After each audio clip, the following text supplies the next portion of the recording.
wrong. His mother insisted on a natural birth. She distrusted hospitals the way some people distrust the government. She believed a C-section would kill her. She didn't understand that the birth itself would. People say passing a kidney stone is one of the most painful things a person can endure, second only to childbirth. Rocky's mother did both at the same time. By the time Rocky crowned, she was hemorrhaging. A surgeon, an immigrant from a village just miles from where Raj grew up, tried in vain to stitch what could be stitched, but the damage was too severe. Jagged, crystalline growths lined the baby's skin. Vessels tore. Blood wouldn't stop. Under normal circumstances, the father holds the baby while the mother rests. Rocky's dad didn't hold him. He held his wife's hand until they made him stop. Even afterward, he didn't want to touch Rocky. It hurt just to touch him. Not emotionally, not yet. Physically. Like skin against Rocky's skin was always too sharp. You ain't falling asleep back here, are you, buddy? Laurent asked now, snapping Rocky back to the present as they hoisted the cube organizer into the compactor. I could have got that myself, Rocky muttered. Yeah, Laurent said. And if you hurt yourself on bulk trash day, first thing boss man gonna ask is where I was, and then it'll be my ass. I like my paycheck. Rocky noticed Laron said paycheck, not job. Like it was something you endured, not something that defined you. Laron didn't really know what he was talking about, though. Rocky never got hurt at work, but hurt liked him anyway. It followed him like a stray dog. He learned that early. First day of kindergarten, recess, leapfrog. Kids lined up laughing, bending over one by one. Rocky was curled into the line because that's where he always ended up. Tina Jurgens went first. He heard her giggle as she hopped over backs. Then the giggles paused. Rocky realized she was behind him. He became aware of himself in the way only a kid can. Suddenly aware of how he smelled, how his skin felt, how different he was. He pictured the ochre crystals that covered him. He thought about how hard he'd scrubbed the night before, and how it never helped. Sometimes, when it's really quiet and he's had a couple of drinks, he can still hear Tina scream, still see the band-aids on her arms and legs afterward. They gave her a cushion to sit on, and she cried the rest of the day. The teacher should have stopped the game, should have made them play something that didn't involve touching. But how could she have known? She never had a nephrolith in her class before. Bulk trash days always ran late. Not just because of the extra oversized stuff, but because of the talking. The men on the truck could pause a conversation when Laurent drove, then pick it back up at the next house like nothing happened. It was the only time Rocky talked to someone for more than 3 sentences in a row. Laurent could tell Rocky wasn't used to conversation, so he did most of the talking. Rocky did most of the lifting. When they left the last neighborhood, a little girl waved at Rocky. She was twirling a baton in her driveway.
got home, Rocky put the baton in the closet and never touched it.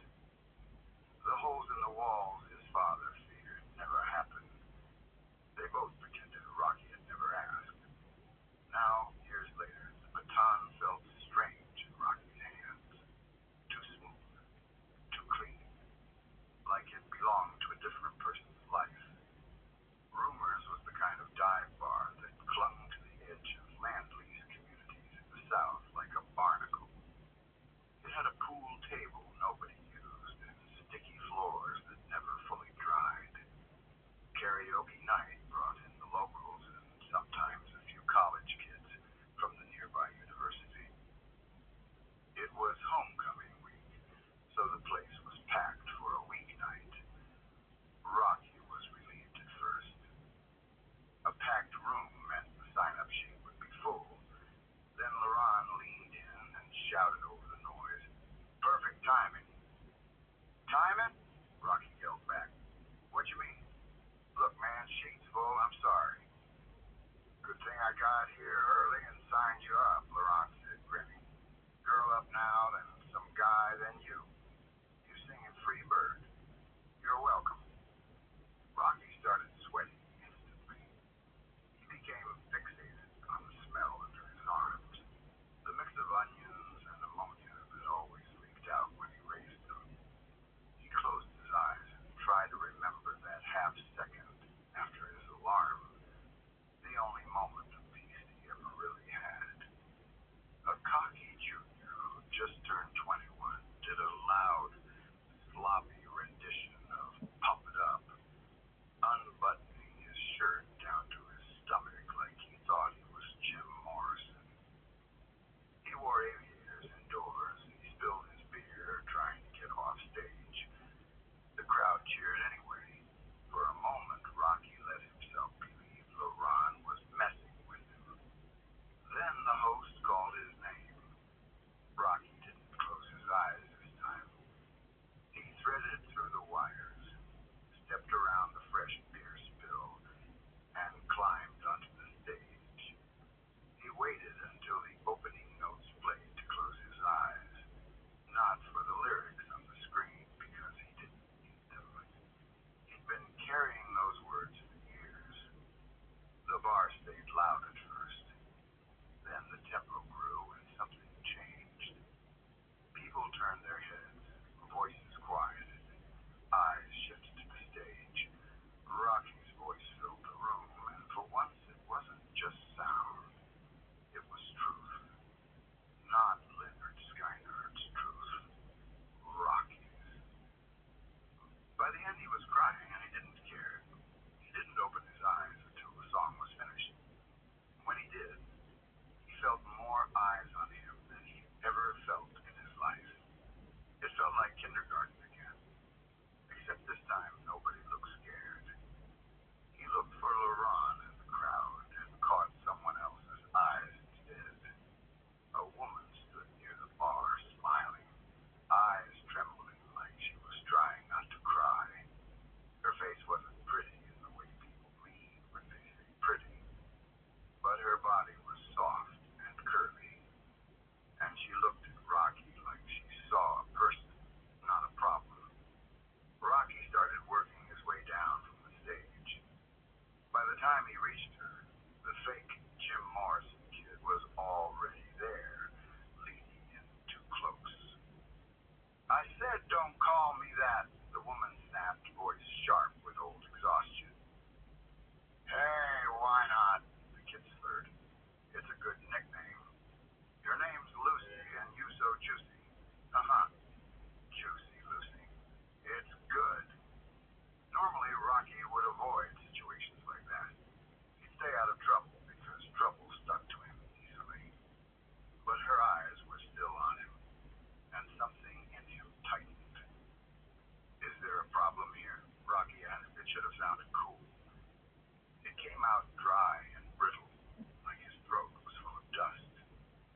Aside from his father, she was the only person who'd ever seen it.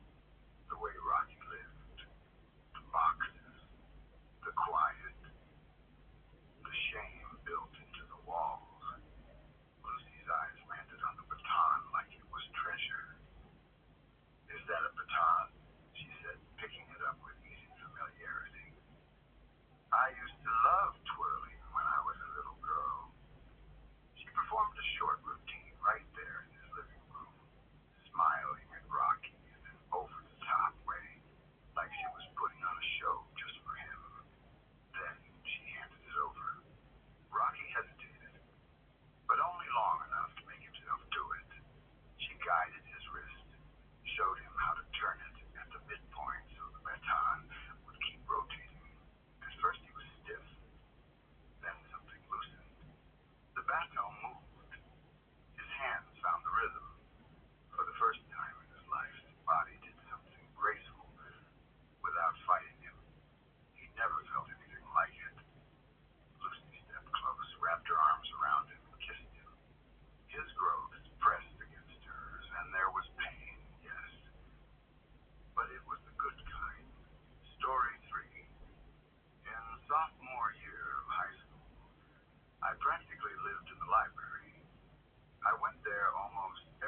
tapped the label below the paragraph.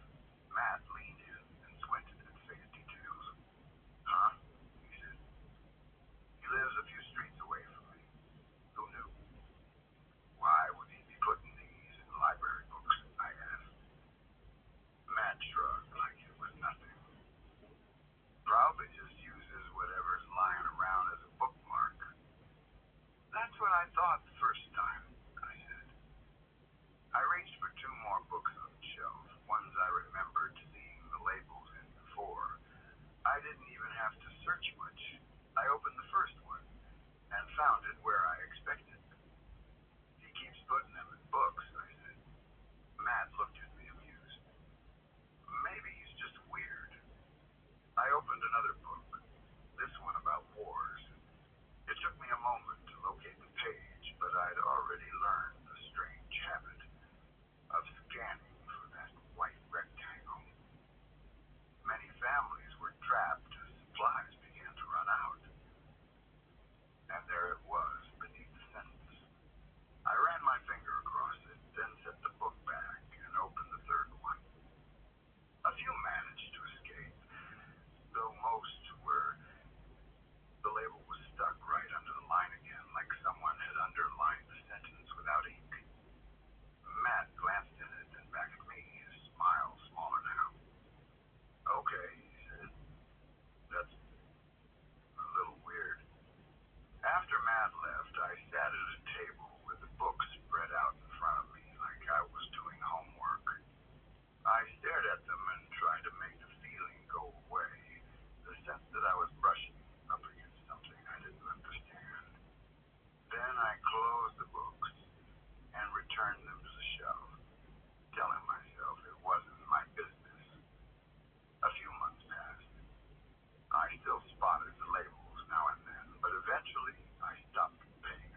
tried to sit up, I felt bruises and marks along my arms and ribs, like I'd been grabbed, like something had held me down. I checked my skin and found scratches that didn't look like I'd done them to myself. Outside, the horses were calm again, too calm. They stood quietly as if nothing had happened. But when I looked into their eyes, something about them felt darker. Not literally, not like the color changed. Darker like the light in them had shifted. Like the fear had drained out because the danger was finished. Because whatever it was came for something, took what it wanted, and left. And the worst part wasn't the bruises on my body. The worst part was the feeling that it didn't just scare us. It marked us. Me and the horses. Like we'd been claimed. Like we'd been counted and chosen. And now it knew exactly where to find us again whenever it wanted. I left after that. I didn't finish the vacation. I didn't pack slowly. I grabbed my things and got out while the sun was still up. Because I couldn't stand the idea of being there when night came back. I don't know what it was. I don't know what it wanted. I don't even know if it was alone. But I learned something out there that I can't unlearn. Not everything in the countryside is human.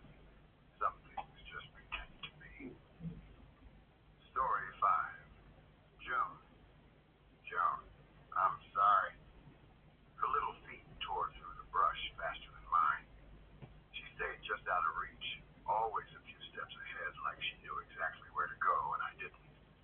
The dark thickened between the trees, and the snow started falling harder, swallowing her up until the only proof she was still there was the tiny, bare footprints I chased. At first they were pale dents in the white. Then they became smears of light red, the shape of her feet stamped into the snow like pressed petals. June! I'm sorry, okay? I shouted, my throat burning. I'm sorry. I won't yell at you again, okay? Just stop. I ran harder, arms pumping, reaching out like if I stretched enough I could hook her coat and pull her back. But she sped up too, faster than an 8-year-old should have been able to in snow, barefoot in the dark. My foot slipped. I slammed into a tree trunk so hard the world flashed white. The bark splintered into my face. Warmth spread over my cheek as I fell into the snow, grinding my teeth, cursing, dazed and angry, and suddenly painfully aware of how cold it was. She must have been colder. I sucked air back into my chest and forced myself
pure anger, I answered, ready to shout at my neighbor for calling me right now at this exact moment.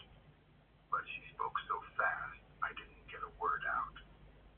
Ben, she said, voice shaking, I don't know what's wrong, but you need to come over and get her, okay? We can talk about it later. It's okay. Wait, I said, confused, trying to keep my voice low. Hold on. I need to get June. I know, my neighbor interrupted. You know, I whispered. What do you mean, you know? I have her right here. I have her right here, my neighbor said, and the words hit me like a shove. She ran over to me. My throat tightened. What? Dad? June's voice cut through the air, close, right behind the door. The breathing stopped. My neighbor was still on the line, still talking, but I couldn't hear her anymore. All I could hear was my daughter's voice on the other side of that door. The way she said Dad, like she wasn't scared, like she was relieved, like she'd finally found me. Dad, I'm sorry I broke it, June said, small and shaky. I just wanted to clean it. Then fingers appeared. A small hand squeezed through a narrow crack between the door frame and the cave wall. The skin dragged against rock and wood until it split, and blood slid down the fingers. The hand pushed harder, trying to widen the gap. Then another hand appeared. Then another. Then another. Not two hands belonging to one child. More. Too many. Each one clawed into the splintered wood, pulling. The frame creaked like it was about to give. The sound filled the tunnel, deep and slow, like the mountain itself was groaning. Dad, June called again. My mouth went dry, my legs felt weak. I'm here, honey, I managed.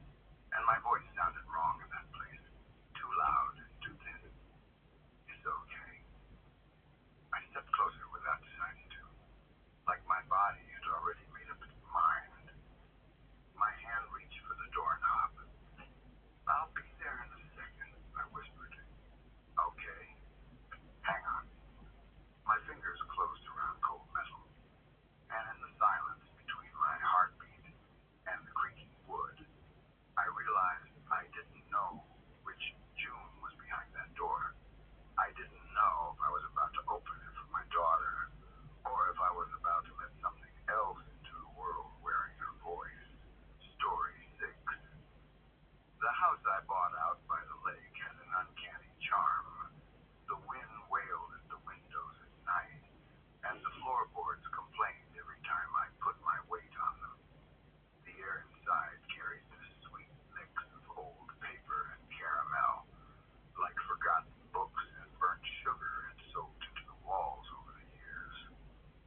2 steps leading up to the little porch were rotten, but I told myself it would be an easy fix once I got settled. The best part of the property was the lake. It was a wide bowl of greenish blue water that rippled all day and turned glassy at dusk.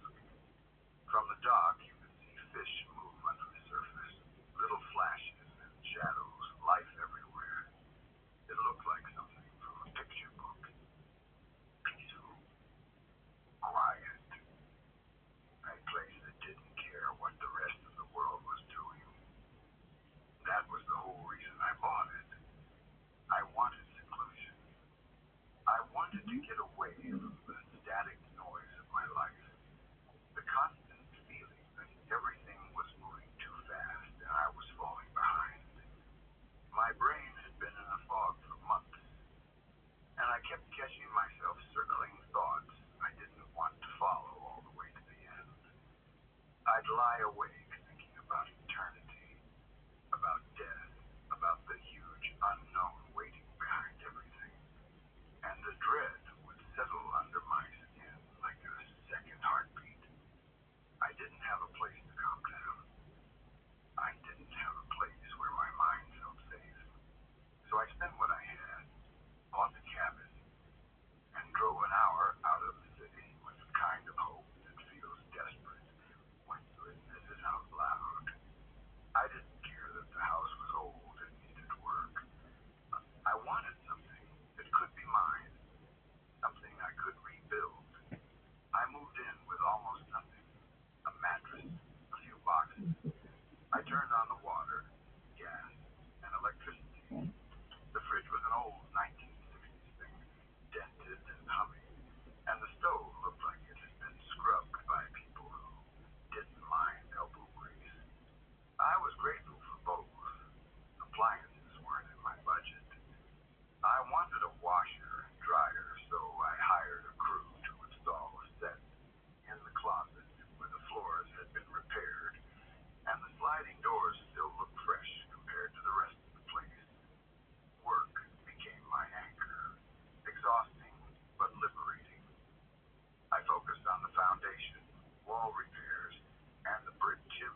time.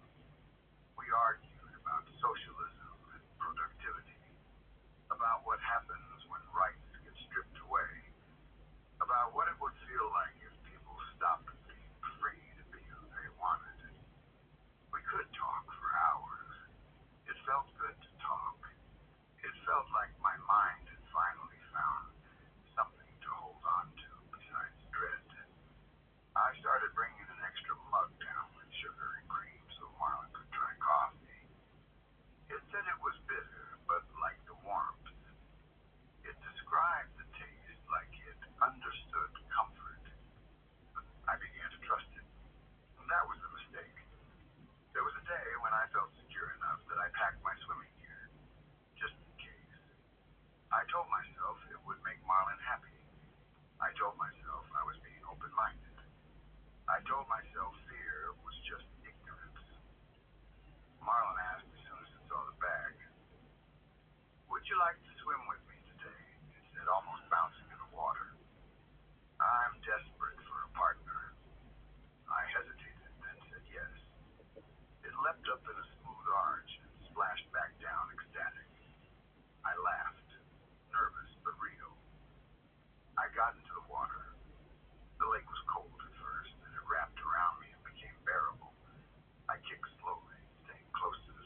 honorable death.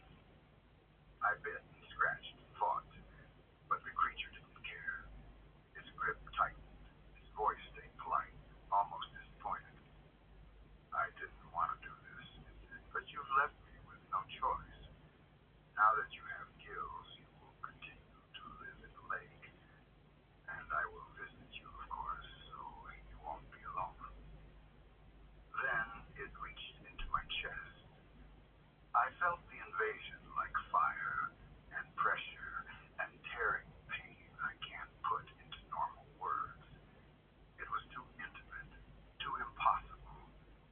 Its hand went inside me as if my ribs were nothing, and it pulled. My lungs came out whole. I watched it happen, like my mind couldn't accept the image. I watched Marlin swallow them, and through its translucent underbelly I saw the pale mass of them settle inside, blending with other organs that didn't look human either. Marlin kicked away from me and surged toward the surface. I grabbed for it without plan, without logic. I couldn't drown a fish. I knew that. I just wanted to stop it, to keep it from walking into my life wearing my breath. Marlin kicked me in the head. The impact sent me into a hot, spinning daze. By the time my vision steadied, it was gone. I saw it climb onto the dock and move toward the path to my house. I forced myself up after it. I lifted my body out of the water and instantly regretted it. Without lungs, my chest didn't pull in air. The gills flared uselessly in open air, flapping like a dying thing. I collapsed back into the lake, choking on nothing, and watched from the water as Marlin walked into my house, into my sanctuary, into the life I built to escape my mind. I stayed in the lake for days, drifting and hiding. I began to see things under the surface that made my stomach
and I'd feel nothing except the urge to keep going.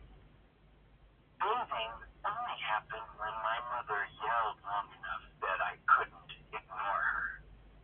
Eating happened when the phone battery dropped low and I needed to plug it in. And even then, I'd carry it with me like a piece of my body. I'd sit with a plate in front of me and scroll with one hand, chewing without tasting anything. Food became background noise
I try to rest, my body is tired, but my mind won't settle.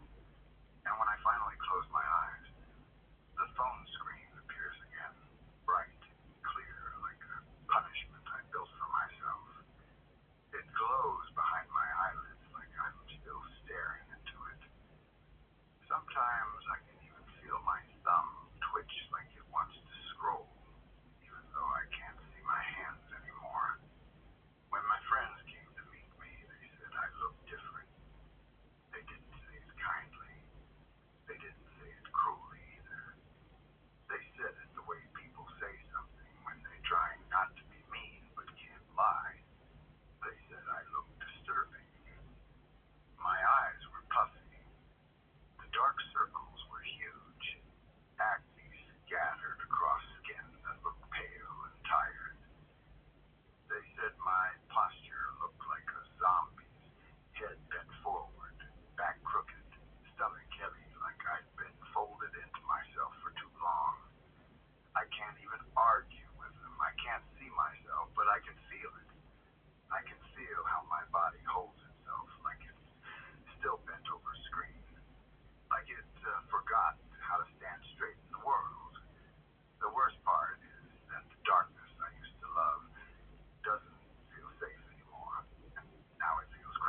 choked. I thought you were at the store. Forgot my wallet, he said. His face wasn't just angry.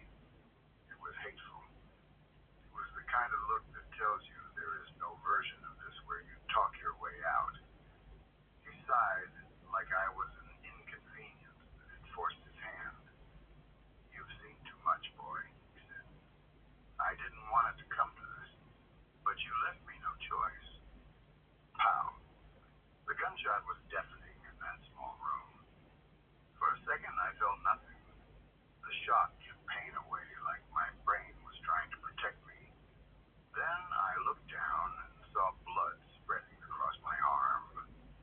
Bright red, blooming fast. Arnold! Grandma shouted from upstairs. What was that? Nothing, Pappy called back. Ignore it. And to my horror, she did. No second question, no footsteps, no panic. I don't know if she believed him, or if she knew exactly what was happening and didn't want to interfere. Either option made my skin go cold.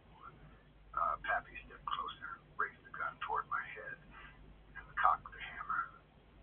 Your grandmother is going to be upset when she finds out, he said, voice flat.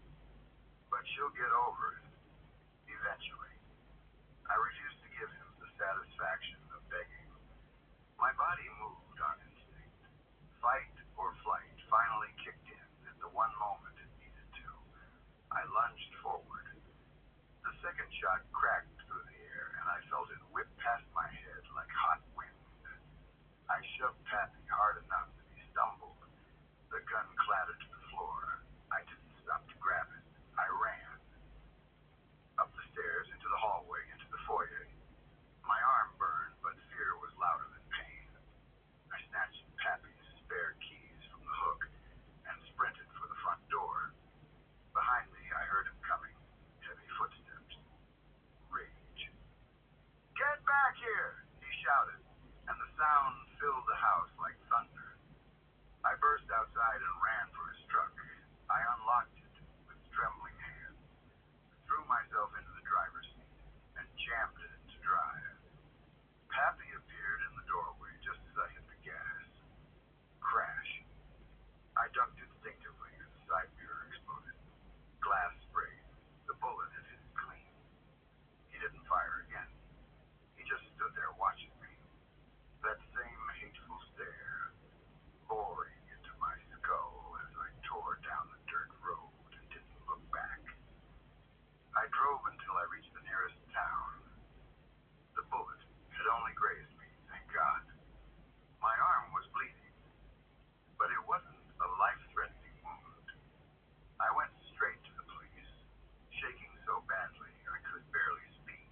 apartment wasn't luxurious, but it was affordable and close enough to campus to make daily life manageable.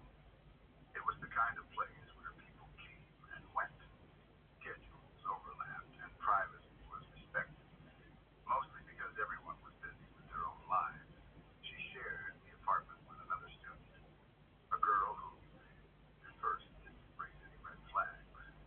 She was quiet, a little intense maybe, but not enough to stand out. Plenty of people are awkward or reserved when they're living with strangers. It didn't seem strange at the time. If anything, my friend thought she was just private and serious about school.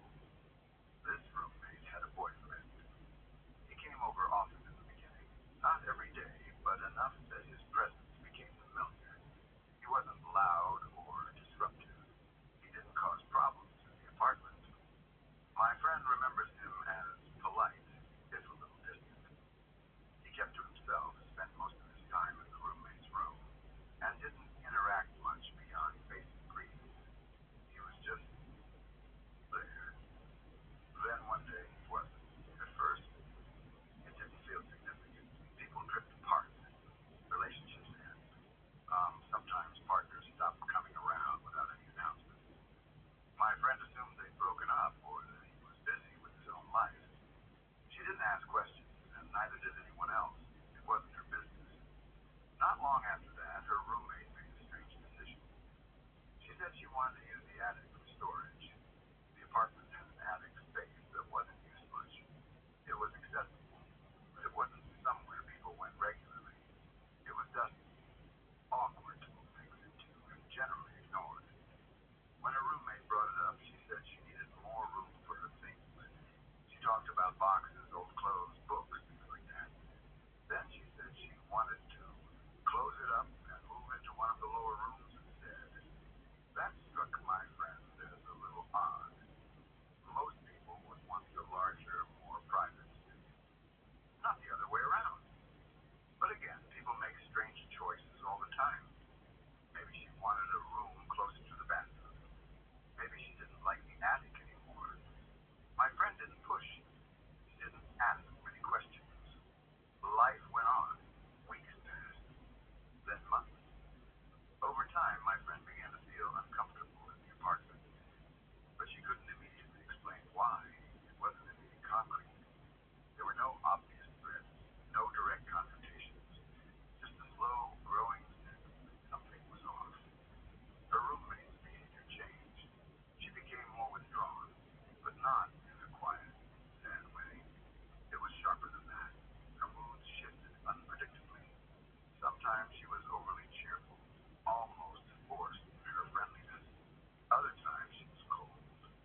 involved others. A new boyfriend, another friend. Together, they tried to dispose of the body in the garden, thinking they could erase what she had done. That's when they were caught. When my friend was asked to speak at the trial, it felt surreal. She wasn't there to testify about the crime itself. She was there to talk about behavior, about changes, about the attic, about the way her former roommate had acted during that time. She had unknowingly been living alongside the aftermath of a murder. That realization haunted her. She kept replaying memories, looking for moments that might have been warnings, conversations that felt strange, the tension in the apartment, the sense of unease that eventually drove her out. She wondered what would have happened if she hadn't trusted that feeling, if she had stayed longer, if she had gone to the attic, if she had asked the wrong question at the wrong time. The trial confirmed everything. The roommate was convicted. The details became public. The story spread quietly, then loudly through social circles. People reacted with shock, disbelief, and horror. Those who had known her struggled to reconcile the person they thought they knew with what she had done. What stuck with my friend the most wasn't just the crime. It was how normal everything had seemed on the surface. This wasn't some dark, isolated cabin in the woods. It wasn't a place people avoided. It was a student apartment in a city full of life. People came and went every day. Neighbors lived their own lives. No one suspected that a body was hidden just above their heads. It forced my friend to confront an uncomfortable truth. You don't always get clear warning signs. Sometimes danger doesn't announce itself. It doesn't come with obvious threats or dramatic behavior. Sometimes it's just a feeling you can't quite explain. A subtle shift in someone's presence. A growing discomfort that doesn't have a clear source. And sometimes, listening to that feeling is the only thing that keeps you safe. She often said that leaving that apartment might have saved her life, even if she can't prove it. Not because she knows her roommate would have harmed her, but because someone capable of that level of violence and deception is unpredictable. Living in close proximity to that kind of person is a risk in itself. The idea that she slept under the same roof as a hidden body, that she shared space with someone who had committed such an act, still makes her uneasy. Even years later, she can't fully shake it.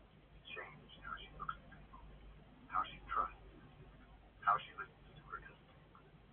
What makes the story especially disturbing is how ordinary it begins. A roommate, a boyfriend, a student apartment, a city full of people just trying to get through school and life.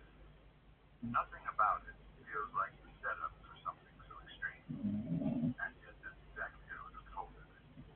There's no ghost here, no unexplained presence, no paranormal mystery.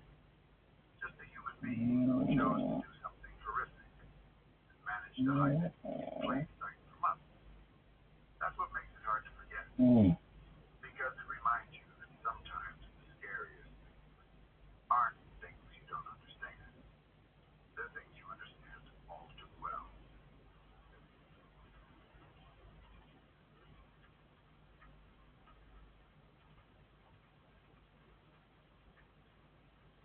When I was about 7 or 8 years old, I lived at home with my mom and dad in what felt like a completely normal, safe house. At that age, home is the center of your world. It's where you sleep, where you play, where you assume nothing truly bad can happen. I didn't understand danger the way adults do. I understood rules, bedtime, and the comfort of familiar sounds in the night. That night started like any other. I was in my bedroom, half asleep, half awake, the way kids often are in the middle of the night. The house was quiet, the kind of quiet that settles in when adults have gone to bed and the world outside has slowed down.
Our house was robbed a second time.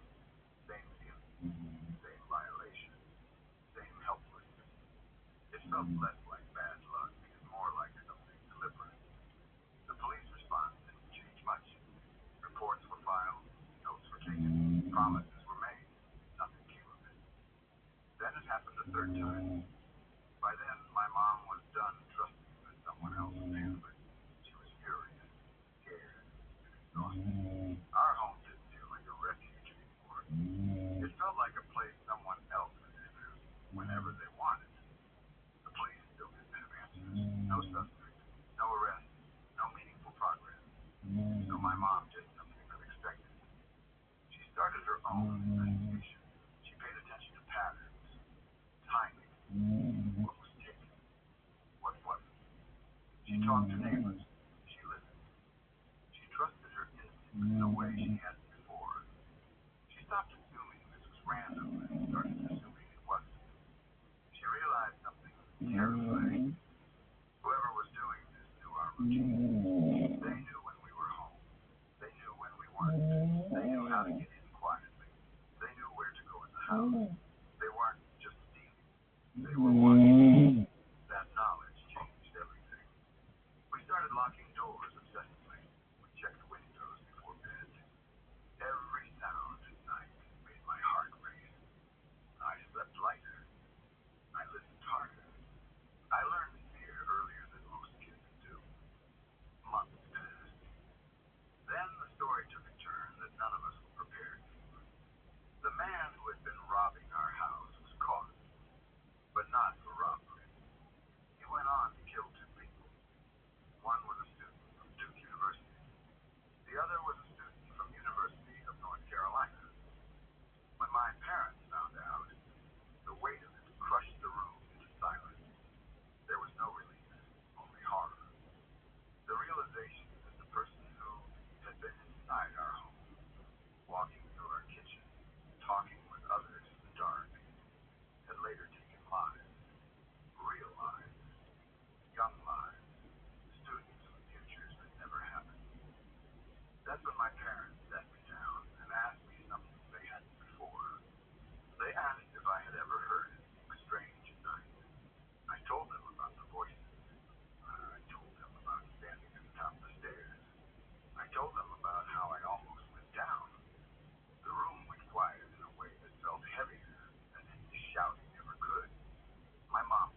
back onto pavement and drive home like nothing had happened. So they did the unthinkable. They drove the car onto the track, metal tires against metal rails. The car scraped and lurched as they lined it up. It wasn't smooth, it wasn't quiet, but it moved, rolling awkwardly, but forward. In their mind, that was proof enough that the plan would work. They started driving down the track. At first, there was laughter again, nervous laughter, but laughter over the absurdity of it, the adrenaline, the belief that they somehow outsmarted a bad situation. The world felt surreal, like a game where the rules didn't fully apply. Then they saw the light. At first, it was just a glow in the distance behind them, faint, easy to dismiss. One of them joked about it. Maybe it was another road. Maybe it was nothing. But the light grew brighter and louder. The sound came next. A low rumble, distant at first, then unmistakable. The deep, rolling vibration that only one thing in the world makes. A train coming up behind them. The realization hit like ice would. They were on active tracks, in a car, with a train approaching from behind. Panic replaced laughter instantly. My grandfather said that moment sobered him up more than anything else ever had. Fear has a way of cutting through alcohol in a way nothing else can. His hands tightened on the steering wheel. His heart slammed against his ribs. His mouth went dry. He tried to accelerate. The car struggled. The rails limited traction. The uneven surface made it hard to keep speed. They weren't moving nearly fast enough. The train was closing the distance quickly, its headlights flooding the tracks with blinding white light. The horn blasted, long, deafening blast that shook the air and rattled the inside of the car. The sound wasn't just loud, it was commanding, primal, impossible to ignore. It said one thing clearly and without mercy: move. The conductor saw this. The train didn't slow immediately. Trains can't. They're massive, heavy, and governed by physics that don't care about human mistakes. But the conductor did the only thing he could. He slammed the brakes. Metal screamed against metal. Sparks flew beneath the train as it tried to slow. The horn kept blaring, not as warning anymore, but in desperation. The train reached it before it could stop. It didn't crash into the car at full speed. Instead, it made contact and began pushing it forward along the track. The sensation was surreal. The car jolted violently. The sound overwhelming. The world reduced to noise, vibration, and terror. They were being pushed by a train inside the car, fully aware that at any moment it could crumple, flip, or be dragged under the massive engine behind them. My grandfather said he remembered screaming, not words, just noise.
dividing line between the person he was before and the person he became after.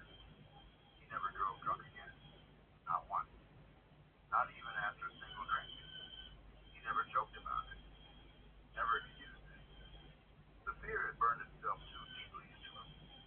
What strikes me most about the story isn't just danger. It's how close everything changed ever happening afterwards.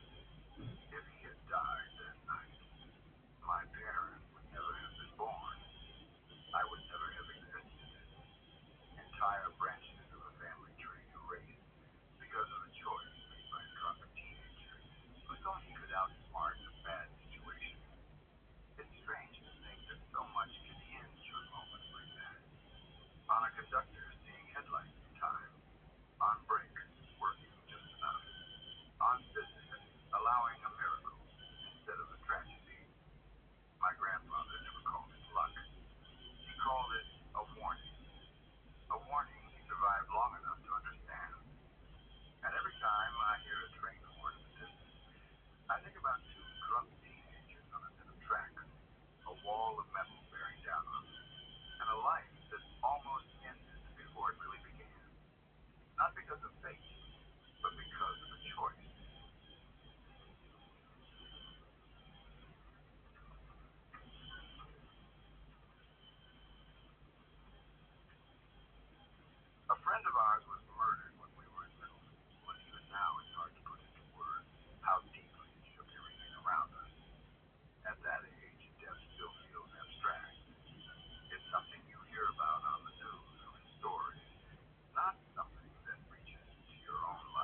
Lost a niece and a brother in the same moment.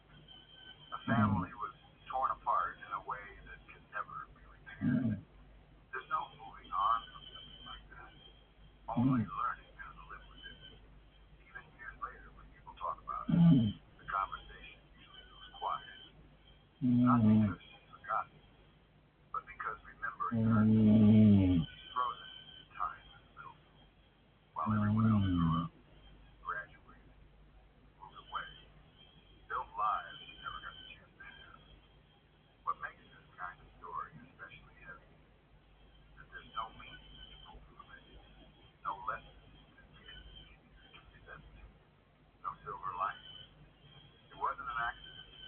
It wasn't a misunderstanding. It wasn't something that could be explained away. It was pure violence, rooted in betrayal.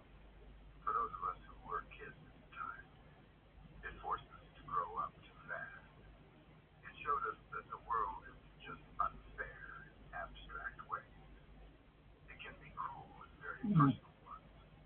It can reach into ordinary moments, like a phone call for a ride home, and turn them into something irreversible. Even now, thinking about it brings up the same feelings back then. A mix of sadness, anger, and disbelief that something so horrific could happen to someone so young at the hands of someone who was supposed to protect her. She deserved to grow up. She deserved a future. And the fact that she didn't is something that never really stops hurting.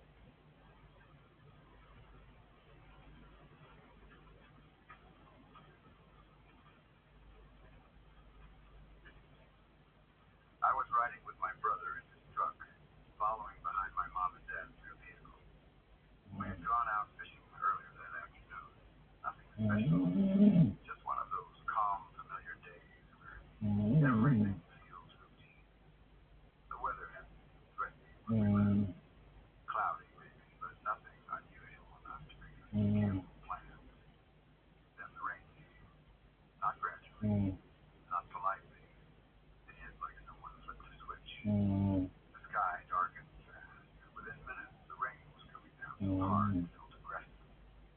The kind of rain that doesn't just fall, but slams into the windshield. The radar on my phone lit up deep red right over our area. Anyone who's spent time watching weather maps knows what that color means. Severe rainfall, potential hail, dangerous conditions. The wind picked up almost immediately. Strong enough that you could feel it pushing against the truck, nudging us sideways in our lane. The rain wasn't just loud, it stung. You could feel it through the glass, hear it hammering the metal roof, the sound drowning out conversation completely. Visibility dropped to almost nothing. The windshield wipers were going as fast as they could, but they barely made a difference. Rain hit the glass faster than the blade could clear it, smearing the view instead of improving it. The road ahead blurred into a gray mess, headlights and taillights stretching into distorted streets. We had to pick up our speed. Not because we wanted to, but because slowing down felt just as dangerous. Other drivers were struggling too. You could see cars drifting slightly, overcorrecting, braking too hard, and accelerating again. No one had full control. Everyone was just trying to stay upright and pointed forward. The road started flooding. Water pooled in low spots, creeping higher by the minute. You couldn't always tell how deep it was. One moment the pavement looked dark. The next your tires would hit water and the truck would feel light, like it wanted to slide into the grip. Every second was intense. I remember gripping the seat and braking without realizing it. My brother was focused, jaw tight, hands steady on the wheel. But I could tell he was just as uneasy. The truck would sway when a gust hit it just right for a split second. It felt like we might lose it. Being 30 miles from home didn't help. There was no quick escape, no nearby shelter, no easy place to pull off safely. Just road, rain, wind, and water stretching out ahead of us. The idea of hydroplaning, of sliding sideways, drifting off the road into something unseen,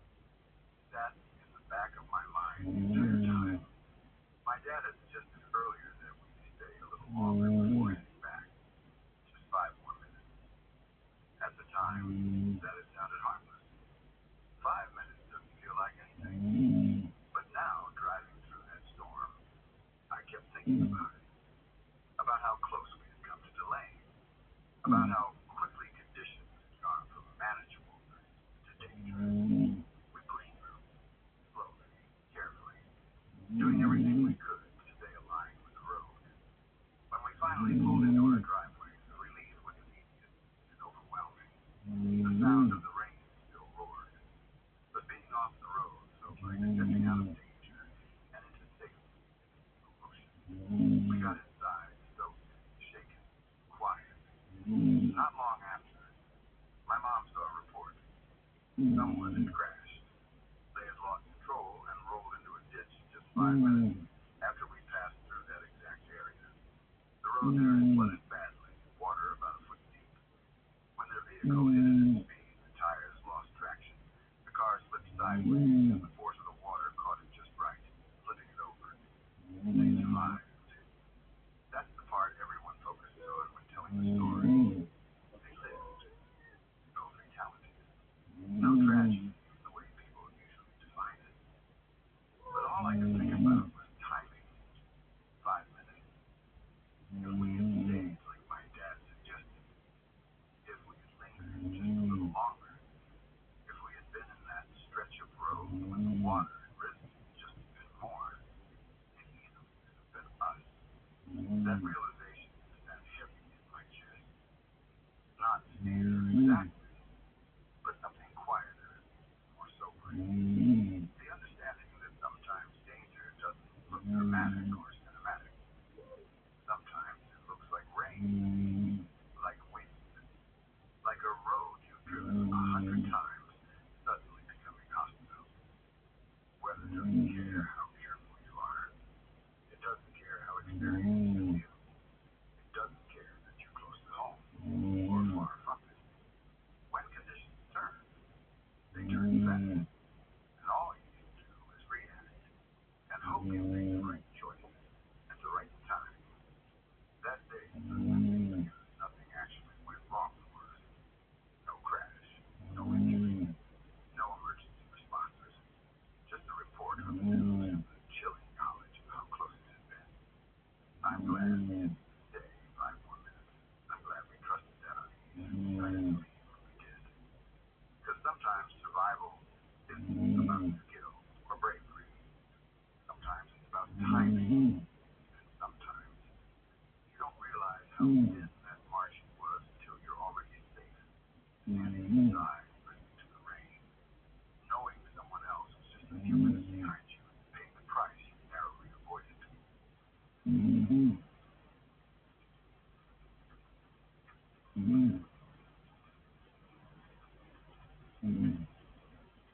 When I was a kid, maybe 4 or 5 years old, there were a lot of things I didn't pay attention to, and a few things that I noticed with strange clarity. Most days blurred together back then. Time moved differently. Weeks felt endless, but years slipped by without me realizing it. Still, there are certain images that stay fixed in my memory. Small and ordinary moments that somehow refuse to fade. One of those moments was seeing my sisters walk past my house. It wasn't something dramatic or unusual. They didn't stop. They didn't talk to me. They didn't look at the house or do anything that should have made them memorable. They simply walked by every weekday afternoon, heading home from school. I only knew they were sisters because they walked together, close enough that even a child could sense the bond. One slightly taller, and the other trailing just behind. Sometimes they talked to each other, sometimes they didn't.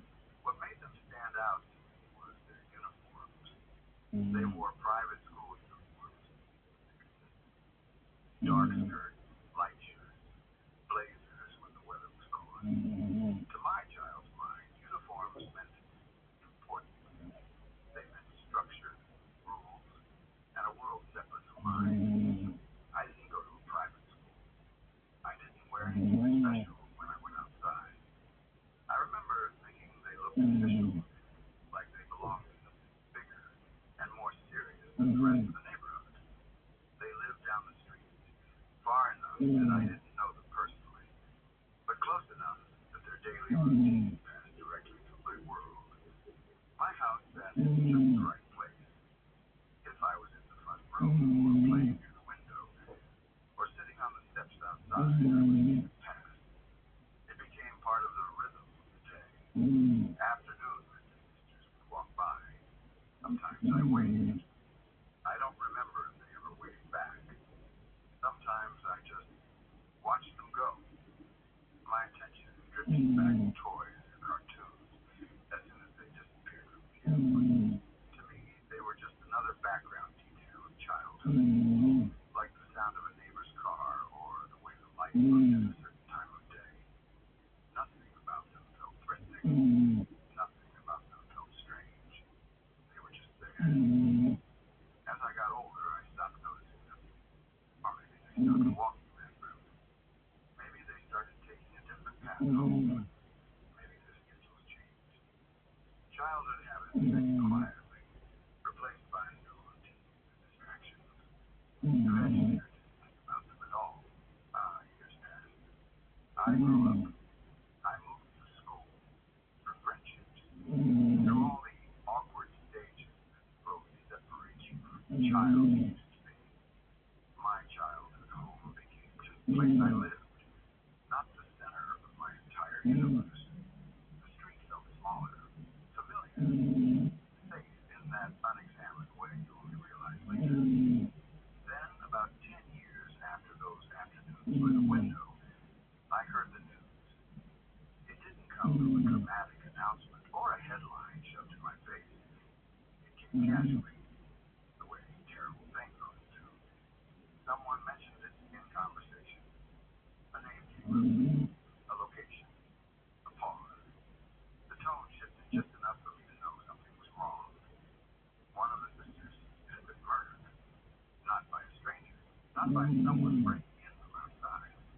She was killed by her brother in their own kitchen, during what people described as some kind of psychotic break. The details were scarce and fragmented, passed along secondhand, but the core of it was clear enough to make my stomach drop. She died in the place where families meet together. She died in the place most people. The realization hit me slowly, in layers. At first, it was just shock. The idea that someone so young had been killed at all. Then, confusion. Trying to reconcile the image in my mind of the girl in the neat uniform walking calmly down the street with the violence of what I was hearing. And then recognition. I knew her. Not really, not in any meaningful way. We never spoke. We never shared a space or conversation. But I had seen her. Repeatedly. She had walked past my house so many times that her presence had become part of my childhood landscape. That connection made the story feel different. It wasn't a distant tragedy anymore. It wasn't something that happened to someone abstract, someone defined only by a news article or a rumor. It happened to someone who had once existed in my line of sight, someone whose shoes had touched the same pavement I played on, someone who had moved into the same quiet neighborhood I associated with safety and familiarity. I started thinking about the house they lived in. I had passed it countless times without noticing anything unusual. Just another house, another driveway, another front door. If you'd asked me to point it out, I probably couldn't have. It blended in perfectly the way most homes do. Nothing about it would have made you pause and think something terrible could happen inside. That's what unsettled me the most. There were no warning signs that would have made sense to a child. No obvious danger. No sense that behind one of those doors, something fragile and unstable was quietly building toward a breaking point. I thought about the brother. I didn't know him either, not even by sight. I didn't remember seeing a boy walking with a sister. Maybe he was older, maybe younger, maybe he took a different road, maybe he stayed inside. Whatever the reason, existed outside my memory until suddenly this is the person who ended his life. People use the phrase psychotic break, but that phrase doesn't explain much. It labels them without making it understandable. It doesn't tell you what the house felt like before that moment, or what signs, if any, were missed. It doesn't tell you how long the struggle had been happening quietly, or how sudden it truly was. It just tells you that something snapped. I found myself recollecting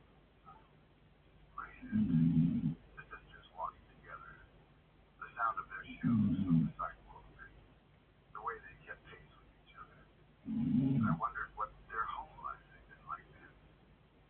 Were there arguments behind closed doors, tension, fear, or was everything normal, at least on the surface? As a kid, I assumed that houses were what they looked like from the outside. If a house looked clean and ordinary, then the people inside were fine. If kids walked to school in uniforms, then they were safe, structured, protected. That's how a child's logic works. You don't imagine violence unless you've been taught to. Learning what happened forced me to confront how wrong that assumption was. The kitchen where she died was probably a place where meals had been cooked for years. A place where homework might have been done at the table. A place where laughter had happened at some point, because it almost always does. And yet, that same space became the setting for something horrific. The proximity of it all is what still gets to me. Not just the emotional closeness, but the physical closeness. The fact that while I was sleeping in my childhood bedroom, while I was playing with toys or watching TV, while I was growing up with the comfortable belief that my neighborhood was uneventful and safe, something so dark was quietly possible just down the street. It makes you rethink the idea of distance. We tend to believe that violence belongs elsewhere, in other cities, in other neighborhoods, in places we don't recognize. It's a psychological buffer, a way to feel safe without constantly being afraid. We tell ourselves that terrible things happen far away to other people. But the truth is, they don't need to be far away. They can be close enough that you remember the sound of someone's footsteps passing your house. That realization didn't make me paranoid, but it did make me more aware, more conscious of how little we truly know about the lives unfolding around us. How many quiet struggles exist behind closed doors. How many families look ordinary until the moment they aren't. I also thought about timing. If someone had told me when I was 5 years old that one of those girls would be dead in 10 years, I wouldn't have understood. I wouldn't have believed it. The future felt infinite back then. The dolls felt permanent. Houses felt stable. Nothing seemed capable of changing so violently. Yet it did. And there was nothing dramatic about the lead-up that anyone outside the family could point to. No sirens that echoed through my childhood memory. No police lights that burned into my mind. Just a later realization that a line had been crossed in a place I once considered unremarkable. Sometimes, when I think about my childhood home now, I see it differently. Not as a place of fear, but as a reminder. A reminder that safety is often something we assume, not something guaranteed. That proximity doesn't equal understanding. That you can grow up alongside the shadows of other people's lives without ever knowing they're there. And I think about how easily that story could have been just another line in a news report to me. Just another tragedy among many. But because of those small, ordinary memories, it became personal in a way I didn't expect. It's scary not because it involved anything supernatural. It's scary because it didn't. It was real. It was human. It was rooted in the family, in mental illness, circumstances that don't announce themselves clearly until it's too late. And dark alley or some distant, unknowable place. You really don't think something like that could happen so close until you find out that it did. And once you know that, the world doesn't look quite as simple as it did when you were 5 years old, watching two sisters scold you walk past your house, believing that ordinary things always stay ordinary. Sorry to pause for just a moment. If this is your first time here, welcome. I hope you're enjoying the calm so far. If you'd like more nights like this, true stories, gentle rain, no interruptions, please subscribe to the Cool Noir. It really helps me keep creating peaceful experiences for you. And tap the bell so you're here every time a new story arrives in the dark. Now, back to the story.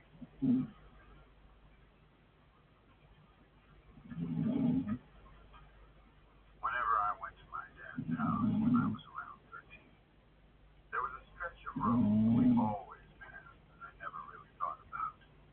It was just part of the route, one of those places you see over and over until it becomes invisible. Around the corner of a quiet neighborhood, there was a community garden, deep rows of plants, a small fence, made of teddies sometimes. It felt ordinary, harmless, almost comforting in a way. Most of the time, my dad drove us from my mom's place to his. But one week his car was in the shop, so my mom was the one driving. We were passing the garden like always. She casually mentioned that there used to be a house there. That caught my attention. I asked her what happened to it. She didn't pause or lower her voice. She didn't seem to make a big deal. She just told me, plainly, that an old man had lived there. He was in a wheelchair. One day, the house caught on fire and he burned inside before he could get out. Paramedics would say that was it. She said it the way people sometimes talk about sad facts they've already processed. No drama, no build-up, just information. Then she kept driving. At the time, I remember thinking, okay, that's awful. But my reaction was muted. I was 13. Death was still something distant to me. Something that happened to old people or strangers. Not something you sat with and really imagined. I looked out the window in the garden, trying to picture a house there. But it didn't fully register. It wasn't until later that it hit me. Not all at once, but slowly, in pieces. I started thinking about what it actually meant. I was told later that it was a two-story house. I don't know if that detail is perfectly accurate, but even the idea is enough. A two-story house, an old man, a wheelchair, a fire. Once you really let yourself imagine it, it becomes unbearable. Picture me in your late 60s or 70s. Your body already doesn't move the way it used to. Every motion takes effort. Pain is part of daily life. You rely on routine, on familiarity, on knowing exactly where things are because sudden change is hard. Your house isn't just a place you live, it's your safe space. It's where everything is set up to accommodate you. Then, without warning, it starts to burn. At first, maybe it's just the smell. Smoke, creeping through the air, sharp and wrong. Your brain probably tries to rationalize something on the stove. An electrical issue. You don't immediately think this is it. You don't immediately think you're about to die. Then the heat starts building. Heat is a fire. It's like heat on a summer day. It's aggressive. It presses in on you. It steals your breath. The air becomes thick, heavy, hard to pull into your lungs. Every inhale burns. Panic starts to rise, but your body doesn't respond the way it would if you were young and able-bodied. You're in a wheelchair. You have to maneuver out of whatever room you're in. You can't just stand up and run. You can't drop to the floor. You can't crawl. The smoke gets low. You have to roll. Every second matters. If the house is 2 stories, the problem gets worse. You need to get to the staircase. You need to get to the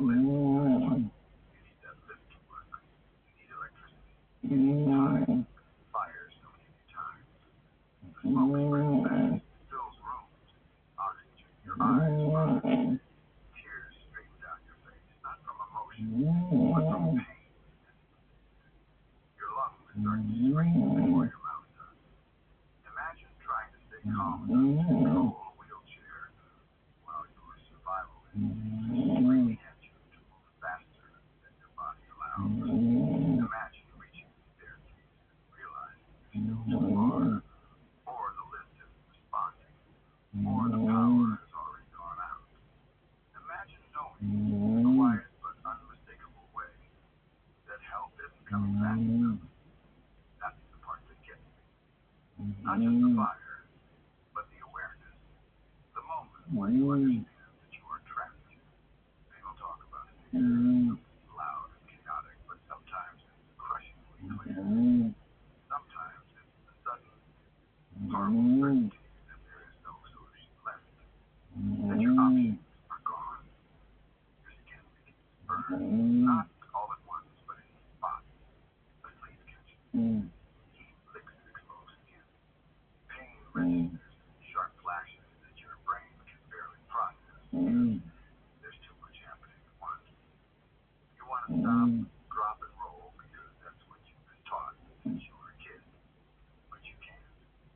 Your body doesn't allow it. The rules you learned for survival don't apply to you in the same way. Every scream you make, tears in your throat. Not just from terror, but from smoke, from heat, from the raw strain of trying to breathe. Your voice sounds wrong to your own ears, broken, nothing like the voice you recognize as yours. And the smell. People don't like to talk about smell when it comes to death, but smell is powerful. It's invasive. It's in your mind. The idea of being aware of your own body burning, of that smell being yours, is something my brain struggles to accept without recoiling. Your world becomes pain, heat, panic, and the desperate urge to escape a body and a situation you can't escape. There's no dignity in that kind of death. No peace, no gentle pain, just raw terror until consciousness finally gets out. When I allowed myself to really think about it, it almost sent me into a mild panic attack. My chest tightened. My breathing became shallow.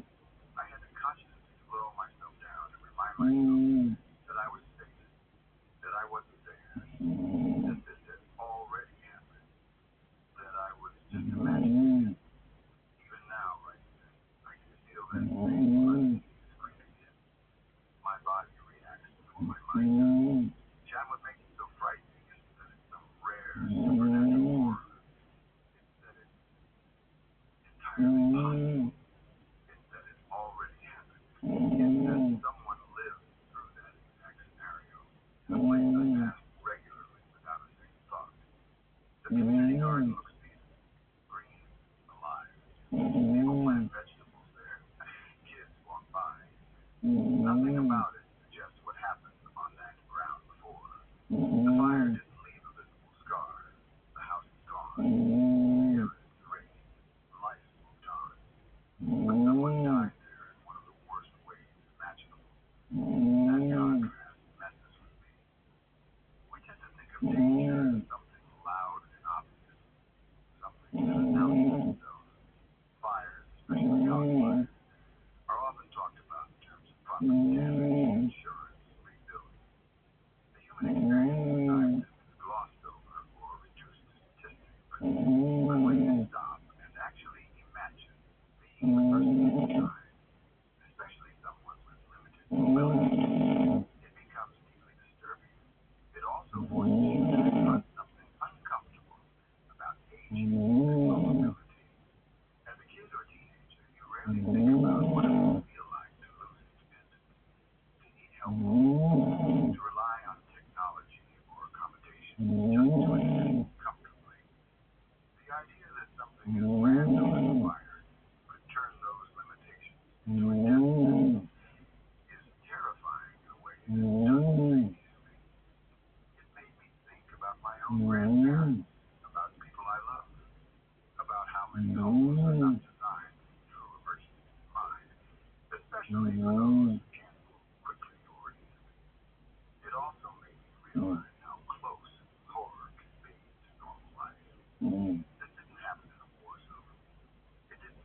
distant into this place. It happens in a quiet neighborhood, on a street people still drive down, where a garden now grows.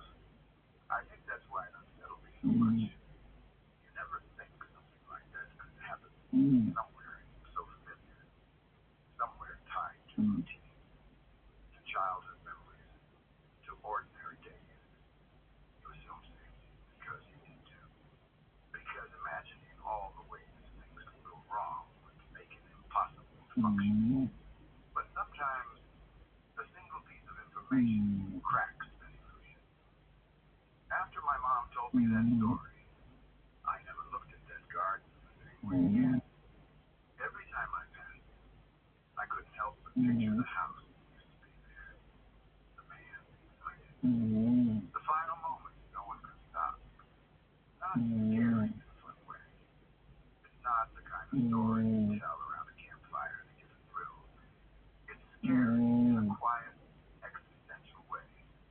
The kind of fear that comes from realizing how fragile life really is, and how little control we sometimes have, especially as our bodies fail. Even now, thinking about it makes my stomach twisted. Not because I believe it will happen to me tomorrow, but because I know it could happen to someone, somewhere, right now. And because imagining it, even briefly, is enough to make your body revolt against thoughts. Sometimes the most terrifying stories don't involve monsters or ghosts at all. They involve ordinary places, ordinary people, and a single moment where everything goes wrong and there is no escape. And once you truly think about that, it's hard to unthink it.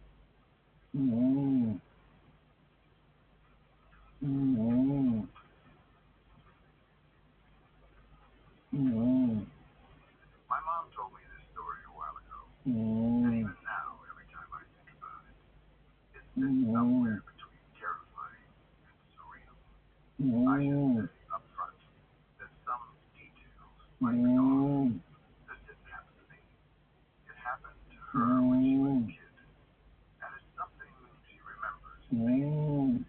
The way people remember moments scared before they fully understood fear. She grew up spending a lot of time at her grandmother's house.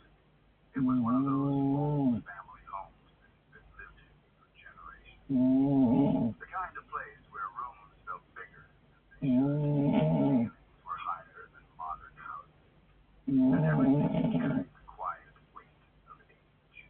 Nothing about it was obviously creepy during the day. It was just cold, full of furniture that had been there forever. By objects no one really used anymore, but no one wanted to throw away either.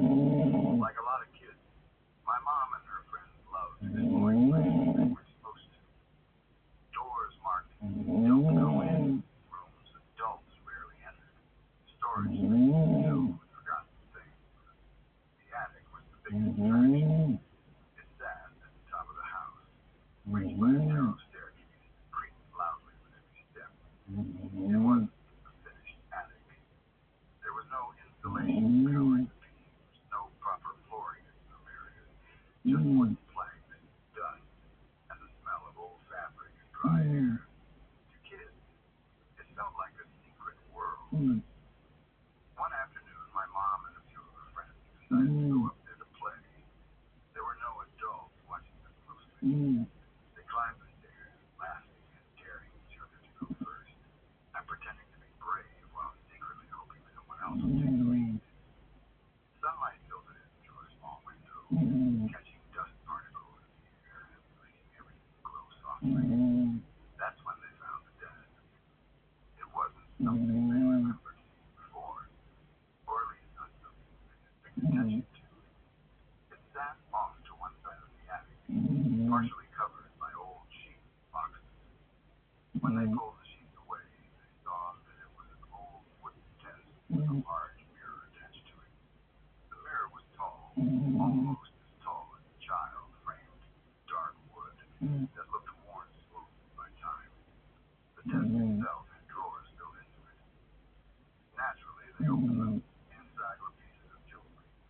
Not shiny modern jewelry, but older pieces. Necklaces with dull metal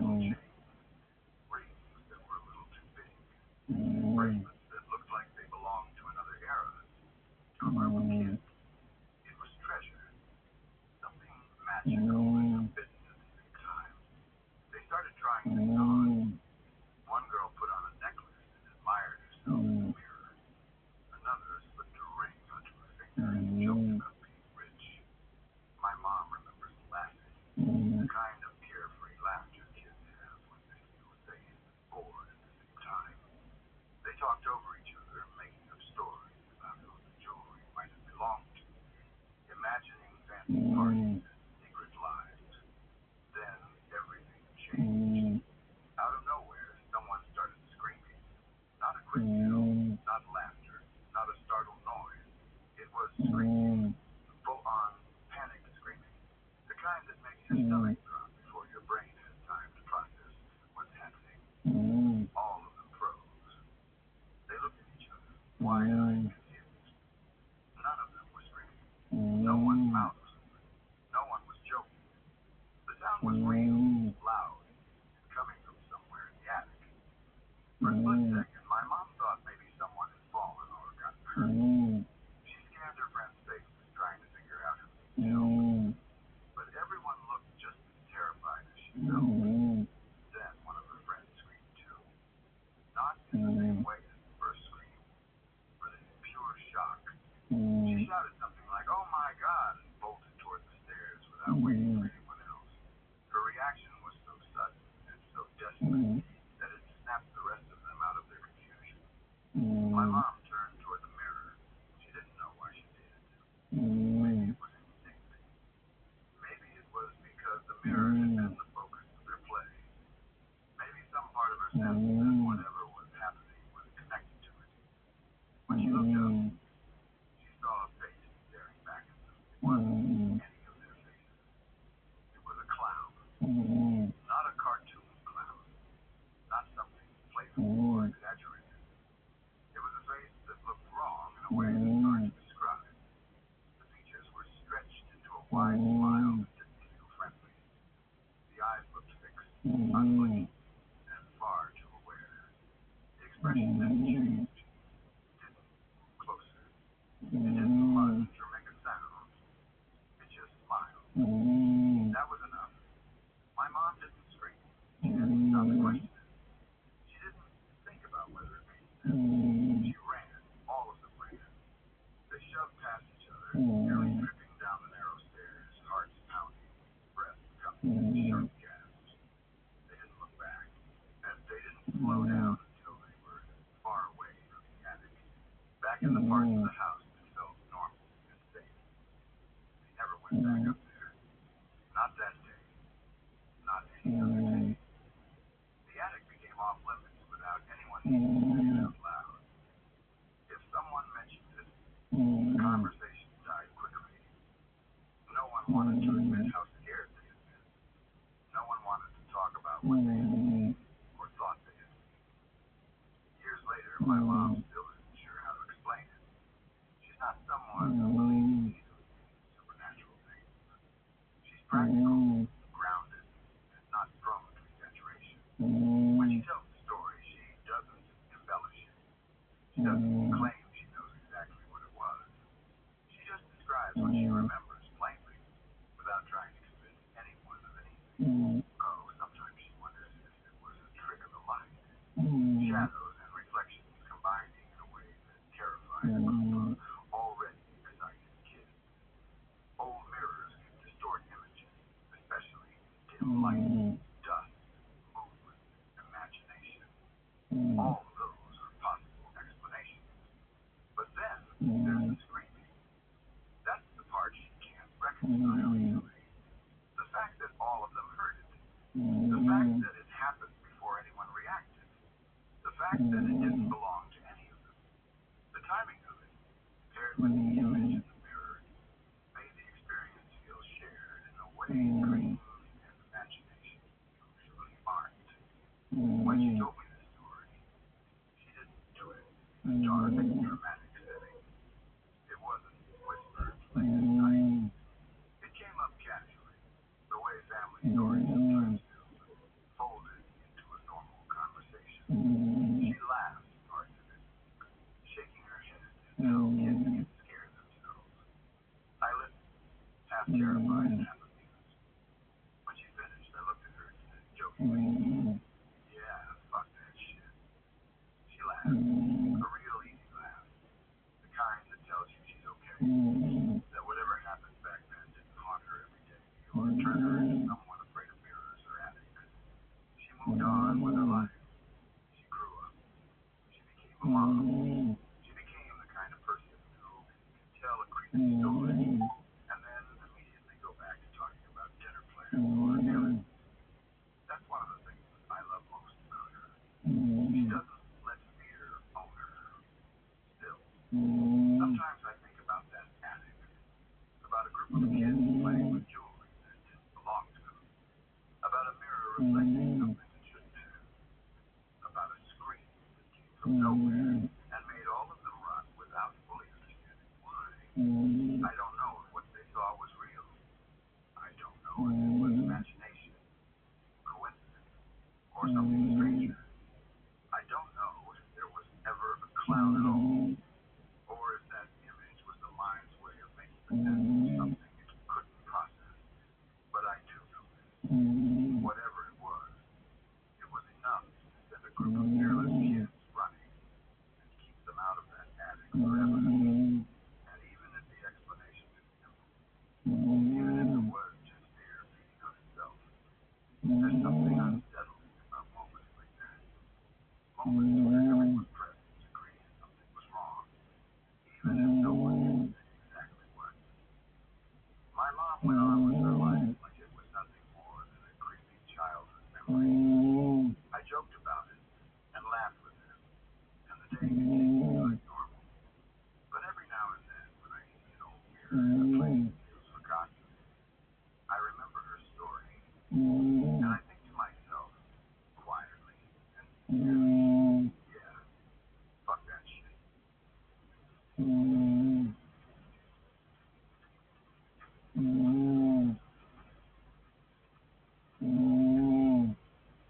That happened while I was on vacation in Outer Banks, and even now it's one of those memories that still feels heavy when I think about it. Not dramatic in the way horror movies are, but unsettling in a very real, very human way. It was 2015. We were staying in a beach house, doing what people always do on vacation. Waking up late, getting ready slowly, planning when to head down to the water. Nothing about that morning felt strange or ominous. I was getting ready to go to the beach when suddenly everything outside shifted. 5 police and surf rescue dogs went flying past, followed by 2 ambulances, lights and sirens tearing through the neighborhood. It was fast, loud, urgent, the kind of response that makes your stomach tighten before you know why. At the time, my mind jumped to sharks. That summer, there's been a lot of shark attacks in the area, and everyone was all ready to catch about it. I immediately felt that's what this was. Even so, I still went down to the beach. I don't know why. Maybe curiosity, maybe denial, maybe because when you're on vacation, your brain wants things to stay normal. Whatever the reason, I walked down like I had planned to, expecting maybe to see some commotion farther down the shore, not realizing how close it actually was. When I got there, I saw paramedics doing CPR on a man. Not in the distance, not behind some kind of barrier, right in the air level man. His body was laid out. People crowded around him, hands pressing rhythmically on his chest, movement urgent to practice. There was no drama, no shouting, just focus. Intense effort and the sound of waves behind him, which somehow made it worse. I stood there for maybe 5 minutes. That's it. 5 minutes was all I could handle before my body decided for me that I needed to leave. I felt shaky, disconnected, like I shouldn't be witnessing something that personal. I turned around and walked back to the beach house, my heart racing, my head spinning. By the time I got back, another ambulance went screaming down toward the beach, sirens blaring again. What it really did mean is this wasn't going to end well. I went inside and stayed there. I didn't go back out. I didn't sit on the deck. I didn't walk around the neighborhood. I just stayed inside, trying to distract myself, but everything felt off. The sound of the sirens kept replaying in my head. The image of the paramedics working on it wouldn't go away. A few hours later, my dad came back from talking to someone he knew. My dad's a friend owned a house in the same neighborhood we were staying. He had gone down to talk to him to see what had happened. When he came back, he told me the rest. On the beach was pronounced dead there. They couldn't see him. The second ambulance, the one that came later, wasn't for him at all. It was for his wife. She had been on the beach too. After watching everything unfold, she had a severe anxiety or a panic attack and nearly stopped breathing herself. They had to take her away as well. Hearing that made my stomach drop in a completely different way. It wasn't just that someone had died. It was that his wife had watched it happen. That she had been standing there while people tried and failed to bring him back. That she had lost him in a place that was supposed to be joyful, relaxing, safe. And I had been there too. Not close enough to know him, not involved in any way, but close enough to see the attempt, close enough to feel the reality of it settle in my chest. It made the whole beach feel wrong after that, like the atmosphere had changed permanently, even though nothing looked different. We didn't go back to the beach for the remaining 6 days of the trip. Not once. It wasn't a conscious decision at first. No one said, we're not going back. It just didn't happen. Every time we thought about it, there was a heaviness that came with the idea. The beach no longer felt like a place to relax. It felt like a place where something final had happened. People were still out there, of course. Families, kids, umbrellas, laughter. Life went on like it always does. But for us, it felt wrong to sit on the sand and pretend nothing had happened. Knowing what we knew. What stuck with me the most wasn't the chaos or the silence. It was how fast everything changed. One moment I was getting ready for a normal beach day. The next, I was watching someone die. Not in the hospital, not behind closed doors, but out with the ocean rolling in behind it like it always is. Made me realize how thin the line is between ordinary and silly. Vacation doesn't protect you from reality. Beautiful places don't. The ocean doesn't care why you're there or how relaxed you're supposed to be. Life and death don't pause just because people are on holiday. And now, when I think about that trip, that's what I remember first. Not the weather, not the house, not the good moments. I remember the sirens, the CPR, the second ambulance, and the knowledge that someone's entire life ended in front of a crowd of strangers who never expected to see something like that. It wasn't paranormal. It wasn't mysterious. It was just real. And sometimes that's the creepiest thing of all.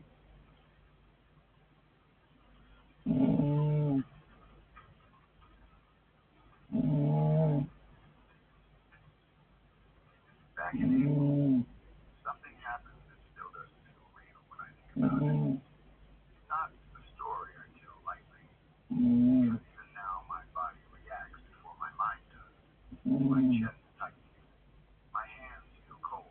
For a second, I'm right back there, suspended between impact and survival. Me and my closest friend had planned to go on a hike that day. Nothing intense, just getting outside and clearing our heads, doing something normal. The kind of plan you don't overthink. We drove out early talking about random stuff, already picturing the trail and the quiet that comes with being away from people. When we got to the start of the trail, there was a sign posted up front saying it was closed.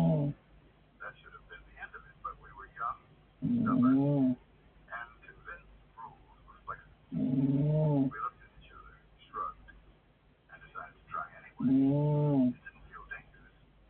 It felt like bending a rule that probably didn't matter. We hadn't even gotten that far when the forest ranger stopped us.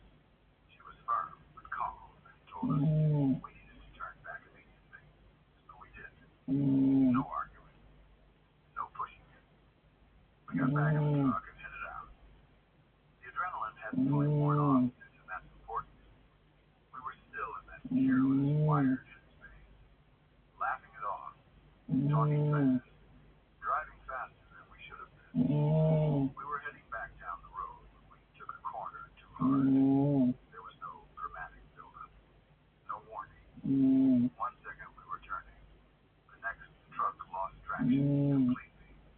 I remember the feeling of weightlessness before my brain could even register what was happening. The world tilted violently, and then we were gone. We went straight off a cliff. Later, we were told it was over 90 feet. At the time, it felt endless. The truck rolled once, then again. Everything inside became noise, force, and chaos. Metal screaming, glass breaking. My body being thrown in directions it wasn't meant to go. Then there was the water. We hit the lake at the bottom. Cold. Shockingly cold. The kind of cold that punches the air out of your lungs. The truck started sinking immediately. Water rushed in, fast and unforgiving. There was no time to think, only react. I came up almost instantly. I don't know how. I don't remember unbuckling. I don't remember making decisions.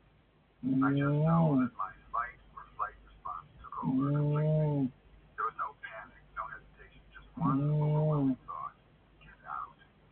The window on my side was down. That's the only reason I'm here. I swam out through it, water burning my lungs, and pushed myself toward the surface. When I broke through the water, I sucked in air like I'd never breathed before and swam as hard as I could toward the shore. My muscles didn't feel pain yet. Adrenaline had taken over everything. When I reached land, I turned around and saw my friend. He had managed to get out too and was on top of the truck as it continued to sink. I yelled for him. Wait. Did anything I could to let him know I was there. He made his way off, and I helped pull him to shore. We were both shaking, soaked, bleeding in places we didn't even notice yet, but alive. The next problem was getting out. The cliff we'd gone over was massive, steep, rocky, and unforgiving. Somehow I managed to climb it. I don't remember how my body did that after what it had just been through. I just know that I did it. When survival mode is on, your body finds strength you didn't know existed. At the top, reality started setting in. We had no service. My phone was gone. Left underwater in the truck bed. There was no way to call for help. No way to explain what had just happened. We were injured and shocked, standing on the edge of a road where no one was guaranteed to pass by. That's when something happened that still feels unreal. The truck came around the bend. Out of nowhere. Perfect timing. If it had come minutes earlier, it might have gone over with us. Minutes later, and we might have been stranded for hours. We flagged them down, probably looking like something out of a nightmare. And they got us help. The emergency services came. We were checked over. Somehow, unbelievably, we hadn't been hurt too badly physically. Bruises, cuts, strains. Nothing that explained how close we had come to dying. But the damage didn't stop at the surface. We both have pretty bad PTSD now. Loud noises, sudden movements, certain roads, even the sound of rushing water. Sleep isn't always easy. Sometimes the memory hits without warning, and it feels like falling off. We're working through it, slowly. It's getting better, but it's not something you just shake off. What stays with me the most isn't the fear. It's how fast everything happens. One bad decision stacked on top of another, ignoring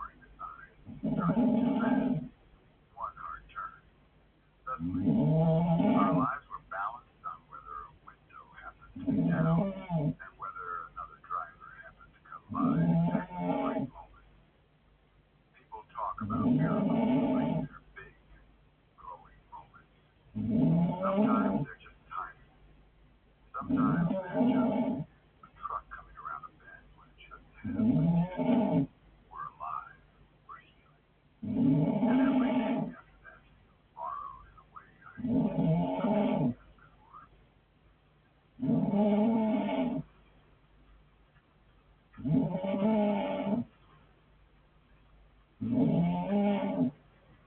worked in the kitchen as a summer camp all through high school and into my first 2 years of college. It was one of those jobs you stick with until and easy to return to year after year. The pay wasn't great, but the environment was relaxed, and after a while the kids started to feel like its own small world, separate from everything else. During my senior year of high school, my cousin was there too.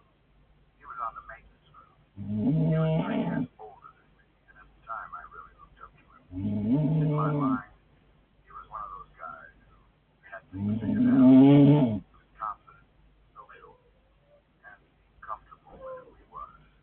Looking back now, it's a little ironic that I thought that way, considering he was a 20-year-old cleaning toilets at a summer camp.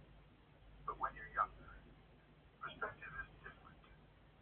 One night after work, my cousins and 4 female staff members decided they wanted to drive into town to get ice cream. The town was about 5 miles away, down a narrow stretch of winding mountain roads. These weren't highways. They were twisty, uneven, tree-lined roads that didn't forgive mistakes, especially at night. They asked if I wanted to go along, and of course I said yes. The plan was already ridiculous. The car was a Corolla, and there were already too many people in it. I was fully prepared to squeeze into the back seat and basically lie across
how easily things could have gone differently.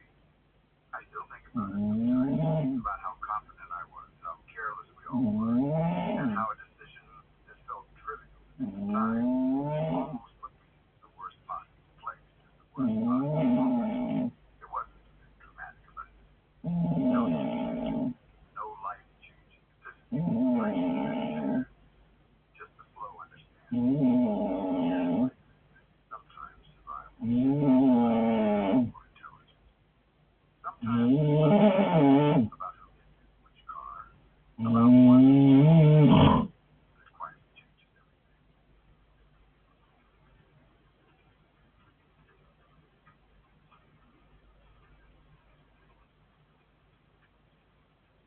This happened to me a few years ago, but it still feels close, like something that never fully settled into the past.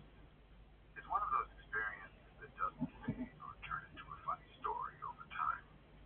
Instead, it stays sharp, coming back in flashes, especially at night or whenever I'm near trees. There's a little too much quiet. Where I live, the forest starts almost immediately after the edge of the city. You can walk 10 minutes from street lights and apartment buildings, and suddenly you're surrounded by trees. Not some deep, remote wilderness, but it's dense enough that once you're inside, the world changes quickly. Sounds behave differently. Light disappears fast. Paths that feel obvious during the day become vague and uncertain after dark. My friend and I used to love taking nighttime forest walks. We were young, restless, and a little too comfortable with our surroundings. We'd grown up near those woods, walked them a hundred times, and felt like we understood them. We knew there were wild boars and other animals around, which was exactly why we stayed quiet. You don't want to announce yourself in a place like that. Silence felt like common sense, like respect. That night, it was already almost pitch black when we went in. There was no moon to speak of, and the canopy swallowed what little light there was. The path was barely visible, more suggestion than a road. We walked slowly, listening, placing our feet carefully. Our conversation had faded into silence, partly because of the animals, partly because the dark naturally made you more inward. Then we heard the drums. At first, it didn't hit us as something alarming. It was rhythmic, steady, unchanging, not chaotic, not sudden, just a constant beat, repeating over and over. The sound carried strangely through the trees, echoing just enough to make it hard to tell where it was coming from. Our first thought was simple. Someone was having a party, a sleepover, a campfire gathering. That forest was popular with young people, especially in the warmer months. People went there to drink, make fires, roast food, mess around. Drums weren't that far-fetched. Someone might have brought them for atmosphere or fun. That explanation should have been enough, but something didn't sit right. As we kept walking, we realized we couldn't see any light at all. No campfire glow, no flashlights, no phone screen, nothing. The forest ahead and around us was completely dark. If people were gathered nearby, there should have been at least some flicker of light, some movement, something breaking the blackness. The drumming didn't change. Same rhythm, same tempo, no variation. We started walking faster, more alert now, scanning the darkness ahead, to the sides behind us. Our eyes strained, trying to make sense of shadows that all looked the same. The road beneath our feet was barely visible, just a slightly lighter patch of ground. Then the realization hit us both at almost the same time. The sound was getting louder, not gradually fading as if we were moving toward it, but closing in, like it was following us, like the distance between us and the source was shrinking no matter which way we went. That was when fear kicked in. Not the slow unease from before, but sharp, electric panic. Our breathing picked up. Our steps became uneven.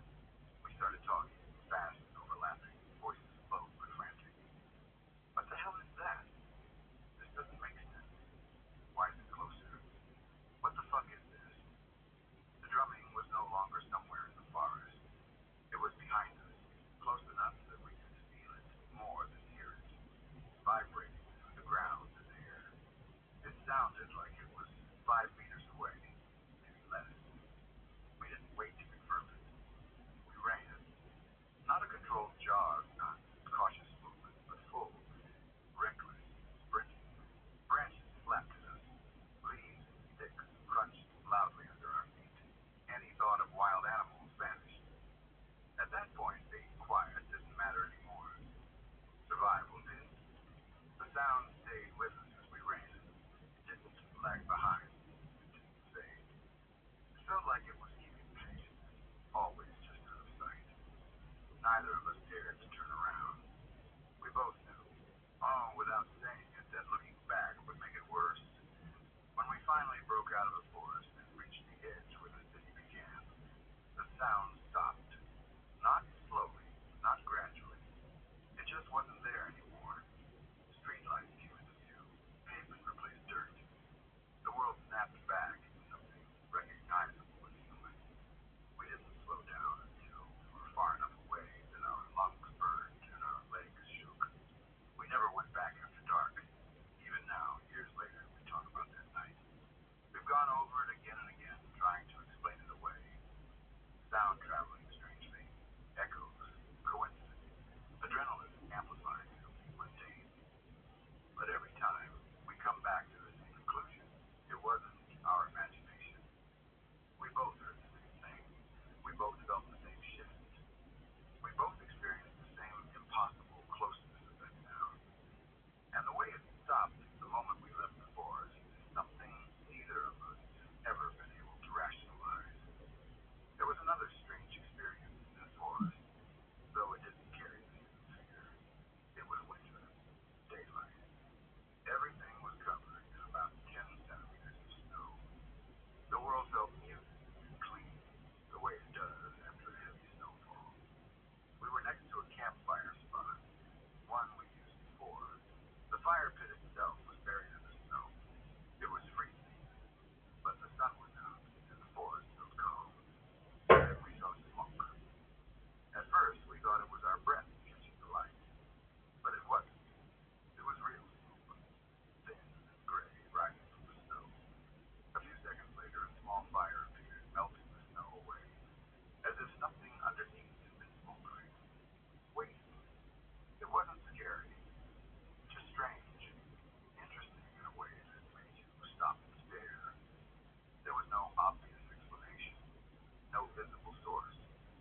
happened a few years ago, but it's one of those moments that never really leaves you. Not because something terrible happened, but because something almost did. The kind of experience that replays itself in your mind late at night, where every small decision feels heavier the more you think about it. It was a normal night, at least it started that way. I had just finished playing at an open mic. Nothing big, nothing dramatic, just a local spot, a handful of people, some music, the usual mix of nerves and relief that comes with getting on stage and then finally being done. I had my guitar strapped to my back, my head still buzzing a little from the night, already thinking about getting home with me. My hometown is huge, but it's not tiny either. The kind of place where you recognize streets and buildings more than individual people. Downtown has a few bars, a couple of restaurants, stretches that get quiet quickly once the night moves on. I was walking along like I'd done plenty of times before. Not really on edge, not really relaxed either. Just moving through familiar territory on autopilot. As I passed a restaurant, I noticed a few guys standing out front. They didn't look like they were waiting for a table or having a casual conversation. They were clustered together, leaning in close, talking low. The kind of body language that makes you register them without fully understanding why. Nothing illegal, nothing obvious, just odd. I kept walking. One of them stood out immediately. He was big, not just tall, but wide, broad shoulders, thick neck, a shaved head that caught what little light there was. I'm not a small guy myself. I'm about 6'1", around 230 pounds. I don't usually feel physically intimidated just walking down the street. This guy made me feel small. As I passed him, I noticed his mid-conversation, his head turning slightly as I went by. I didn't look directly at him, but I felt that shift in tension, the subtle break in rhythm when someone locks onto something new. I told myself not to overthink it. People look at each other all the time. That alone doesn't mean anything. I turned the corner into a dark alley. It wasn't a shortcut exactly, just the route I usually took. The alley connected the street in a way that saved a few minutes. I'd walked it dozens of times without this. It wasn't pitch black, but it was dim enough that details softened. Brick walls on either side, a dumpster halfway down. The sound of the street faded quickly behind me. That's when I heard footsteps. At first, I thought it was my own echo. The alley amplified sound in strange ways. But after a few steps, it became clear that someone else had turned in behind me. I glanced back, just enough to confirm what my body already knew. It was him, the large guy from the restaurant. He stopped talking to his friends and followed me around the corner. He wasn't on his phone. He wasn't looking around. He was walking directly behind me, his pace deliberate, unhurried, like he'd already decided where he was going. I felt that cold drop in my stomach. The one that doesn't come with panic right away, just awareness. I stood up. So did he. Not dramatically. Not running. Just matching my pace. Keeping the distance close. Close enough that the sound of his footsteps didn't fade. Close enough that I knew this wasn't coincidence. The alley felt longer than it ever had before. My mind started racing through possibilities. Maybe he just lived nearby. Maybe he was going the same way. Maybe I was misreading everything. But my body didn't believe that. My body was already preparing for something else. I could hear his breathing now. That was the moment fear entered. Not abstract fear, not imagination. Real, physical.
I hadn't crossed the street when I did, if there hadn't been people outside that pub, if I'd hesitated for even a few more seconds, I don't know what he planned to do.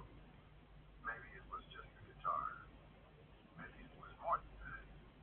I'll never know. And honestly, I don't want to. What stays with me isn't the fear itself, but how quiet it all was. No shouting, no threats, no dramatic buildup. Just a man deciding to follow someone into a dark space and seeing how far he could take it. That's what scares me the most. Not the idea of violence, but how ordinary it can feel while it's happening. How quickly a normal walk home can turn into something dangerous without any obvious warning. I still walk at night sometimes. I don't want to live in fear. But I'm different now. More aware, more cautious. I notice reflections in windows. Alexa, what time is it? I trust my instincts Alexa, faster instead of sneaking. what time is it? Every now and then, when I swing my Alexa, guitar over my what shoulder time is at it? a show, I think about that alley, about the sound of breathing mud, about Alexa, the moment I stepped into the light and everything changed. And I remind myself how lucky I was, not because I fought someone off, not because I was stronger or smarter, just because I crossed the street at the right time.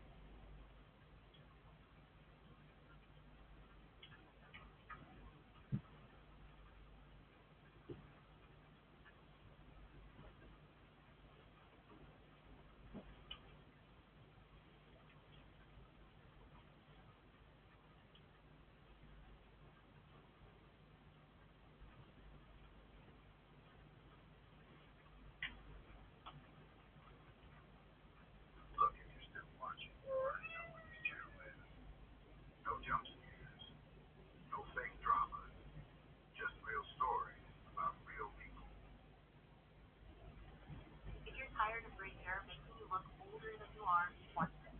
If you're still using traditional box dyes, keep watching because they are time-consuming, messy, and full of harsh chemicals that damage your hair. Meet Kohler, a quick natural solution for beautiful, gray-free hair in just 10 minutes. Simply pump, lather, wait 10 minutes, and rinse. It's that easy. Kohler uses organic ingredients like reishi mushrooms with no ammonia or peroxide, leaving your hair soft, shiny, and healthy. Thousands of customers will never go back to traditional box dyes. I will never in my life, ever, go back, buy, or more online. I know this is incredible. It changes everything. You don't have to do a shampoo and then get out. And I have to fuss with your guys. It's crazy. I don't know what kind of magic it is with the shampoo. And one bottle of shampoo lasts so long. One bottle lasts up to 6 months. Saves you time and money. Plus, we offer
love to know, where in the world are you listening from?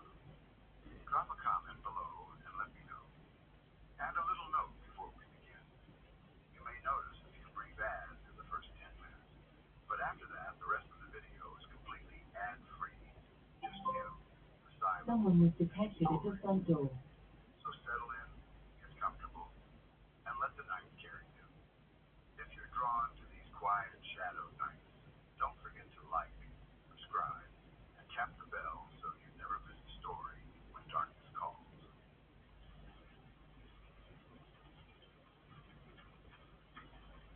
This is one of those stories that completely changes how you look at people, especially the ones you think you understand. It's not dramatic in the moment. There are no warning signs, no raised voices, no strange behavior that sets off alarms. That's what makes it so disturbing. Everything feels normal right up until it isn't. And then the realization hits all at once. This happened during my second year of college when I was working as a student teacher at a high school. I was still learning how to manage a classroom, how to read students, how to balance being approachable while still being authoritative. I took the job seriously, but I was also young and still idealistic. I believed that most people were basically good or at least predictable. That belief didn't survive this experience. That afternoon, I was teaching one of my regular classes. It wasn't a special day in any obvious way. No lockdown drills, no disruptions, no tension in the air. Just a normal class period. The kind you forget as soon as it's over. Students came in, took their seats, did their work, talked a little, complained a little. The usual. One of the students in my class was going to be moving away soon. Everyone knew it was his last day. That alone can sometimes cause odd behavior. Some students act out. Some get emotional. Some withdraw. But he didn't do any of that. He was completely normal. Actually, more than normal. He behaved perfectly throughout the entire class. Paid attention. He followed instructions. He didn't cause any trouble. If anything, he was one of the easier students to manage that day. Nothing about him stood out in a negative way. When class ended, he didn't rush out like most students do. Instead, he came up to me calmly, politely. He thanked me for the classes I had taught him and said he appreciated what I'd done before he moved away. It was one of those small moments that makes teaching worthwhile. A student taking the time to say thank you. It felt genuine, respectful, human. I remember thinking that he seemed like a good kid. Then the day ended. I went home. I didn't think about him again that evening. Why would I? As far as I knew, it was just another normal day in a long string of normal days. The next morning, everything changed. We received an urgent email from the school principal. The tone was serious, clipped, clearly written in a hurry. The kind of email that makes your stomach tighten before you even finish reading it. The student had been arrested. Not for something minor, not for theft or vandalism or fighting. He had attacked someone with an axe. According to the information shared earlier that same morning before he came to school, he had assaulted a person with an axe, then stolen their scooter and their money. It wasn't an accident. It wasn't a misunderstanding. It was a violent attack. And then, after doing that, he went to school. He went to class. He sat in my classroom. He listened. He behaved. He thanked me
sometimes you can't. This wasn't a stranger in a dark alley. This was a kid in a classroom. A polite, quiet student who followed rules and said thank you. The contrast between who he appeared to be and what he had done was impossible to reconcile. After that day, teaching never felt quite the same. I became more aware of how little you truly know about the internal lives of the people around you, how thin the line can be between normal and catastrophic, how easily someone can compartmentalize action in a way that defies everything you understand about human behavior. It also made me think about how society talks about violence. We like to believe it comes from obvious monsters, from people who are visibly unstable or openly aggressive. But sometimes it comes from someone who can sit quietly in a classroom and say goodbye like nothing happened. That realization is deeply uncomfortable. I also couldn't stop thinking about the victim, about how their life was changed in an instant while the person who attacked them went on with his morning like it was any other day. That disconnect between cause and effect, between violence and consequence, is chilling. For a long time after, I felt uneasy around students in a way I never had before. Not paranoid exactly, but more alert, more aware that appearances mean very little. That behavior in a structured environment doesn't always reflect what someone is capable of outside of it. I don't know what happened to that student after his arrest. I don't know the details of his trial or sentence. I don't know what led him to commit the attack in the first place. And honestly, I'm not sure any explanation would make it easier to process. What stays with me isn't curiosity about his motives. It's the memory of how normal he seemed. The memory of him thanking me. The knowledge that I was sharing a space with someone who had just committed extreme violence, and that there was nothing in that moment that warned me. This story still bothers me because it strips away a comforting illusion. The illusion that danger is obvious, that it announces itself, that you'll always know when you're near it. Sometimes danger sits quietly in the distance, raises its hand when asked, completes its work, and walks out the door without assistance. And you don't find out until the next day through an email that makes your stomach drop that the person you were just talking to had already crossed the line. Most people never will. That kind of realization doesn't fade.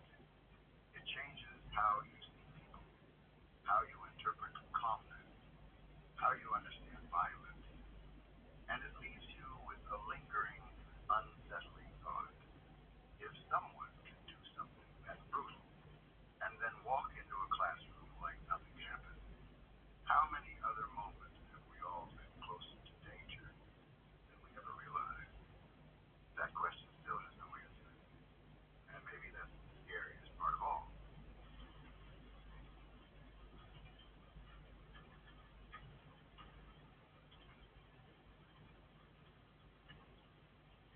The story of Nacino Island is one of those histories that feels almost impossible to understand from the safety of the present. It does not feel real, even when you know it's documented, recorded, and remembered by people who lived through it. It feels like something that belongs to nightmares or to fiction, but it happened to real people, in a real place, within living memory. The suffering was not quick, it was not accidental. It unfolded slowly, driven by hunger, fear, and a system that treated human beings as disposable. Nazino Island, sometimes called the Island of Death, was located on the Ob River in Siberia. In 1933, during the Soviet era, thousands of people were sent there as part of a forced resettlement program. Many of them were not criminals in the way people imagine criminals. Some were homeless, some were peasants, and some were people picked up in cities for not having proper documents. They were labeled as socially harmful and deported without real trials or preparation. The journey itself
Stronger individuals preyed on weaker ones. Guards sometimes shot people who tried to flee, leaving bodies behind. Those bodies did not stay untouched for long. Cannibalism began. At first, it was whispered about. Then it became known. Then it became unavoidable. People began cutting flesh from the dead. Later, as starvation became absolute, some began cutting flesh from the living. Not out of madness in the way horror movies portray it, but out of desperation so extreme that the human mind breaks under the pressure.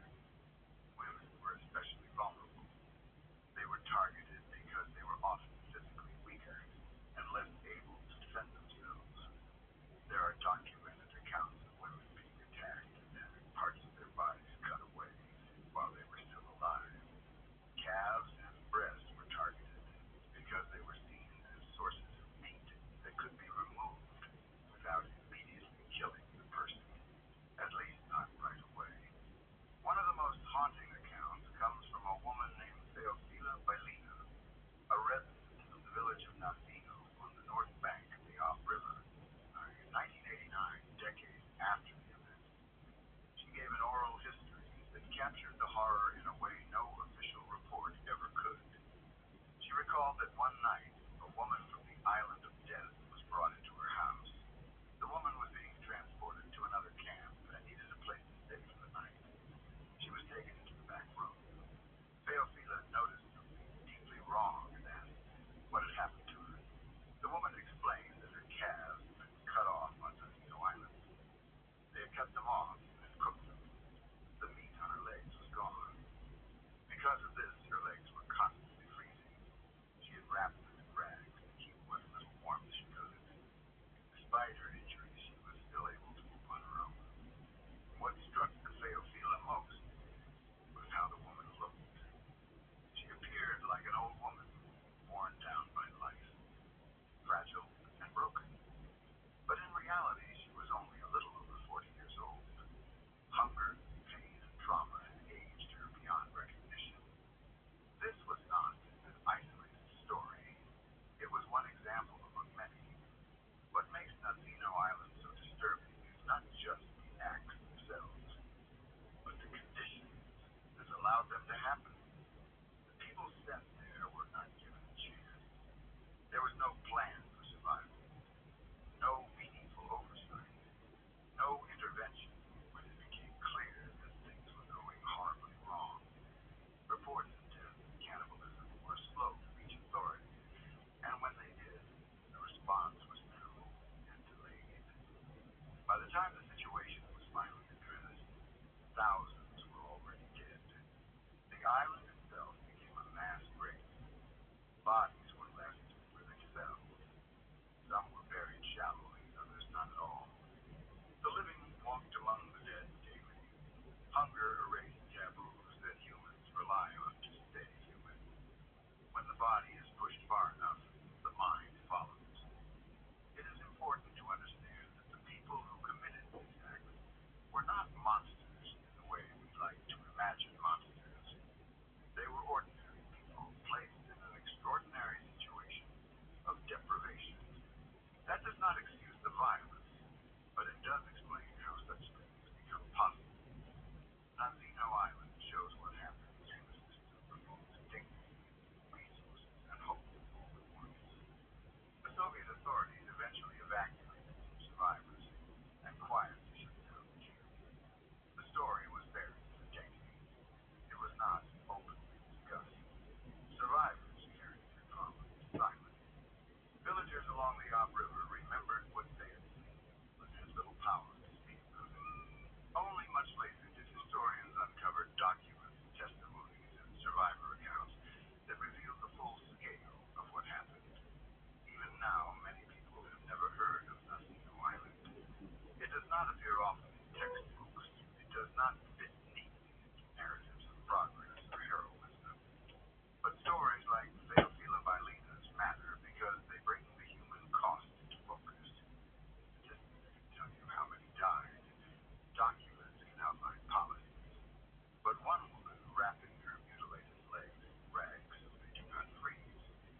tells you what happens when people are reduced to bodies, struggling to stay alive one more day.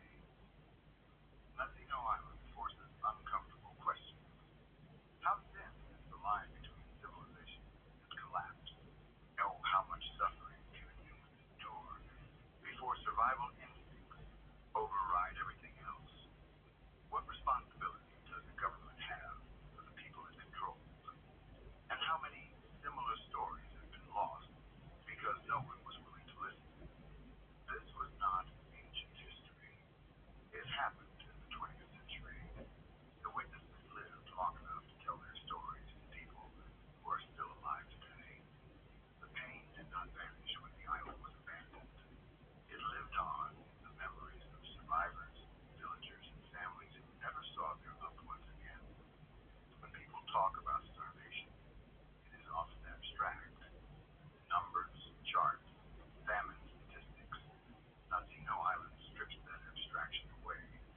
It shows starvation as something intimate, something that happens to bodies and relationships, something that corrodes morality itself.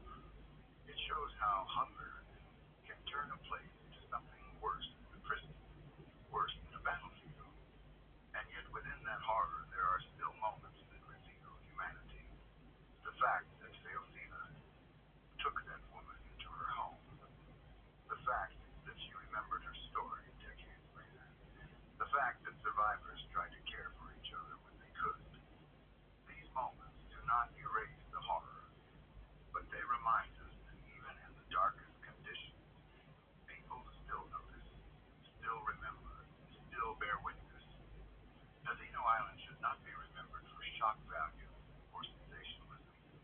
It should be remembered as a warning about what happens when people are treated as expendable, a warning about how quickly systems can collapse into cruelty when ideology replaces compassion, a warning about how easily suffering can be hidden when it happens far away from centers of power. The woman Theophila described survived, at least long enough to leave the island. Many did not. And even those who lived carried scars that never healed, on their bodies and in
dog didn't belong to the family, but it wandered freely, as animals often did in those days. It had a habit of showing up on their property, especially near the trash cans. It barked loudly and often, sometimes late into the night. It wasn't a new problem. It had been happening for a long time, and it had worn down the father's patience. That night, the dog was especially loud. It barked and barked outside the house near the trash cans, the sound carrying clearly through the quiet night. The boy, who had stayed behind, lay in his bed, already not feeling well, trying to sleep. The noise wouldn't stop. Every bark echoed in the house, sharp and constant. The father was angry. This wasn't just about the noise, it was about weeks, maybe months of frustration, about feeling disrespected by neighbors who didn't control their animals, about wanting peace in his own home. In that moment, something snapped. He decided that he was done with it. He made the decision to put an end to the barking that night. He went upstairs to the bedroom where the shotgun was kept. Back then, firearms were common in households, especially in rural or small communities. They were tools used for hunting, protection, and pest control.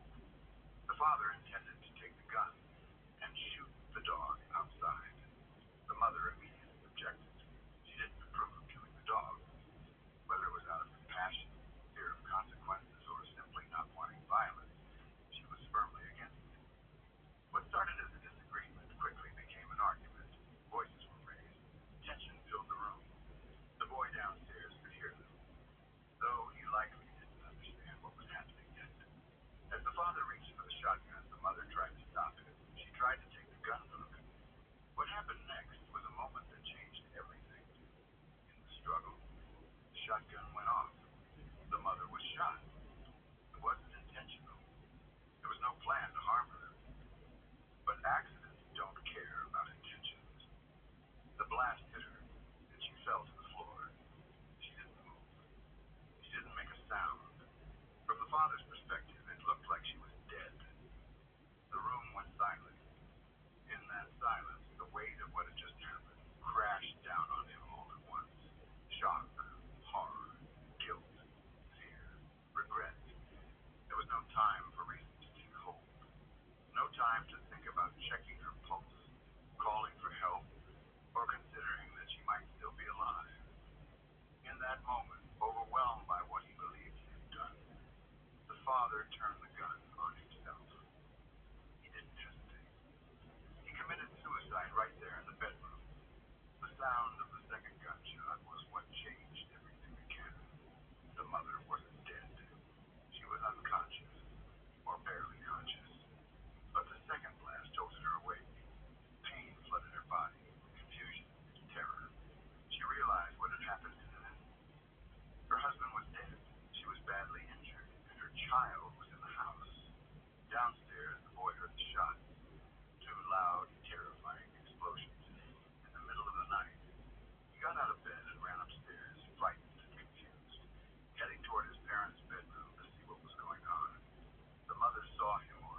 By the time anyone arrived, it was over. Two parents dead in the same room. One from suicide. One from a combination of injury and desperate action. And a child who survived, carrying the memory of that night for the rest of his life. The dog was never the story. What happened afterward is just as haunting in a different way. Because this was a devoutly Catholic family, the truth became a problem. Suicide was considered a grave sin. Someone who took their own life could not be buried in consecrated ground, could not be laid to rest with family, could not be openly mourned in the same way. The family faced a terrible choice, so they buried the story instead. Details were softened, facts were omitted, conversations ended abruptly.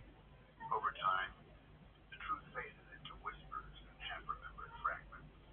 The tragedy became something people didn't talk about, not because it wasn't important, but because acknowledging it would mean confronting shame, grief, and religious consequences they weren't prepared to face. For years, this story stayed hidden within the family. Children grew up without knowing exactly what had happened.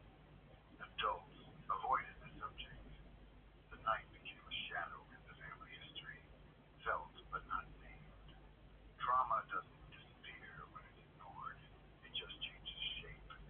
It shows up in silence, in anxiety, and things no one can quite explain. What makes this story so devastating isn't just the deaths themselves. It's how fast everything unraveled. A barking dog, a moment of anger, an argument, an accident, panic, guilt. Two lives lost in minutes, leaving behind a child and a family forever changed. It was also terrifying how close it came to being different. If the gun hadn't gone off, if the father had paused, if the mother hadn't tried to grab it, if the father had checked on her before acting, if help had come sooner,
choice but to discard almost everything in the apartment. They lost more than a person. They lost a home full of memories. While they were grieving, they were also forced to throw away belongings, photos, personal items, pieces of his life that could never be replaced. It's hard to imagine having to make those decisions while still trying to process the shock of losing someone you love. There was no time to sit with the grief properly.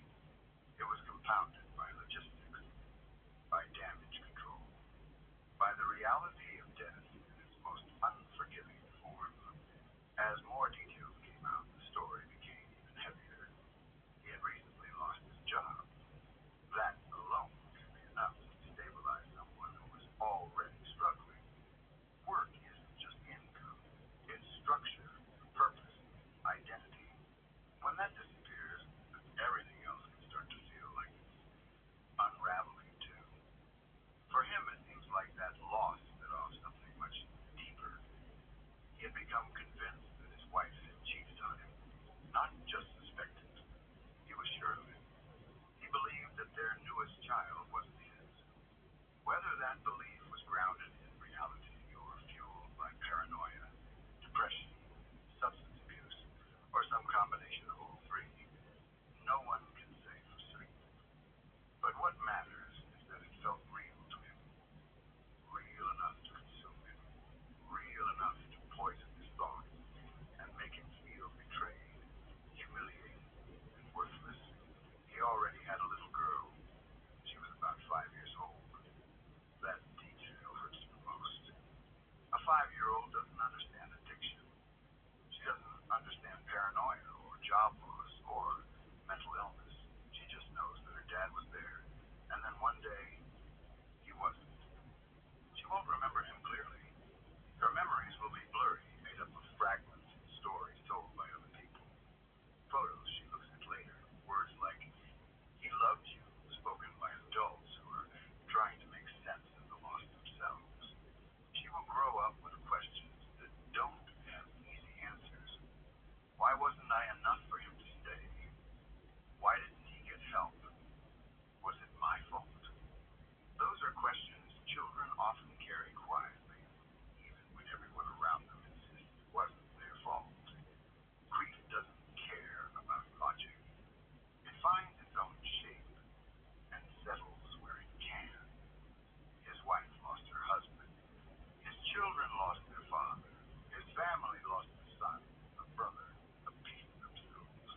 mom told me this story recently, and ever since she said it out loud, it has been stuck in my head.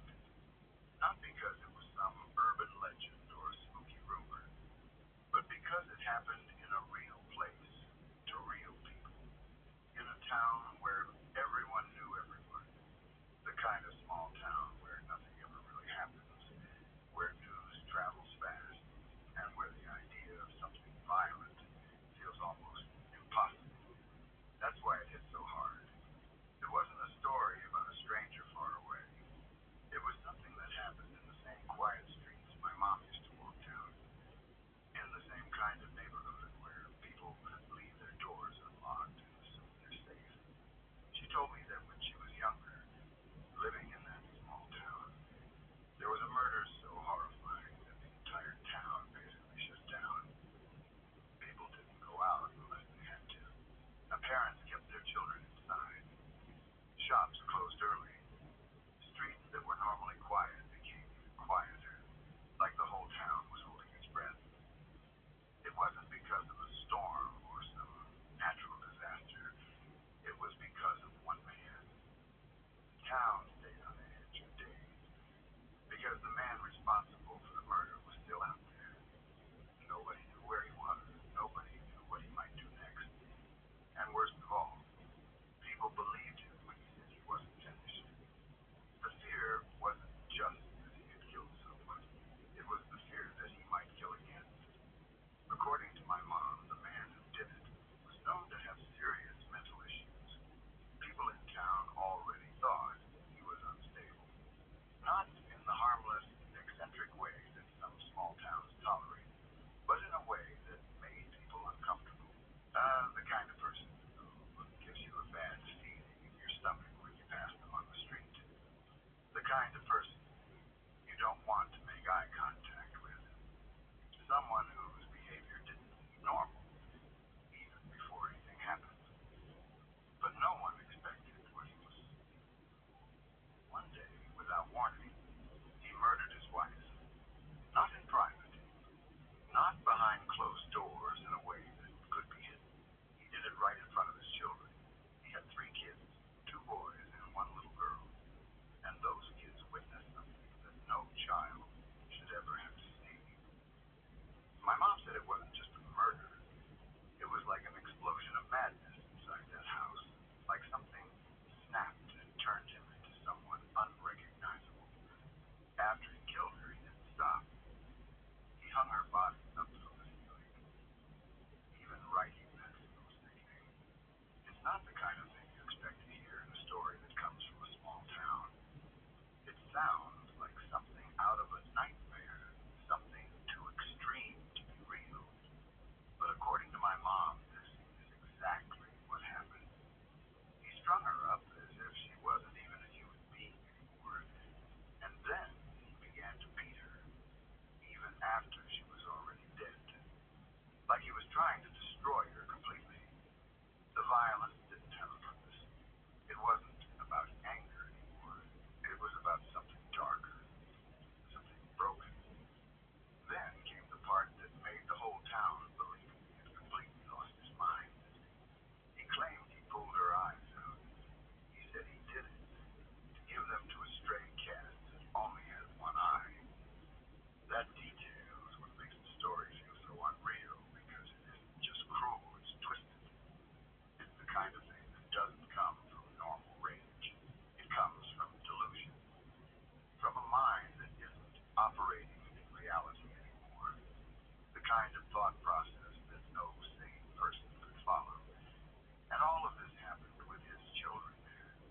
Those kids weren't just nearby. They were trapped in the house, watching their father become something terrifying. Watching their mother die. Watching the aftermath. Seeing blood everywhere. Hearing sounds they would never forget. In the moment, they must have been frozen with fear, not even understanding how to react, because when you're a child, your parents are supposed to be the safest people in the world. But in that house, the father was in danger. At some point after the murder, he fled. But he didn't flee alone. He took the little girl with him. The 2 boys managed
fathers checked outside at night. The idea that a man who had already murdered his wife in such a brutal way was now running around with a little girl, claiming he needed to kill more children, was too terrifying to ignore. For days, the town felt like it was under siege. My mom said it was almost like a shutdown. Not officially, like the government closing everything, but socially. People stayed inside, businesses slowed down, the streets empty. Everyone was watching everyone. People looked past the cars like they were threats. If someone knocked on a door unexpectedly, people hesitated before answering. That kind of fear spreads quickly, and once it spreads, it infects everything. Every child became a potential target in people's minds. Every shadow felt suspicious. Every unfamiliar sound made people jump. And somewhere out there, that man was still free. Eventually, yeah, he was caught. My mom didn't go into all the details of how they found him, but she said the relief in the town was immediate. People could finally breathe again. Parents could finally let their children sleep without checking locks 5 times. But even with him arrested, the damage was already done. The story had carved itself into the town's memory. It became something people whispered about for years, something that older residents never forgot. The man was sentenced to prison, and he stayed there for a long time, something like 35 to 40 years, according to what my mom heard. Long enough that people stopped talking about him daily. Long enough that kids who weren't even born at the time grew up hearing about it as a scary story, not as a current threat. Long enough that the world moved forward, even though that family never could. But what shocked me the most was what came next. After those decades, he was eventually released. Released back into the world. By then, he would have been old, maybe 70 or 80. An old man, probably weak, probably gray-haired, probably moving slowly. But that doesn't erase what he did. It doesn't erase the terror he caused. It doesn't erase the memory of a woman murdered in her own home while her children watched. It doesn't erase the blood. It doesn't erase the fact that he took a little girl and disappeared. Because that is the other part of the story that never got closure. The daughter was never found. At least not that my mom knows, not that anyone in town ever heard. She vanished within that day. And after that, it was like she disappeared off the face of the earth. And that thought is terrifying in its own way. Because what happened to her? Did he harm her? Did she survive? Was she raised under a different name somewhere else? Did someone take her in without knowing who she was? Did she grow up carrying the traumas of the deed that she never spoke about it? No one knows. And that unknown is what keeps the story alive. Because murder is horrific, but uncertainty is its own kind of horror. When someone vanishes, your mind fills the gap with endless possibilities, and most of them are worse than the truth. I think about those 2 boys who escaped. I think about what they must have carried with them for the rest of their lives. They didn't just lose their mother. They lost her in the most brutal way imaginable. They lost their sense of safety. They lost their sister. And they lost their childhood in a single day. And then there's the town itself. Small towns remember things like this forever. A place like that doesn't have hundreds of murders a year. It's not like a big city where violence becomes discipline. In a small town, one horrific crime can define a decade. It becomes a marker in time. People remember where they were when they heard about it. They remember who told them. They remember the silence in the streets afterward. My mom said it changed everything for a while. People didn't trust the way they used to. They didn't assume their neighbors were safe. They didn't assume their community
How helpless those kids must have felt.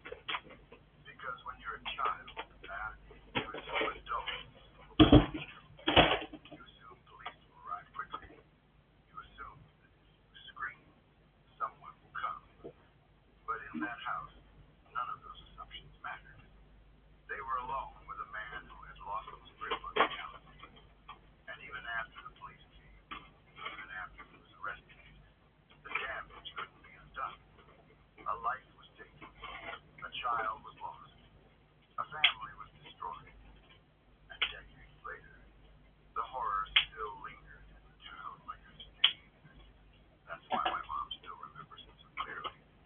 Not because it was just a crime, but because it was the moment the town realized that healing wasn't something that happened elsewhere. It could happen right there, behind a normal front door, in the middle of a quiet street, to a family that had done nothing wrong. And the scariest part of all is that even now, there is still no ending. The daughter is still missing. The answers are still incomplete. And somewhere out there, there's a little girl who might have grown up carrying the secrets that began with blood on the walls in a town that shut down in fear. Sorry to pause for just a moment. If this is your first time here, welcome. I hope you're enjoying the calm so far. If you'd like more nights like this, true stories, gentle rain, no interruptions, please subscribe to the Croonin' Noir. It really helps me to keep creating these peaceful stories. And tap the bell so you're here every time a new story arrives in the dark. Now, back to the story.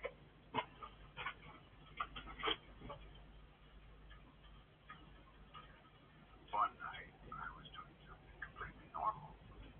The kind of thing nobody thinks twice about. I was just doing laundry in the laundry room of the apartment complex I used to live in. It wasn't late enough to feel unusual, but it was late enough that the building was quiet. The hallways were empty. The air felt still. And the only sounds were the machines running and the soft hum of fluorescent lights overhead. The laundry room itself wasn't anything special. Just a plain room with a row of washers and dryers, a folding table, and a few plastic chairs that always looked like they were about to break. The place smelled like detergent, warm fabric. It was the kind of smell you associate with routine, with boring everyday life. That night felt no different at first. I had my clothes in the washer. I was waiting for the cycle to finish. And I was mostly just killing time. I don't even remember what I was thinking about. Probably nothing important. Maybe I was tired. Maybe I was annoyed that I had to do laundry at all, like everyone is. It was one of those quiet moments where you're alone, but you're not really thinking about the fact that you're alone. Then I noticed something strange. There was a small red dot on the wall. At first, my brain didn't process it.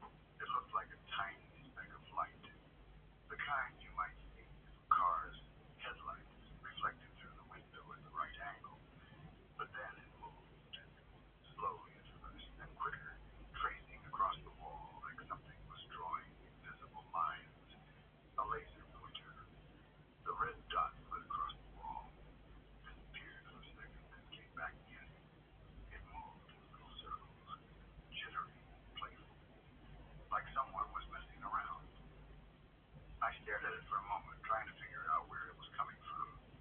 The laundry room had a large window that faced the street. If you stood in the room, you could see outside clearly. Across the street, there was another apartment complex. Beyond that were parked cars, sidewalks, streetlights, and patches of darkness between buildings. It didn't take much imagination to figure out what was happening. Someone outside had a laser pointer and was aiming it through the window. The first thought that came to my mind was that it was just some idiot messing around. Maybe a teenager, maybe someone bored, sitting in their apartment with nothing better to do. I didn't think danger right away. I thought annoying. I thought people are stupid. But even then, it made me uncomfortable. Not because I was scared yet, but because it felt invasive. Like someone was watching me and trying to get a reaction. The red dot moved again, higher this time, then lower, then stopped on the wall for a few seconds, as if whoever was holding it was trying to see if I'd look around. I decided not to give them the satisfaction. I pretended not to notice it at all. I kept folding clothes. I kept my face neutral. I avoided turning toward the window, and I acted like I didn't care. The whole time I was thinking that if it was just someone trying to mess with me, the fastest way to make them stop was to act bored. And for a while, it seemed to work. The laser dot moved less.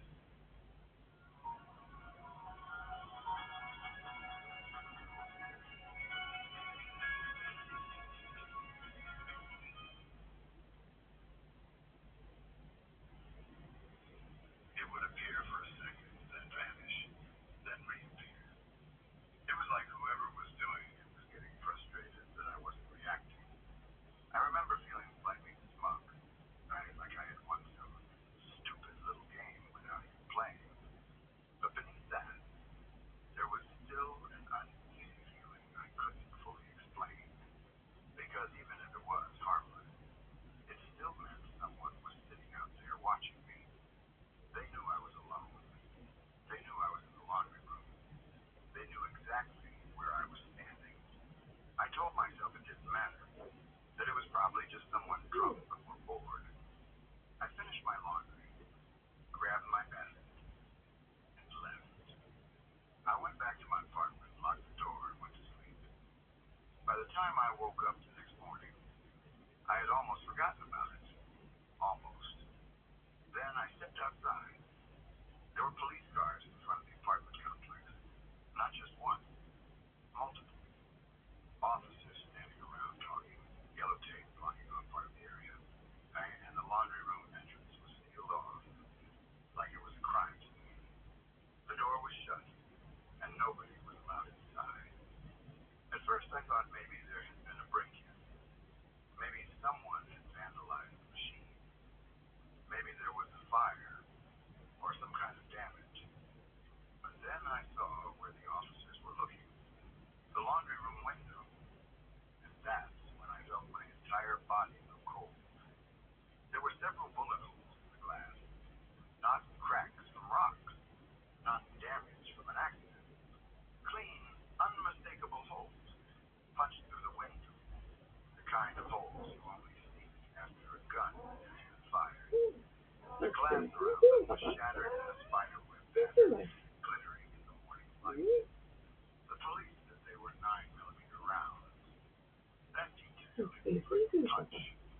Not because I knew much about guns, but because it made it real. It wasn't an airsoft gun. It wasn't fireworks. It wasn't a BB gun. It was an actual handgun. A real weapon fired into the exact room where I had been standing the night before. And suddenly, the memory of that laser pointer came rushing back. The red dot on the wall. The way it moved. The way it stopped. As if it was searching. And the sick realization that followed. That laser pointer wasn't a toy. It was a gun laser.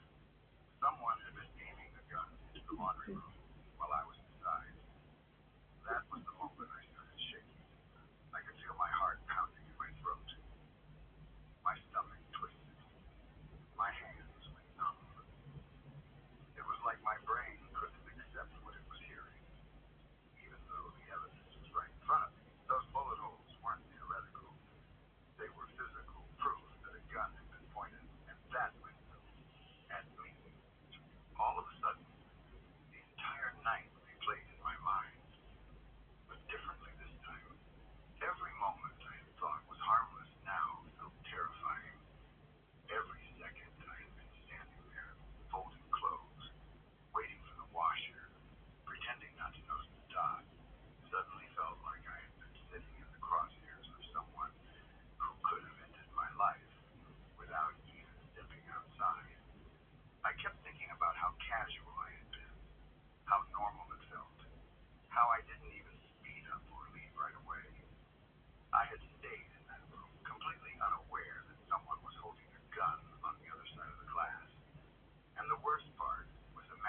my body, my head, my hands, they could track where I was standing, and they didn't shoot. Not while I was there. At least not that I heard. So why did the bullets end up in the window? The police told residents that the shots were fired sometime during the night. They weren't sure exactly when, but they believed it happened after the laundry room was empty. That's why nobody was hurt. That's why nobody called 911 in the moment, because nobody heard screams. Nobody reported a shooting. The building was quiet. People were asleep. But I knew something else. I knew that laser pointer had been there while I was inside. That meant whoever fired those shots had been watching me. And that's when the darkest thought entered my head. They might have been deciding whether to kill me. The idea sounds insane when you say it out loud, like paranoia, like something you hear in a movie. But standing there in the daylight, looking at the bullet holes, remembering the laser dot, it didn't feel insane at all. It felt logical. It felt obvious. Someone aimed a gun at me, tracked me through a window, and then chose not to pull the trigger. Not because they couldn't, because they didn't want to, or because they hesitated, or because they were debating it. That possibility is what messes with me the most. It's one thing to know a bullet could have hit you by accident. It's another thing to realize someone might have been considering killing you for absolutely no reason, just because they could, just for entertainment, just to see what it felt like, just to ruin someone's life in the most permanent way possible. And I'll never know what stopped them. Maybe they were drunk and lost their nerve. Maybe they were scared of the consequences. Maybe someone with them said no. Maybe they couldn't get a clear shot. Maybe they did want to kill me, but they decided to wait until the room was empty so they could shoot the window without dealing with a body. Or maybe they wanted the thrill of aiming at someone, but not the reality of murder. Either way, the thought that my life depended on the look of a stranger sitting somewhere across the street still makes me feel sick. After that day, I couldn't look at the laundry room the same way. I couldn't look at the window the same way. Every time I walked past it, I pictured myself standing there again, a red dot on the wall, my back turned, pretending I didn't know it, while someone outside held a weapon steady. It changed the way I saw the entire apartment complex. Because before that, the laundry room was just a boring little room you went to when you needed clean clothes. After that, it felt like a trap. A glass box visible from the street where anyone could watch you, where anyone could do anything. You'd never know until it was too late. I also started thinking about how close it came. If the bullets had been fired while I was still in there, I probably wouldn't have had time to react. A 9mm round through a window doesn't give you a warning. You don't hear it coming. You don't get a second chance. One moment you're folding a shirt. The next moment you're on the floor bleeding out. And nobody even knows why. The thought of that is terrifying. And it's even more terrifying that it could have happened without anyone even realizing. People would have woken up the next morning, police tape in a body bag, and wondered what happened. They would have said it was random. They would have said wrong place, wrong time. But I would have known something worse. That someone had watched me. That they had aimed at me. That my life ended because someone thought it might be funny.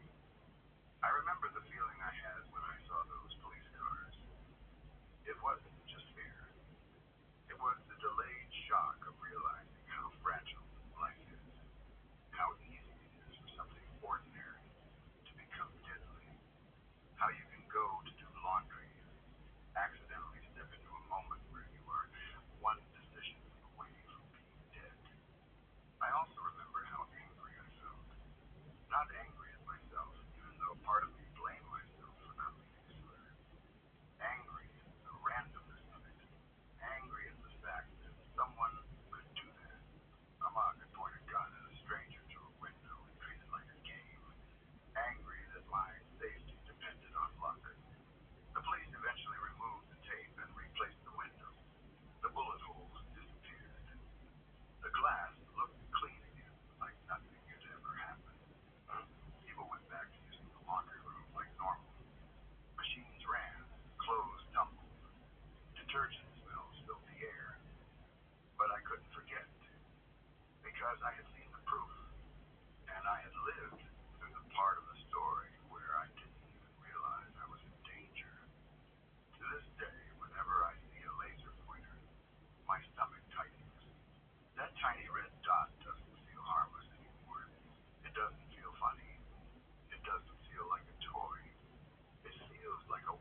shows up as something small and easy to ignore. A red dot on a wall. A quiet moment. A moment where you pretend not to notice because you think someone is just messing with you. And then the next morning, you realize you were never being messed with. You were being aimed at.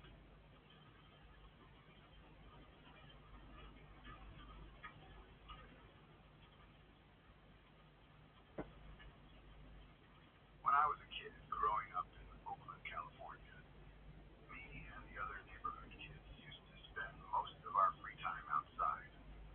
We didn't have smartphones or anything like that, so when school ended, we just roam around. We ride bikes, walk the streets, explore places we probably shouldn't have been exploring. And somehow we always ended up back near the creeks.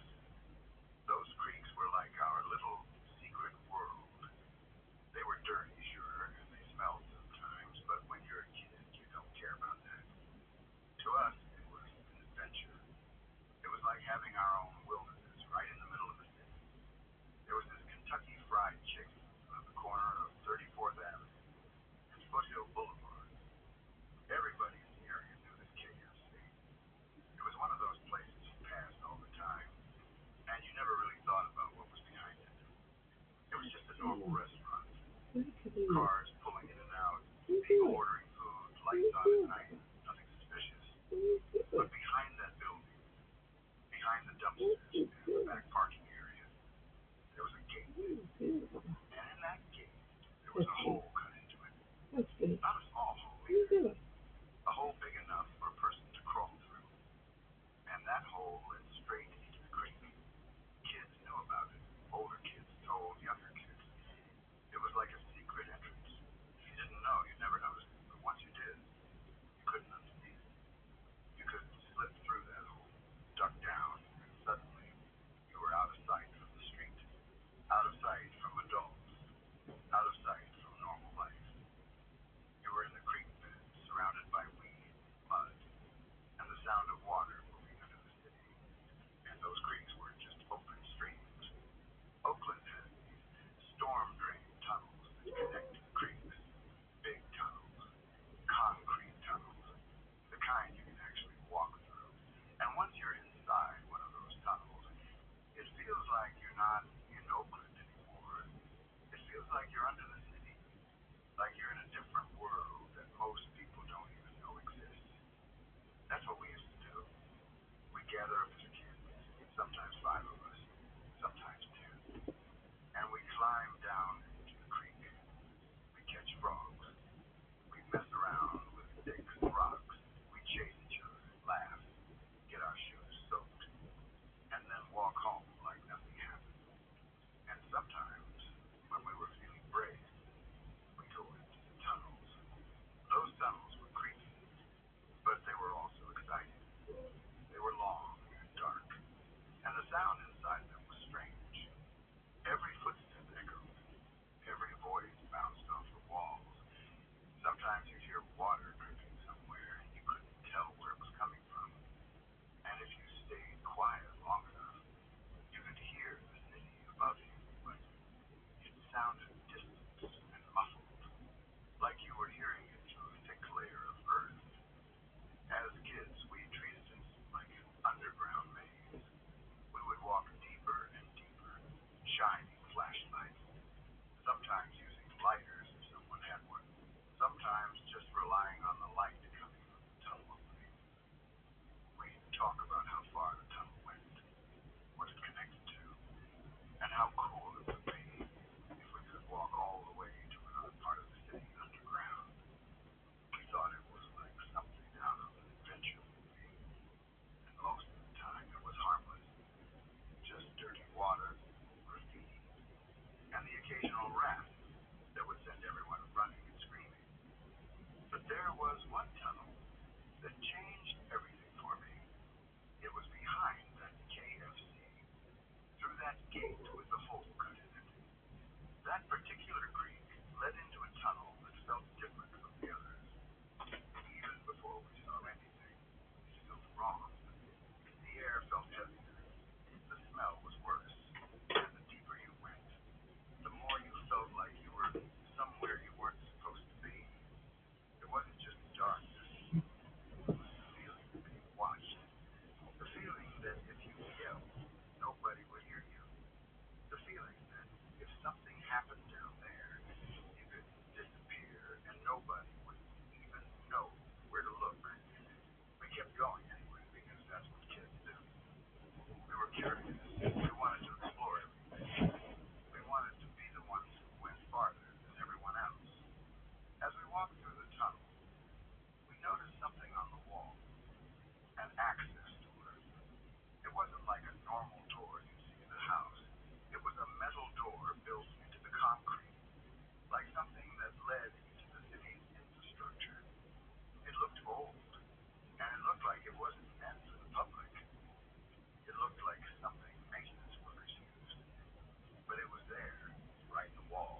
like our brains couldn't process what we were seeing.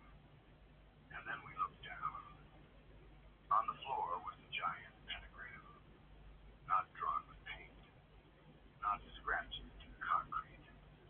It looked like it was made with blood, too. A full symbol spread across the floor, dark and smeared, like it had been made quickly but with intention. Like someone had stood there and created it as part of something serious. My heart started pounding so hard I could feel it in my throat. I remember feeling dizzy. I remember thinking it had to be fake. It had to be a prank. It had to be older kids messing with people. But even if it was fake, it was still horrifying. Because who would do that? Who would go down there into a hidden underground room behind a KFC and make something like that? Then we saw something that made it even worse. There were shackles, real shackles. Not just chains lying on the ground, but hand and feet restraints that looked cemented into the floor, like they were meant to hold someone in place, like someone had been tied down there before, like this wasn't just graffiti and symbols. It was a setup.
alongside a man who later committed a crime so disturbing that even now, years later, it doesn't feel completely real.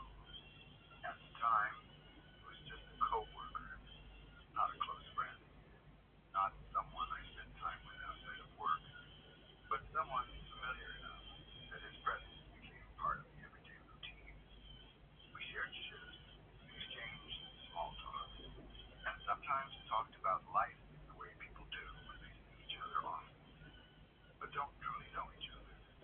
There was always something slightly off about it, but not in a way that made anyone feel unsafe. It was subtle, more like an emotional distance or a stiffness in how he moved through the world. He had spent time in jail before, and it showed in small ways. He seemed institutionalized, like someone who had learned how to survive in controlled environments and was still adjusting to life outside of them. He followed rules carefully, kept his head down, and didn't draw attention to himself. If anything, he seemed determined not to mess up again.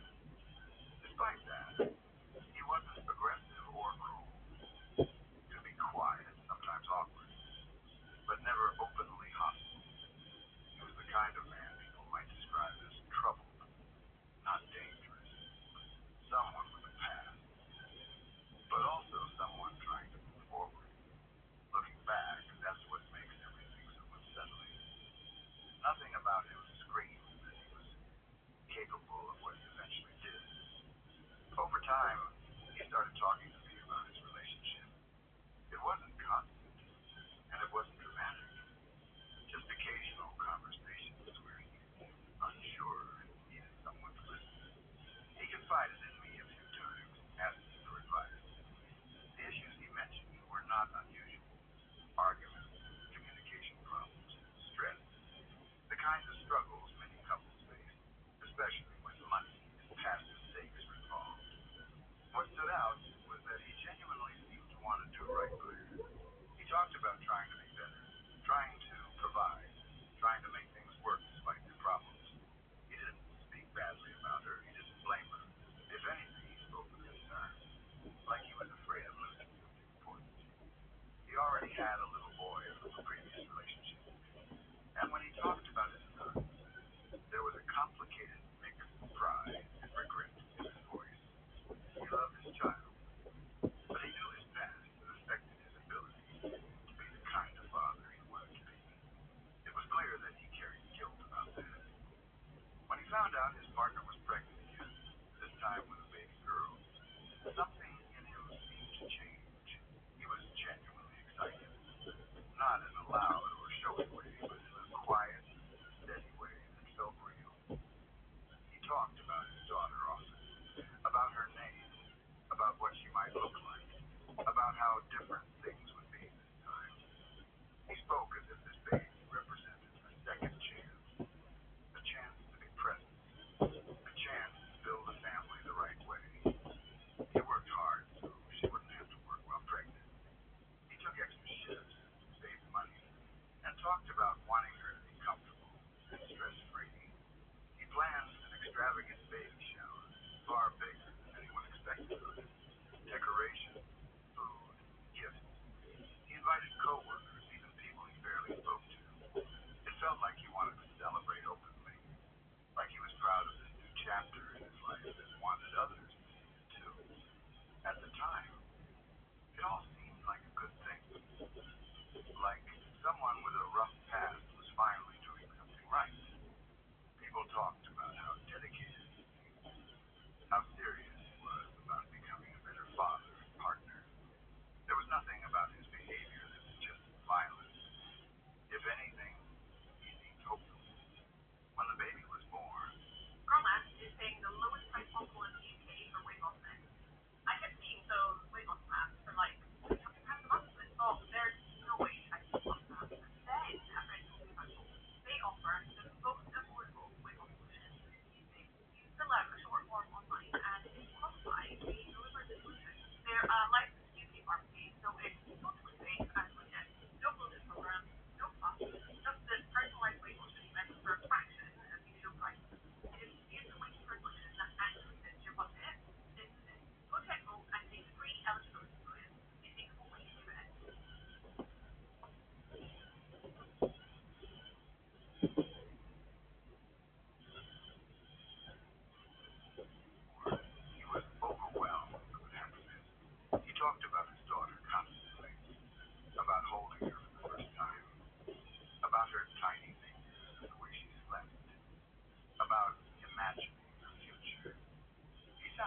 any other new father, full of wonder and love. There was no hint that something was wrong. Then everything changed. Not long after the birth, his partner told him that the baby wasn't his. I don't know if that was true. I still don't. It's one of those details that remains unclear, and in some ways, it doesn't even matter. What matters is that whatever he heard in that moment completely broke something inside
kind of person you assume is laid back, non-threatening, maybe even a little harmless to a fault.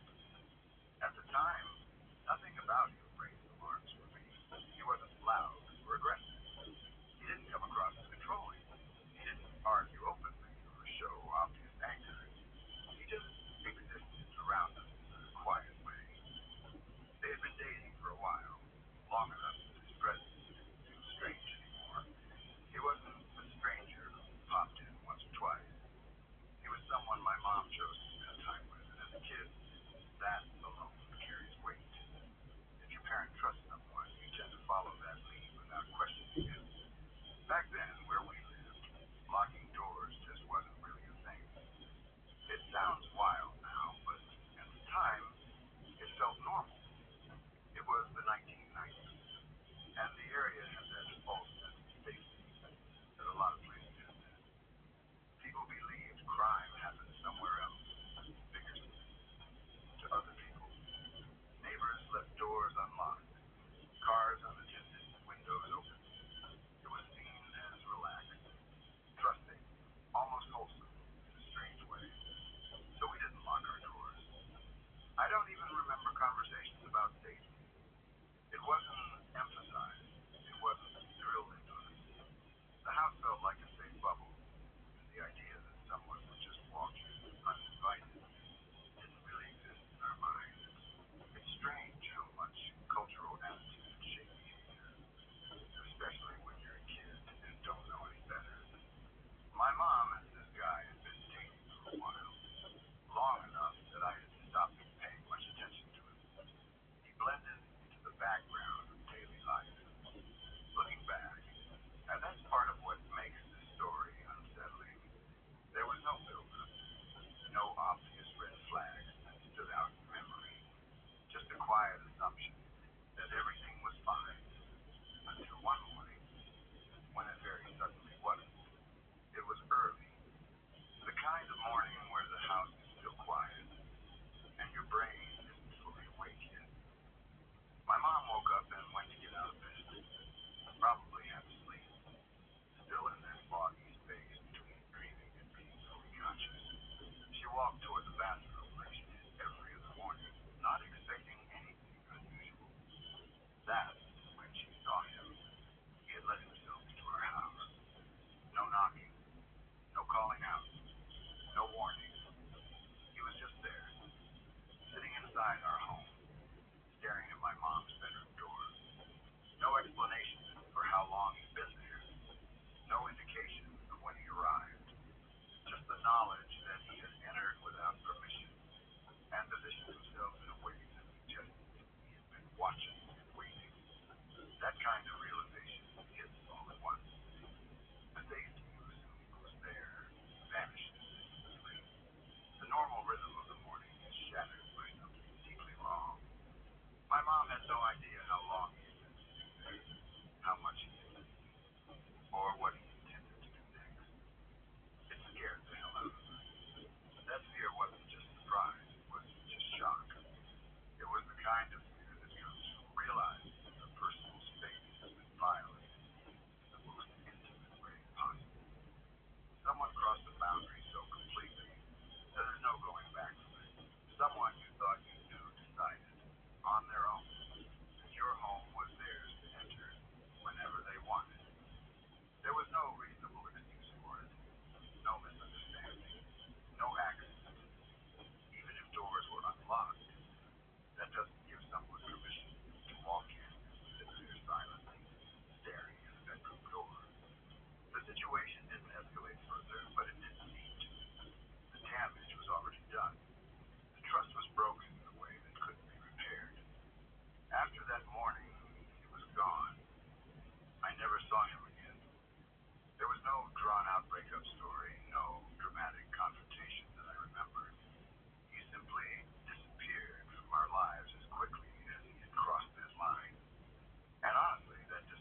mom had woken up later. This is a new glasses collab that you need to know about. They are 3 pairs for the Google and Tom Bobo collab, and they are so incredibly cool. This collection's theme is Vision Tool Hypothesis. There's a total of 5 pairs in this collection. Each one is inspired by tools and technology. This is the programmer. I have it in the black frame with the tinted lenses, and it features a fully functional 64 gigabyte USB-A flash drive. I also have a decoder in silver with clear lenses. The arms on these glasses are so unique. It's a double helix structure inspired by DNA. I also have a geologist in black with tinted lenses. These have such a unique texture and shape to them. The frame has a super cool stone-like texture. Tommy Bogo, the designer behind Tom Bogo, has a background in industrial design and really fuses creativity and functionality. They're definitely some of the coolest glasses I've seen, and I love the concept of mixing tech with fashion. But let me know your thoughts. What do you think of this collection, and what's your favorite?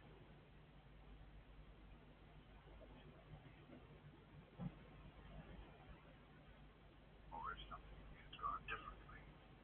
There's something uniquely disturbing about someone silently waiting like that. It's not impulsive. It's not accidental. It involves time, patience, and intent. Time, even if nothing else happened. The act itself says enough. As a kid, I didn't fully understand the gravity of it at the time. I just knew that something had scared my mom badly enough that the rules of our household changed overnight. Doors that had always been left open were suddenly checked twice. Blocks that had gathered dust were suddenly part of the daily routine. Only later, with more distance and perspective, did it really sink in how dangerous that moment had been. It also changed how I thought about appearances. That guy didn't look threatening. He didn't fit the stereotype people imagine when they think of danger. He fit the opposite image, and that's part of what makes it unsettling. He didn't need to look scary to do something scary. He didn't need aggression or violence to cross a line that should never have been crossed. It was a reminder, even if I didn't consciously frame it that way back then, that safety isn't about how someone looks or what message they project. It's about behavior. And the moment someone ignores boundaries, especially in such a personal space, that's the moment everything changes. Even now, thinking about it makes my skin crawl a little. The quietness of it, the stillness, the fact that it happened in a place that was supposed to be safe, at a time when no one was expecting anything bad. Someone We has locked our doors detected a after that, front door. and we never stopped. That one moment rewrote how we thought about privacy, trust, and protection. It took away the casual comfort of assuming nothing bad would happen, just because it hadn't happened before.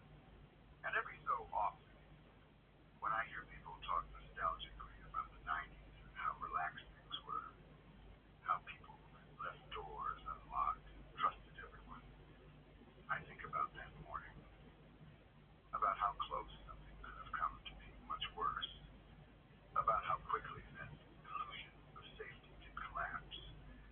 Nothing dramatic happened afterward. There was no crime reported, no follow-up story, no explanation. Just a quiet lesson learned the hard way. And sometimes, those are the moments that stick with you the longest. The ones where something almost happened. The ones where a line was crossed just far enough to show you what was possible. We never saw him again. But the effect of that morning never really left either.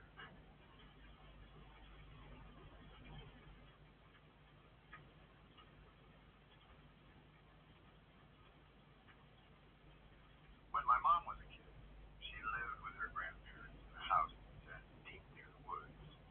Not the kind of woods you see behind suburban homes, but real woods, big and quiet. The kind that swallow sound and light once you step too far in. The house had been there for generations, long before paved roads or street lights reached that area. It was old, solid, and full of history. The kind of place where every floorboard seemed to remember something. The house had 2 levels, but not in the usual way. The main living area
protected. I, as kids, exaggerated it, building the story bigger every time they told it. Most of the time, it was just harmless talk. But apparently, someone else heard those stories too. One night, while the entire family was asleep, something happened that changed how everyone thought about that basement forever. My mom was still young at the time, old enough to remember details clearly, but young enough that the memory stayed with her in a raw, emotional way. She said she woke up to screaming, not shouting, not arguing, screaming. It wasn't the kind of scream that comes from anger or fear in the moment. It was panic, full and uncontrollable. The kind that makes your blood run cold before your brain understands what's happening. She said it echoed through the house and seemed to come from below them, from the direction of the basement. At first, she didn't understand what she was hearing. When you're half asleep, your mind tries to make sense of sounds in strange ways. But the screaming didn't stop. It got louder, more frantic, like someone was losing their mind down there. Her grandparents woke up too. Her grandmother immediately knew something was wrong. The dogs were barking. The house felt tense, like the air itself had changed. Her grandfather, without hesitation, reached for his gun. He kept a revolver in the house, not out of paranoia, but because they lived so far from neighbors, and help was never close by. Someone had broken into the house. More specifically, someone had broken into the basement. Later, they would figure out that a thief had entered the lower level, searching for the so-called treasure. How he knew about it, no one ever fully explained. Maybe he had overheard rumors. Maybe someone talked too much. Maybe he had known the family long ago. That part of the story was never clear. What was clear was that he was not prepared for whatever he encountered down there.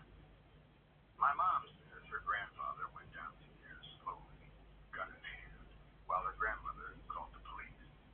My mom followed partway despite being told to stay back. She hid near the top of the stairs, just far enough away to feel safe, but close enough to see. She swears to this day that what she saw still doesn't make sense to her.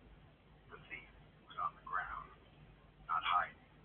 It's the bit that nobody tells men about weight loss medication. Exercise, exercise, exercise, go to the gym, change your life, be healthy, and it's not as simple as that. Weight loss affects so many different people in different ways. I've always been really confident that I have that's actually helped me stabilise and lose weight and be right. If you do have any side effects, you get great support. You know, they can help you work through this. The reason I chose Boy over the NHS is I actually wanted the support, the team, and the app rather than just being sent the medication because I qualified for a certain demographic.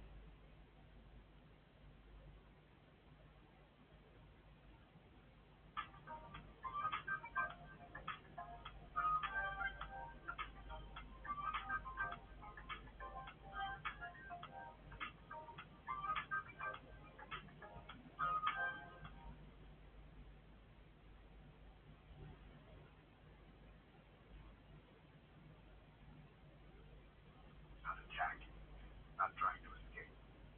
He was lying there, shaking. His eyes were wide open, but they didn't look normal.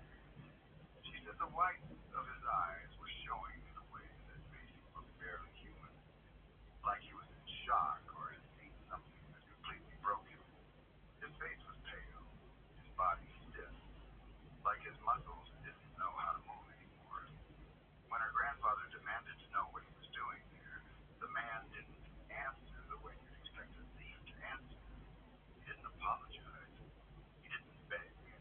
He didn't threaten. Instead, he said something that made the entire moment feel wrong in a way that never left her. Don't let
challenges your senses of reality, something that makes you feel like you've crossed the line you can't uncross. The way my mom describes his voice still bothers me. She says it wasn't the voice of someone who had been threatened by a gun. It was the voice of someone who had already seen something worse. The idea that there was something in that basement, something that could reduce a grown man to screaming and begging strangers to stay away, is hard to shake, especially because no one ever explained it. No police report ever mentioned anything unusual. No official story ever surfaced beyond attempted theft. And yet, no one in the family ever went back down there. The basement stayed locked. Eventually, years later, when the house was sold, the new owners renovated it. They cleared it out, cleaned it up, modernized it. Whatever had been there was removed, thrown away, or destroyed. If there was an answer, it was lost then. But the memory stayed. My mom still talks about that night sometimes, usually late, usually quietly. She says it taught her that not all fear comes from things that make sense. Some fear comes from the unknown, from the idea that there are things in the world we don't understand and don't want to. What haunts me the most is that Steve didn't want the treasure anymore. Whatever he went down there to find, he didn't care about it after. He didn't want money. He didn't want objects. He just wanted to get away, make sure no one else ever went down there. That kind of fear doesn't fade quickly. And the fact that my grandfather never told me what he knew makes it worse. It suggests that maybe some things aren't meant to be explained. Maybe some things lose their power only if they stay buried, locked away, and unspoken. Or maybe it was protecting me. Either way, that house, that basement, and that night remain one of the most unsettling stories in my family. Not because of what is known, but because of what isn't. Because whatever scared that thief was real enough to break it, and real enough that my grandparents never wanted anyone to go looking for it again.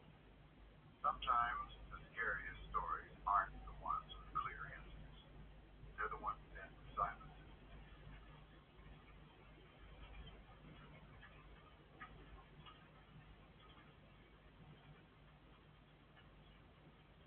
When I was about 8 or 9 years old, something happened that I still think about more than 20 years later.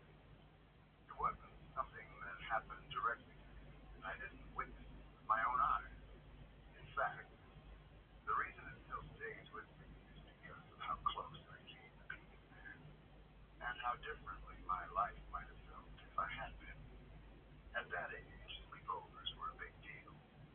They felt like small adventures, a chance to be away from home, to stay up late, to feel grown up in a way that only kids can. One weekend, I was invited to stay overnight at a friend's house. Another friend was invited too, so it felt even more exciting. The three of us were close, and spending the night together seemed like the most normal, harmless thing in the world. I remember being excited about it.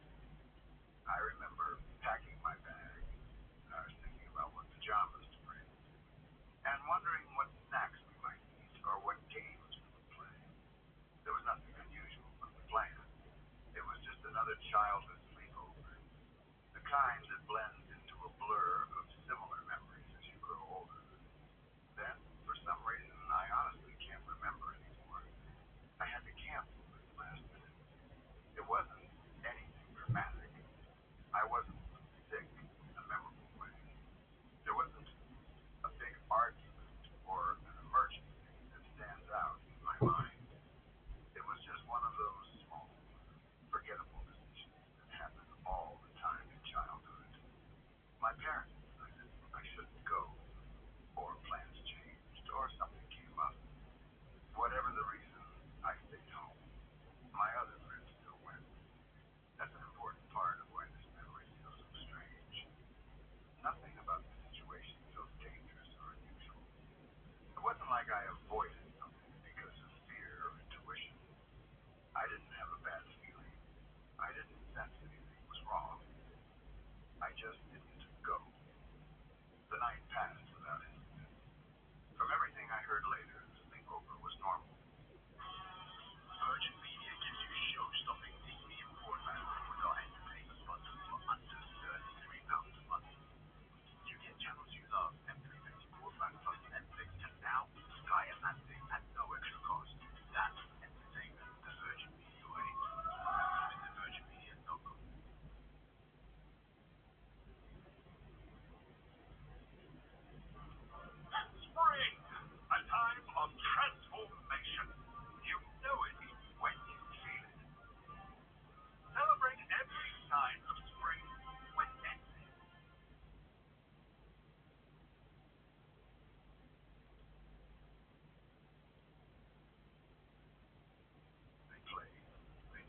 When I found out later, the shock hit me in waves. At first, it didn't feel real. It felt like one of those stories adults tell that doesn't quite sink in because your brain doesn't know where to put it. Death at that age is still something you mostly associate with old people, pets, or distant relatives. Not the father of a friend. Not someone you've seen smiling and laughing not long ago. Then the realization set in. I was supposed to be there. I would have been sitting at that table. I would have seen it happen. I would have watched a grown man collapse and die in front of me. At 8 or 9 years old, I would have had no way to process that. No emotional tools to understand it. No distance from it. As selfish as it might sound, and I've wrestled with that feeling many times, I am still deeply grateful that I wasn't there. That doesn't mean I don't feel sadness or empathy for the people who were. It doesn't mean I don't recognize how unfair and devastating the situation was. But I also know myself, and I know how deeply images and moments imprint on a child's mind. I know that seeing them could have changed me in ways I might never fully understand. My friend, the daughter of the man who died, was never the same after that. How could she be? She lost her father in the most sudden and traumatic way possible. One moment he was there, the next he was gone forever. There was no hospital goodbye, no chance to prepare, no gradual understanding. Just a sharp, brutal break between before and after. Not long after, she and her mother moved away. I don't remember exactly how quickly it happened, but I remember that it felt sudden. One day she was part of our daily world, and then she wasn't. That's often how childhood loss works. People disappear quietly, carrying their grief somewhere else, while life around them keeps moving. The house where that breakfast happened was no longer a place of normal memories. It became a place marked by trauma. Leaving was probably the only way that could breathe again. My other friend, the one who had stayed over as a guest that night, carried a different kind of burden. She wasn't family, but she was there. She saw it. She heard it. She experienced the shock, the confusion, the panic, all without the emotional safety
because of how ordinary it was, because it reminds me that safety is not guaranteed by familiarity, that homes, families, and routines are not shields against sudden loss.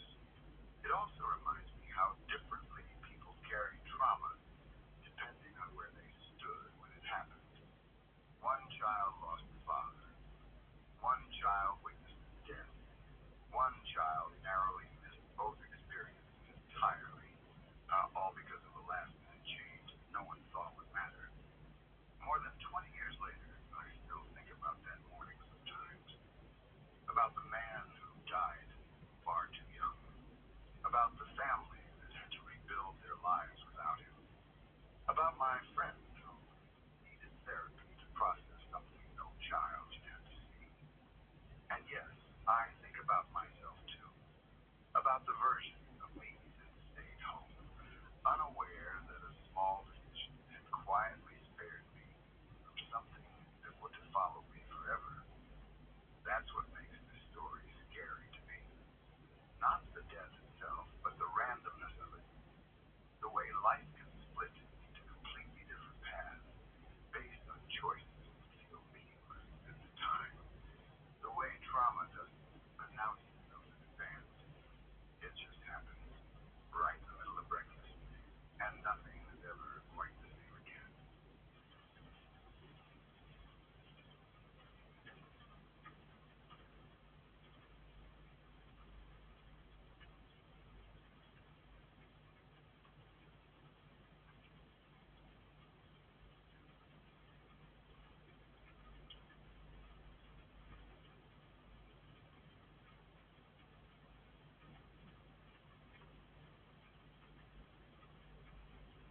Look, if you're still watching, you already know what this channel is.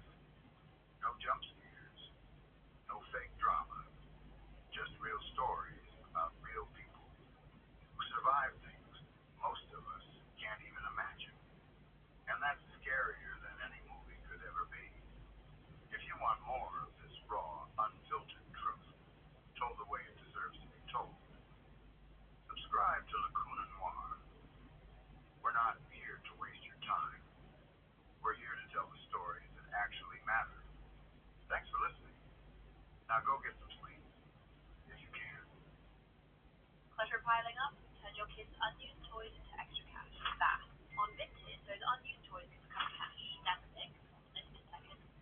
They'll write those toy cards they haven't played with, those stuffed toy animals from another era, those brick sets waiting for their comeback. They could be your ticket to that new bug you've been eyeing. They're a selling team. It's never been easier to pass these on. Make room for what's next. Sell on Vinted and give your kids a life.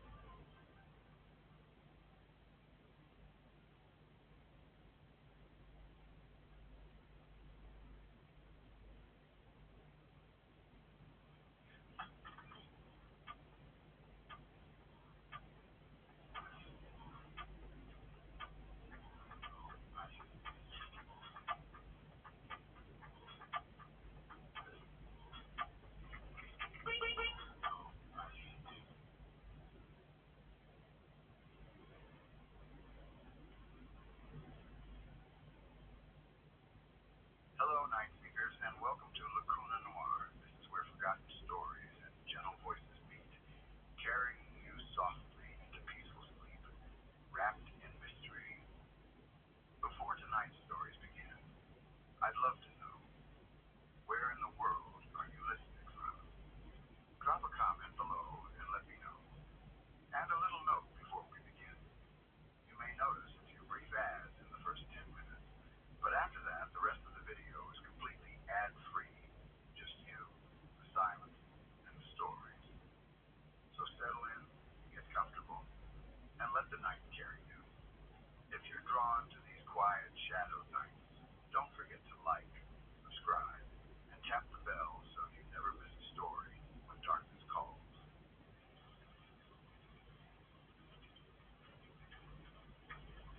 I woke up suddenly in the middle of the night. The kind of sharp, unnatural wake-up where your eyes open and you're already alert before you even know why. My room was completely dark, and for a second I just lay there listening to my own breathing,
logical explanation. Maybe the handle was loose. Maybe the pipes did something weird. Old houses make noises. Old plumbing acts up. I repeated those thoughts like a mantra, but they didn't stick. The image of that empty bathroom with the shower running kept replaying in my head. I didn't go back to sleep that night.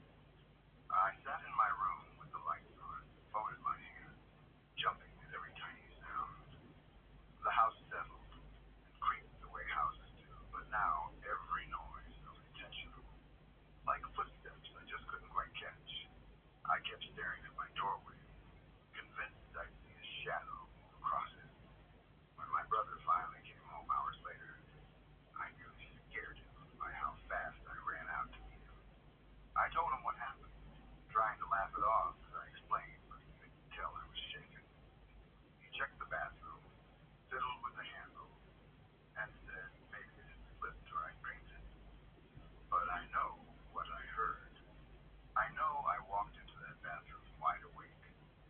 The weirdest part is that nothing like it ever happened again. Not before, not after. The shower never turned on by itself. The handle never slipped. The plumbing worked perfectly fine. It was a single, isolated moment that made no sense and left no evidence behind. Almost 5 years have passed, and I still think about it more often than I want to admit. Sometimes I'll wake up in the middle of the night and lie there listening to the silence. I half expecting to hear water start running again. Every time the house makes a noise, my mind flashes back to that night.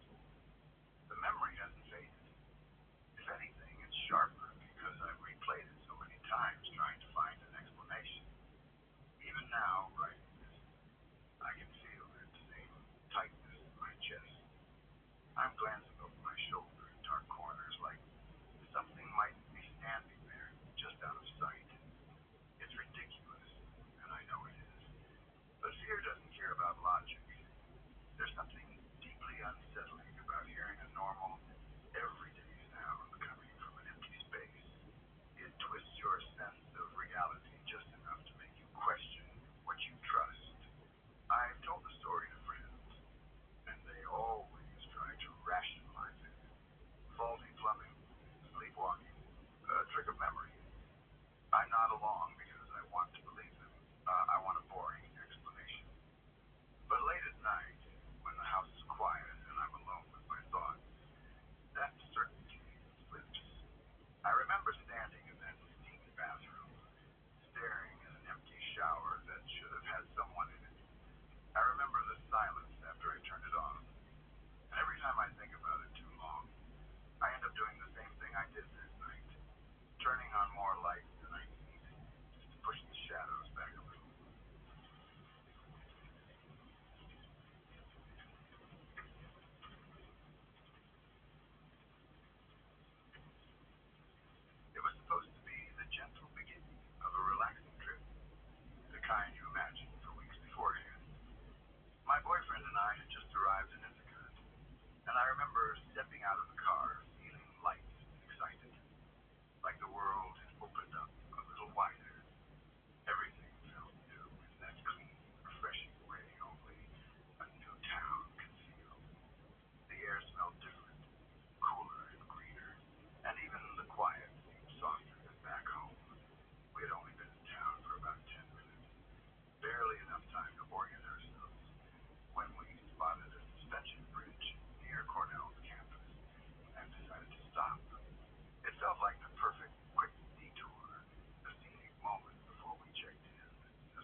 Trapped in the planks, you could see straight down.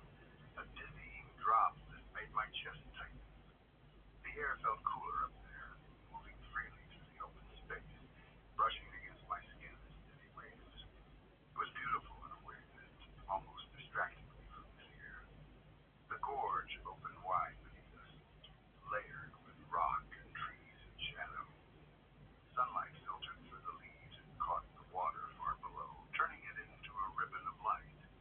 It looked like something from a postcard, calm and perfect, the kind of view people travel hours to see. He held my hand and talked to me the entire time, guiding me forward step by step. I focused on his voice instead of the height. I kept my eyes mostly ahead, breathing slowly, trying to match my pace to his words. Each step felt heavy and deliberate.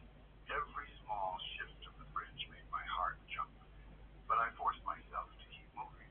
I didn't want to freeze. I didn't want to turn back and let the fear win. There was a strange pride in continuing, even while my body screamed at me to retreat. When we reached the middle of the bridge, we stopped. It was the best view point, the place where the gorge opened the widest. The world felt suspended around us, the sky stretching above, the drop yawning below. For a moment, I forgot to be afraid. The scene was so quiet and beautiful that it pulled me out of my head. We decided to take a picture, wanting to capture that early vacation glow, that feeling of being somewhere new together.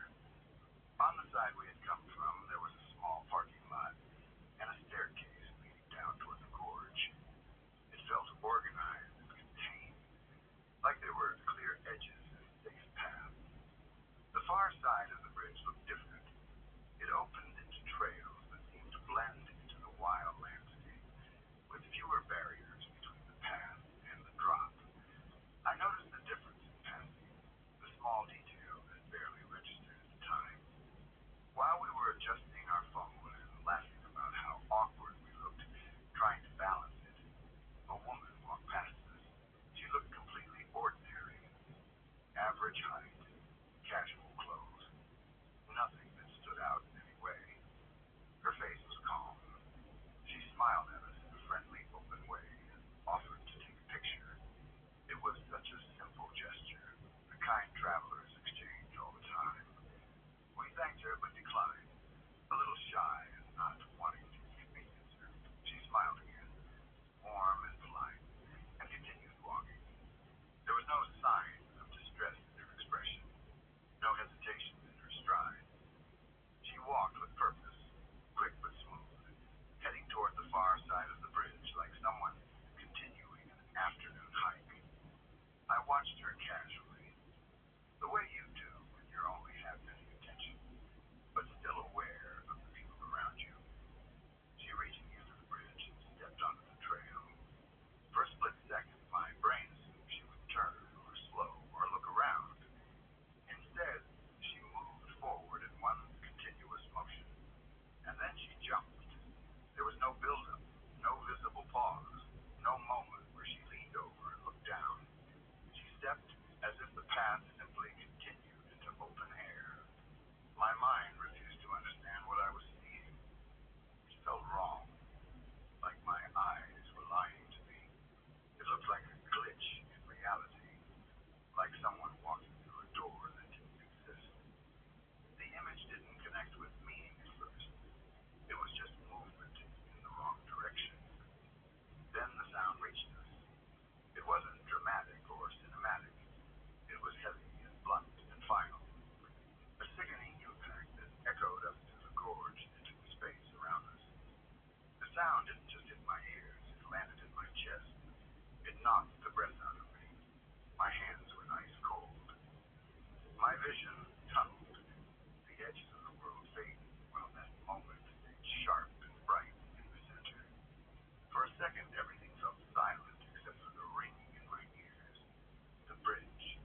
plenty of daytime dives before and felt comfortable in the water, but night diving had this extra edge to it.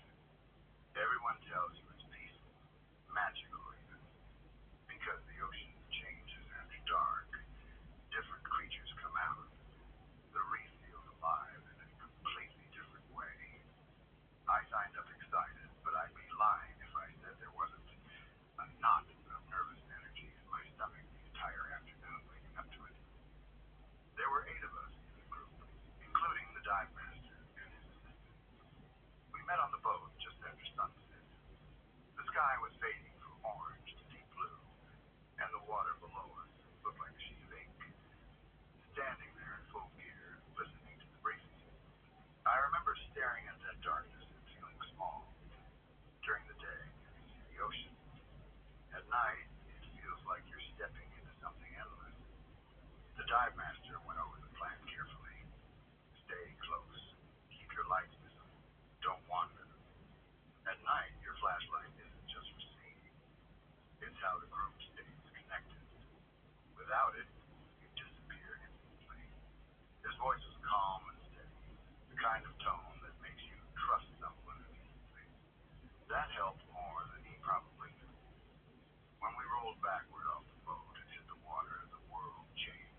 sounds ridiculous, but in that moment it felt like the only humor my brain could generate to keep from cracking.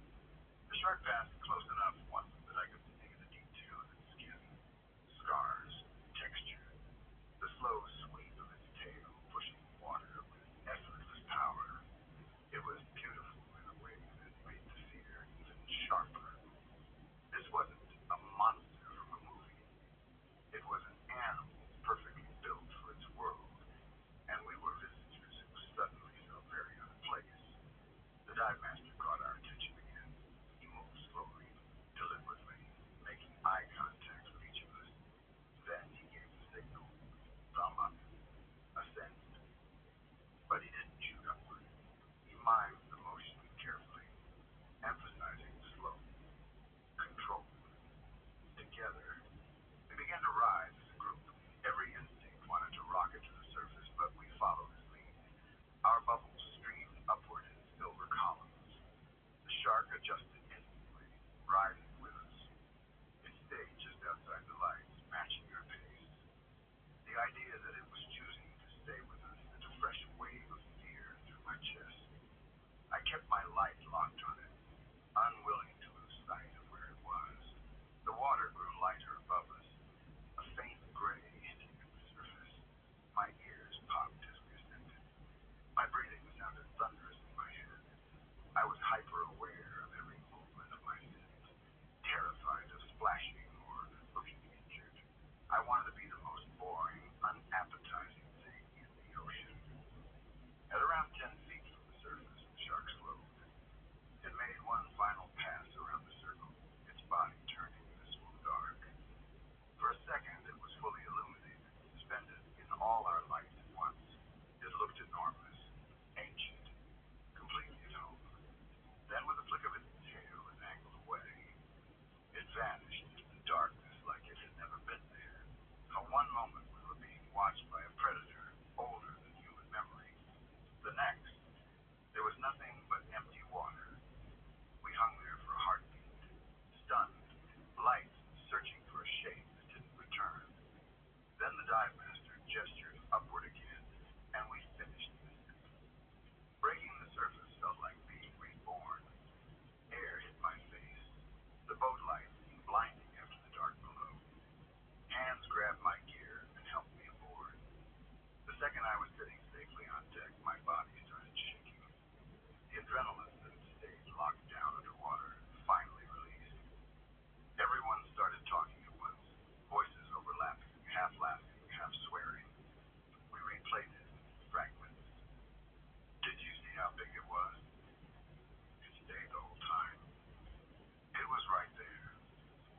The dive master stayed calm even then, but I could see the tension leaving his shoulders. He told us we'd done everything right, stayed together, stayed controlled. He said the shark was curious, not hunting. I nodded along, but my body didn't care about the explanation. All it knew was that something with the power to end me had chosen not to. When I got home that night, I lay awake replaying the image of it circling in the dark.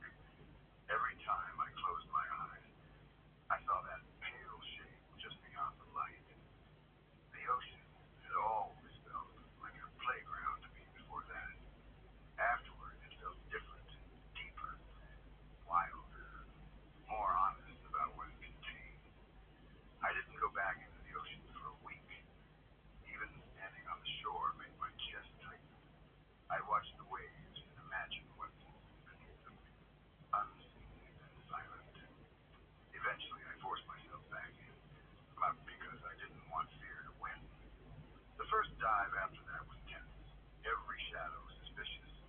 But little by little, the love of the water returned. Still, I've never forgotten that circle of light in the darkness and the shape that moved just beyond it.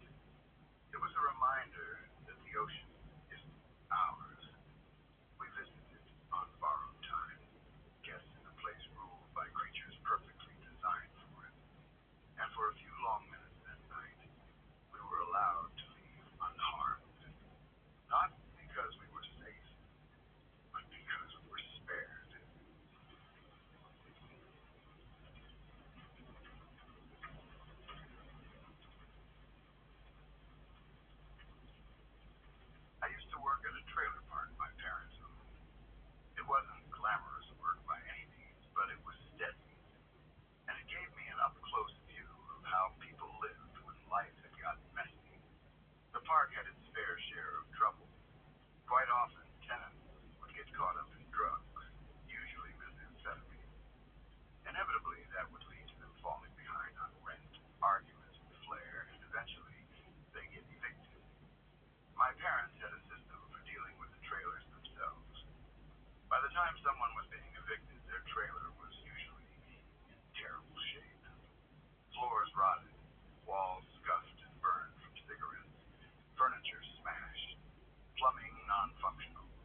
felt my heart rate beat up, moving furniture, pushing aside broken toys, and opening drawers and closets filled with decades of human debris.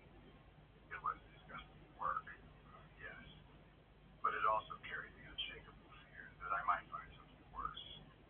I couldn't stop imagining the unthinkable. Maybe a child had died in here, hidden somewhere among the mess, behind a mattress, under a pile of dirty clothes. Every step I took in those rooms, every box I moved, every drawer I opened carried that possibility. I never found anything like that, thank God, but I couldn't ignore the odds that someone might have been trapped, neglected, or worse. Even after leaving the trailer park, the memory of those rooms stayed with me. It wasn't just the filth or the damage.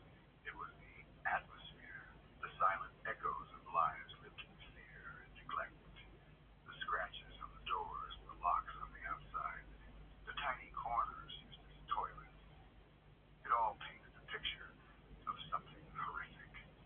I still remember standing in the middle of one of those rooms, flashlight in hand, surrounded by piles of broken toys and filthy mattresses, and just feeling the weight of the lives that had passed through there.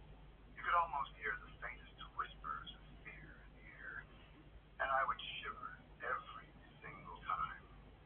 Even now, years later, I can picture those rooms vividly.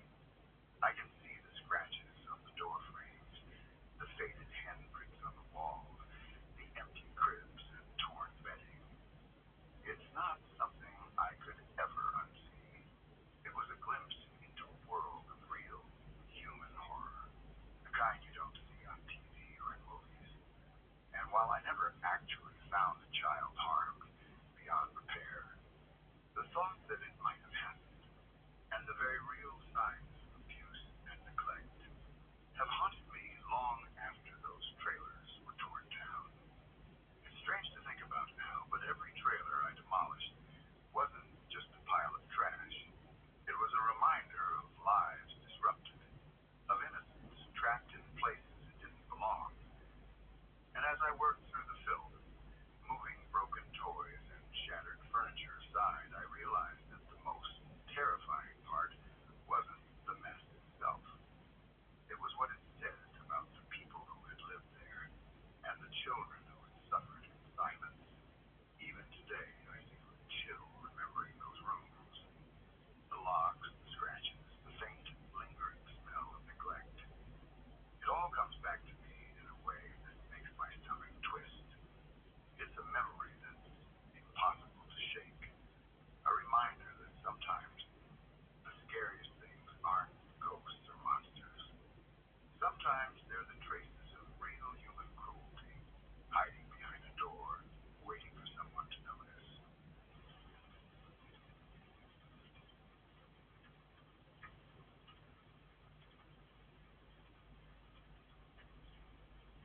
It happened on a night that should have been completely routine, the kind of night I've lived through 100 times before, without a second thought.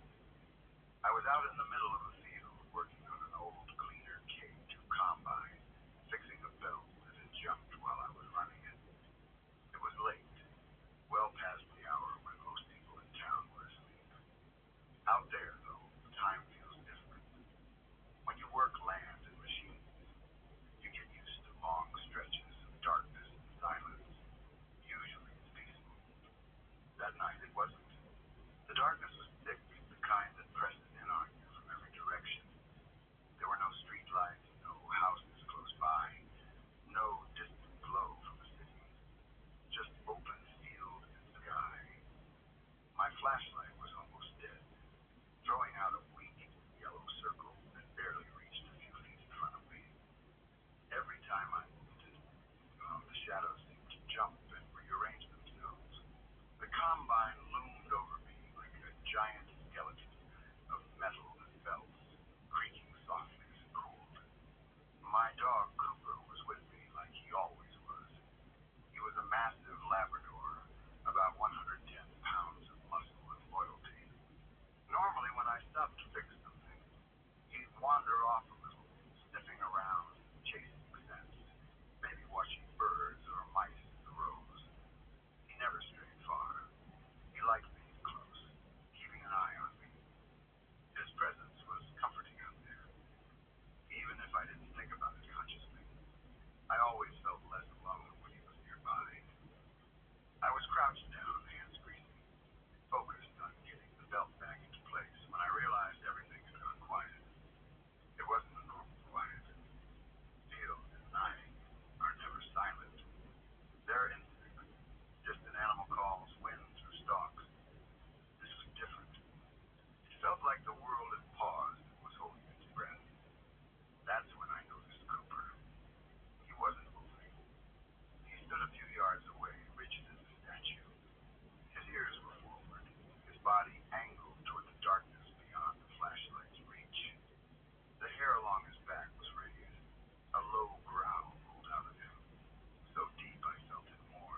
shock up my arm.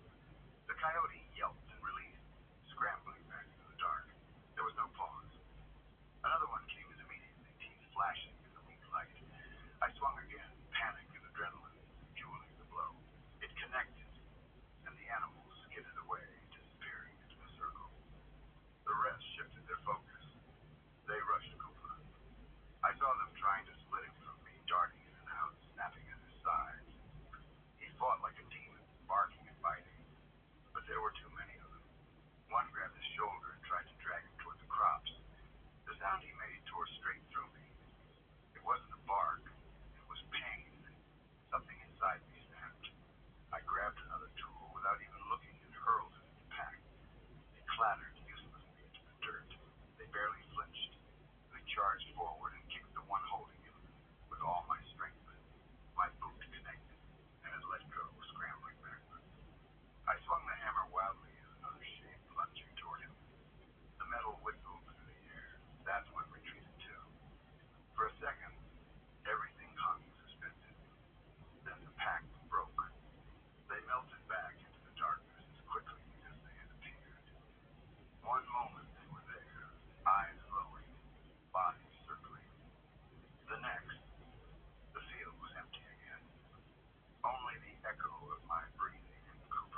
After a very ugly divorce, there had been a tragedy in that house.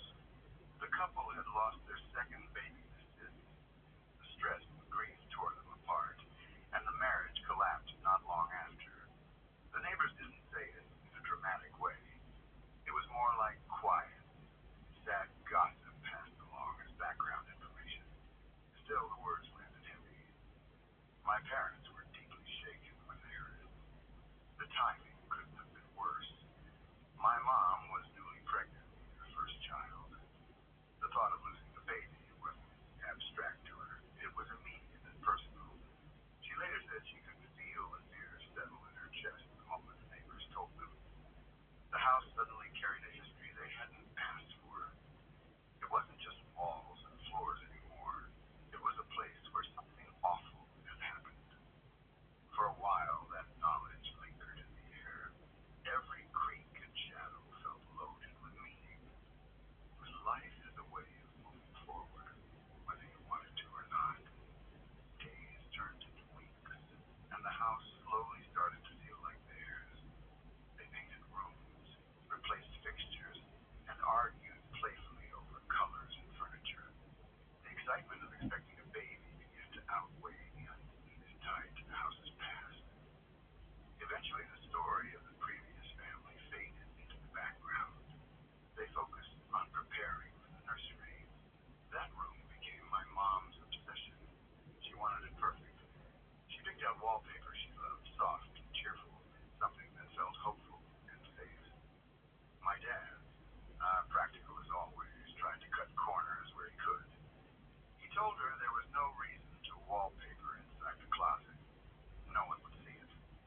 It was extra work for no benefit. My mom refused to compromise. She said if they were doing the rooms, they were doing all of it. The closet was part of the nursery, and she wanted every inch fresh and new.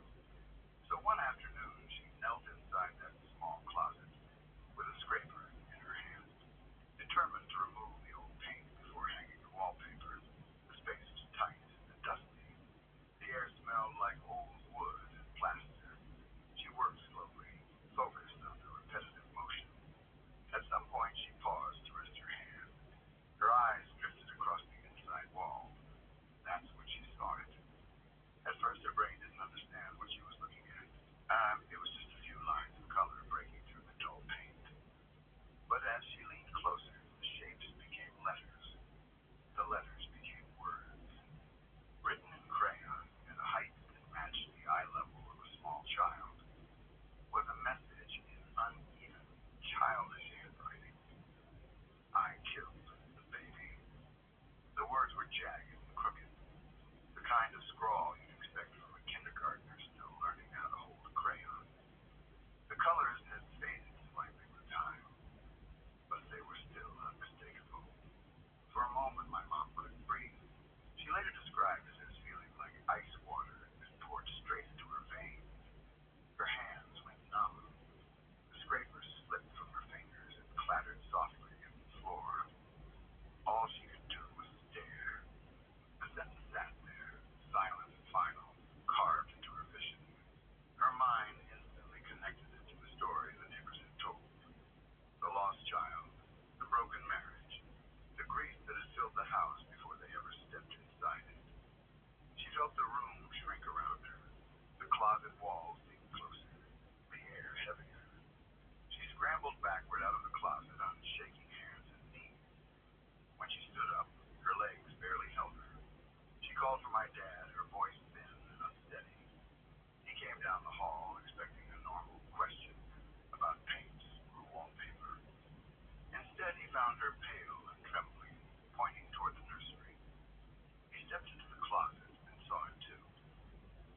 For a long moment, neither of them spoke. The childish confession hung there between them, impossible to ignore. My dad tried to rationalize it out loud. Maybe it was a cruel joke from a neighborhood kid. Maybe it had nothing to do with the family that lived there before. Kids write shocking things without understanding them. He kept talking, not because he believed his own explanations, but because silence made it worse. My mom couldn't shake the feeling that the house itself was whispering something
because of how deeply it shook her in that moment. It was the collision of tragedy and timing, fear and imagination. A child's careless words intersecting with a grieving history, and a pregnant woman's vulnerability. The house stood for decades after that, filled with birthdays and arguments and ordinary days. Nothing else strange ever happened there. No signs of lingering darkness, just a family living their lives. But that one discovery remained a scar in the memory of the place. A reminder that houses carry pieces of the people who lived in them before, traces you don't always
laughed quietly at myself, embarrassed by how jumpy I was getting. Then I realized something that made my stomach drop. Whatever was out there wasn't just wandering randomly. It was moving in a pattern, circling. Once I focused on it, I could track the sound as it moved from one side of the clearing to the other. Leaves crunching. A pause. More crunching. It made a full loop. Then another. I counted at least 4 or 5 laps. It was slow and deliberate, not the frantic darting of a small animal. It felt intentional. I stood up suddenly. The motion was fueled by a burst of nervous energy. The instant I did, the noise stopped. The silence that followed was heavier than the sounds had been. After a few seconds, I heard something crashing away through the woods, fast and distant, like it was retreating. I let out a breath I hadn't realized I was holding. My heart was hammering. I told myself it was just a curious animal that got scared when I stood. That explanation made sense. It had to make sense. I didn't want to invent something worse. Deciding it was time to sleep, I doused the fire and crawled into my tent. Without the firelight, the darkness felt absolute. The thin fabric walls suddenly seemed fragile, a flimsy barrier between me and the entire forest. I zipped the tent closed and lay on my back, listening. Sleep didn't come easily. I drifted in and out of that half-awake state where your thoughts blur into dreams. In that state, I sometimes hear things that aren't real. Random voices, echoes of conversations, nonsense sounds. It's happened to me before, so when I first heard a whisper, I assumed it was just my brain misfiring. Then I woke up fully. The whisper was still there. It was right outside my tent. Every muscle in my body locked. I didn't breathe. The voice was low, just above a whisper, speaking in a rhythm I couldn't understand. I couldn't tell if it was another language or if it was English spoken in a strange, slurred way. The words blended together into something soft and unsettling. I lay there frozen, staring at the ceiling of the tent. The moonlight outside was faint, but enough to outline the fabric. I could see shadows shifting slightly as something moved close by. Time stretched. It might have been seconds or minutes. I had no sense of it. All I knew was that someone was standing inches from me. Then I saw it. A hand pressed into the wall of the tent near my foot. The fabric indented around the shape of fingers. Clear. Human. There was no mistaking it. The sight snapped me out of my paralysis. I bolted upright with a gasp, and in that exact moment, whoever was outside exploded into motion. I heard them sprinting away through the woods at full speed, branches snapping, leaves tearing underfoot. For a few seconds, I just sat there shaking. My ears rang with the sudden silence that followed. My brain struggled to catch up with what had happened. Finally, running on pure adrenaline, I grabbed my flashlight and ripped the tent open. The beam cut through the darkness in a thin white line. I swung it wildly across the clearing. Free. Bushes. Empty space. Nothing moved. Nothing answered. It was like the forest had swallowed the person whole. I stepped out barefoot, the cold ground biting into my skin, and checked the side of the tent. I expected to see a muddy or bloody handprint. Some proof that it wasn't my imagination. But the fabric was clean, smooth, untouched. That almost scared me more. I didn't sleep at all after that. I sat with my back against the tree, flashlight in my lap, jumping at every sound. The woods felt different now. Hostile. Every rustle seemed loaded with meaning. I watched the sky slowly lighten through the branches, counting the minutes until morning. As soon as there was enough light to see clearly, I tore down my camp in record time. My hands shook as I packed. I didn't bother with breakfast. I just shoved everything into my bag and started hiking. I kept glancing over my shoulder, convinced I'd see someone following me between the trees. I didn't relax until I reached the cabin and saw my friend.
Shards of glass were scattered across the floor and sidewalk, and sitting in the middle of it all was a rock the size of a brick. Someone had thrown it straight through. The sight made my stomach drop. The street outside was empty. No headlights, no footsteps, no one running away. Just a quiet industrial night like nothing had happened. That almost made it creepier. Whoever did it was gone, and I had no idea how long they'd been watching before they acted. I stood there staring for a few seconds, listening hard for movement. Nothing. The silence felt thick, like the whole area was holding its breath. I backed away from the window and returned to my desk, trying to keep my hands steady. I called security and explained what happened. My voice sounded calmer than I felt. They said they'd send someone to check it out, but I didn't want to stick around and wait. Suddenly the office didn't feel like a workplace anymore. It felt exposed. I grabbed my stuff and headed for the exit. As soon as I stepped outside, the fear hit me all at once. The parking lot was huge and empty, lit by a few flickering overhead lamps that left long shadows between the cars. Mine sat alone near the edge. The walk toward it felt endless. Halfway there, I started imagining footsteps behind me. I knew it was in my head, but the fear didn't care. My pace quickened. By the time I reached the car, I was running. Oh, I yanked the door open, threw myself inside, locked it, and peeled out of the lot faster than I should have. My heart didn't slow down until I was several streets away. The drive home felt like surfacing from underwater. With distance came relief. I laughed at myself a little, embarrassed by how badly I'd spooked myself. It was just vandalism. Some bored idiot throwing rocks. That's all. I was almost home when a thought slid into my head so casually it took a second to land.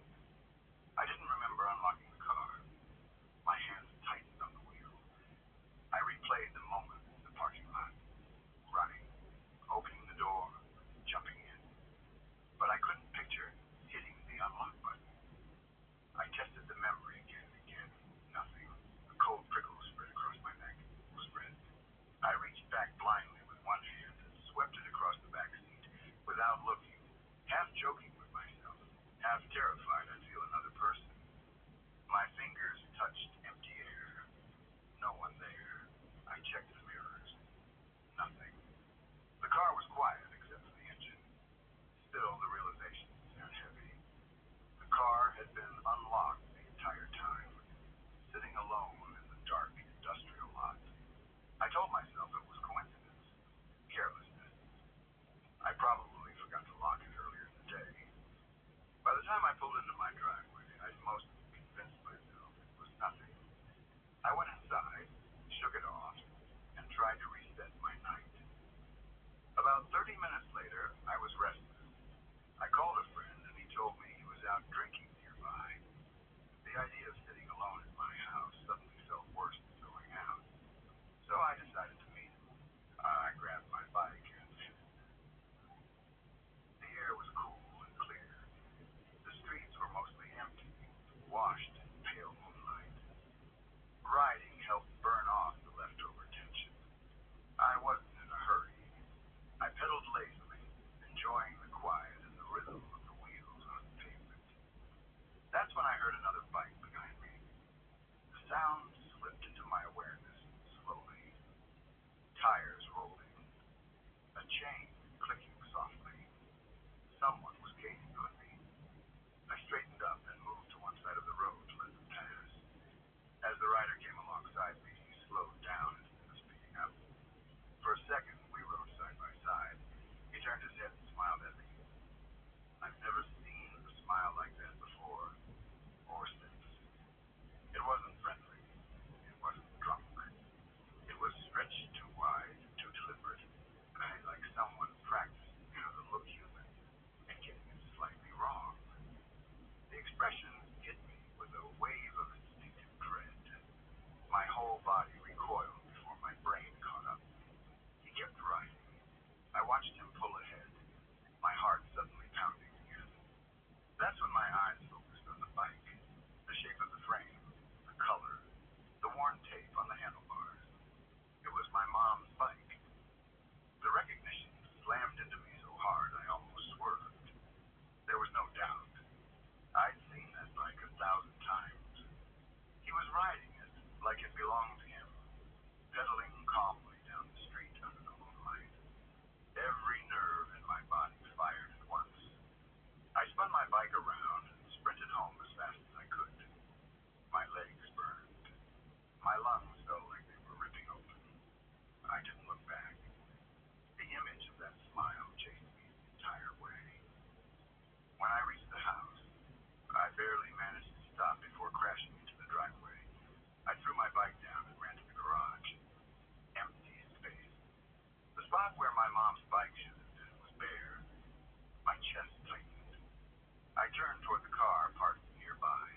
kind of age where you're old enough to stay up late without permission, but still young enough to feel like the world is bigger and stranger than anyone admits. I had this cheap little radio I was obsessed with. It wasn't fancy, just a scratch plastic thing with a stiff tuning dial that crackled every time you turned it. But to me, it felt like a portal. I loved the idea that invisible signals were flying through the air all the time, carrying voices and music and messages from places I'd never seen. One weekend, I decided I wanted to make it stronger. I had read somewhere that a bigger antenna could pull in distant stations, so I started digging through the garage and found an old television antenna that had been sitting in the corner for years. It was dusty and bent in a few places, but it still looked useful. I dragged it outside, climbed up on a chair against the side of the house, and propped it up as high as I could manage. Then I ran a long piece of wire from it, threading it carefully through my bedroom window. I didn't really know what I was doing. I just attached the wire to the radio's antenna with an alligator clip and hoped for the best. When I turned the radio on, the difference was immediate. The static sounded deeper, fuller. As I twisted the dial, stations I'd never heard before slid into focus. Distant music, faint talk shows, bursts of languages I didn't recognize. It felt like I'd unlocked something secret. That night, I couldn't sleep. The house was quiet in that heavy late-night way where every tiny noise seems louder than it should. I checked the clock and saw it was around 2 a.m. Instead of trying to force myself to sleep, I reached over and picked up the radio. I kept the volume low, just loud enough to hear through the silence. I started slowly sweeping through the frequencies. There's a strange comfort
sound dissolved back into static, but I couldn't unhear what I just heard.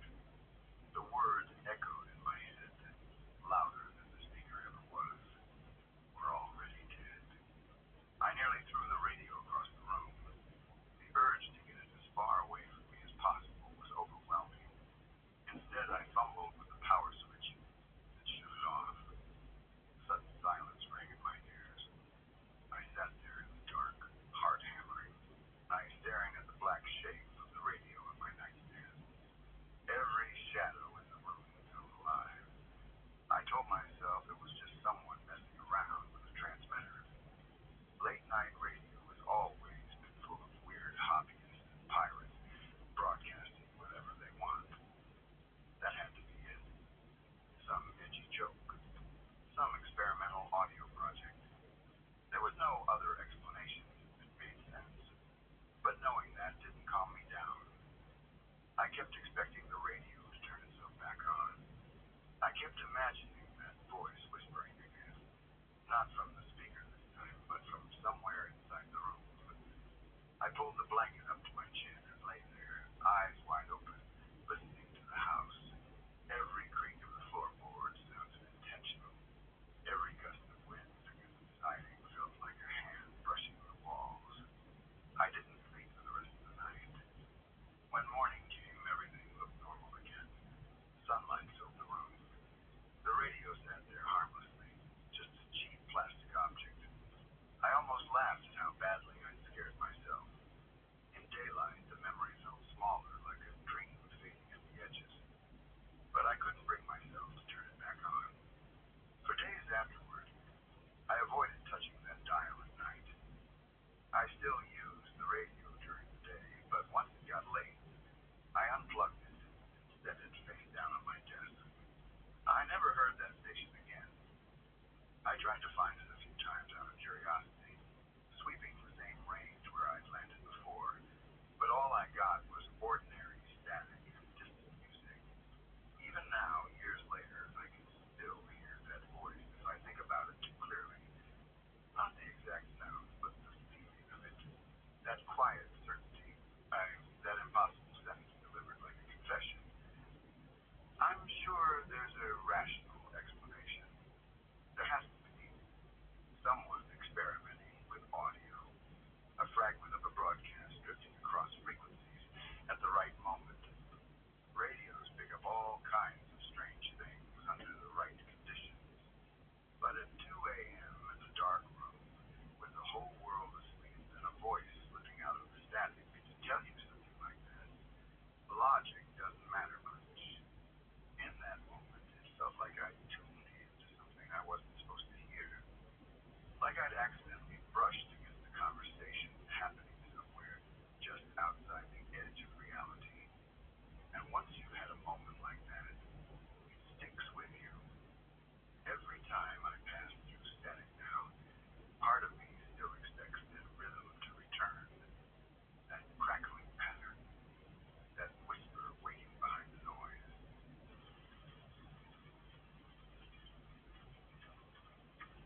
rolled closer and closer until it came to a stop right in front of my neighbor's driveway. My stomach tightened. From above, I could see into the car just enough to make out two young guys in the front seats. They weren't talking casually or checking phones. Both of them were turned toward the open gate, scanning the yard. Their heads moved in that sharp, alert way people have when they're sizing something up. Even in daylight, it would have looked suspicious. At 4:30 in the morning, it felt like I was watching the opening scene of a crime. I stayed perfectly still. Part of me wanted to yell something to scare them off, but fear glued me to the branch. I was suddenly very aware of how exposed I was. If they looked up, I'd be a silhouette against the sky.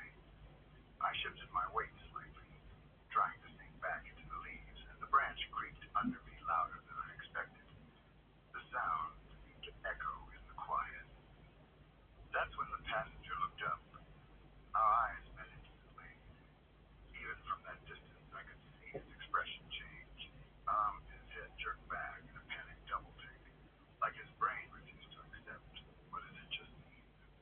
A second later, he snapped forward again, staring right at me. His mouth opened wide, and I didn't hear the words, but I knew exactly what he said. It was written all over his face.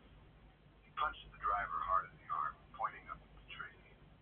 I had about half a second to decide how to react. Running wasn't an option. I was in a tree. Hiding was pointless. They'd already seen me. Something primal took over. Some dumb instinct that said if you can't flee, be weird, be threatening, be something they don't understand. So I raised my arms slowly and curled my fingers into claws. Not a plan, not a strategy. Just the first thing my brain produced. I hunched forward a little, letting my silhouette stretch and warp through the leaves. In my head, I imagined I looked like some twisted creature perched in the branches, watching them. The driver looked up. He did the same double take as his friend, and the fear on his face was immediate and pure. He didn't hesitate. His foot slammed down and the car roared to life, tires chirping as it shot down the street. They didn't just leave. They fled. The sound of the engine faded fast, swallowed by the night. And then the street was silent again. I stayed frozen for a few seconds, arms still raised like an idiot's gargoyle. Then the adrenaline hit.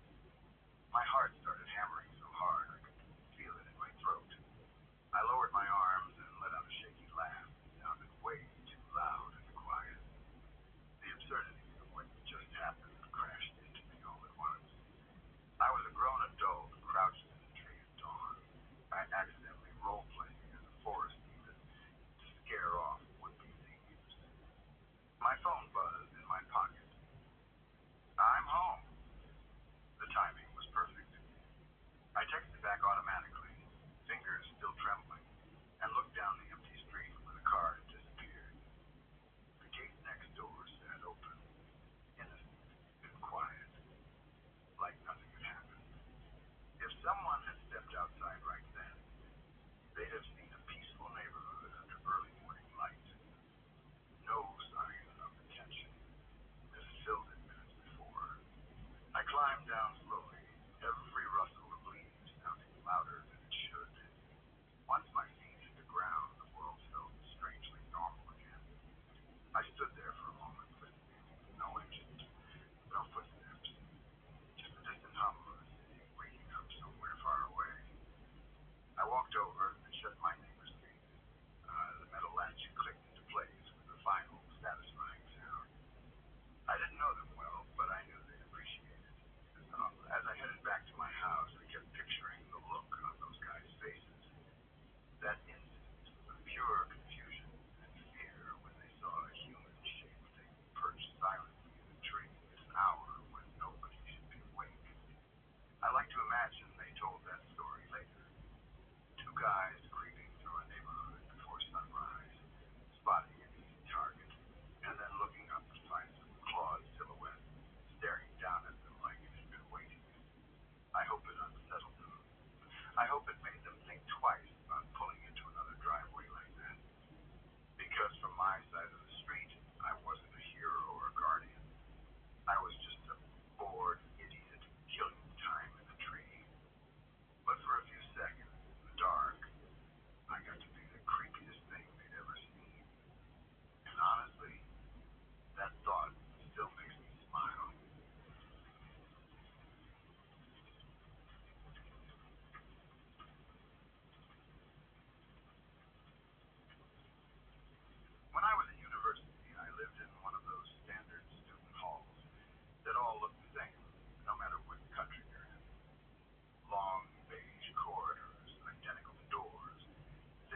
night I heard the voices.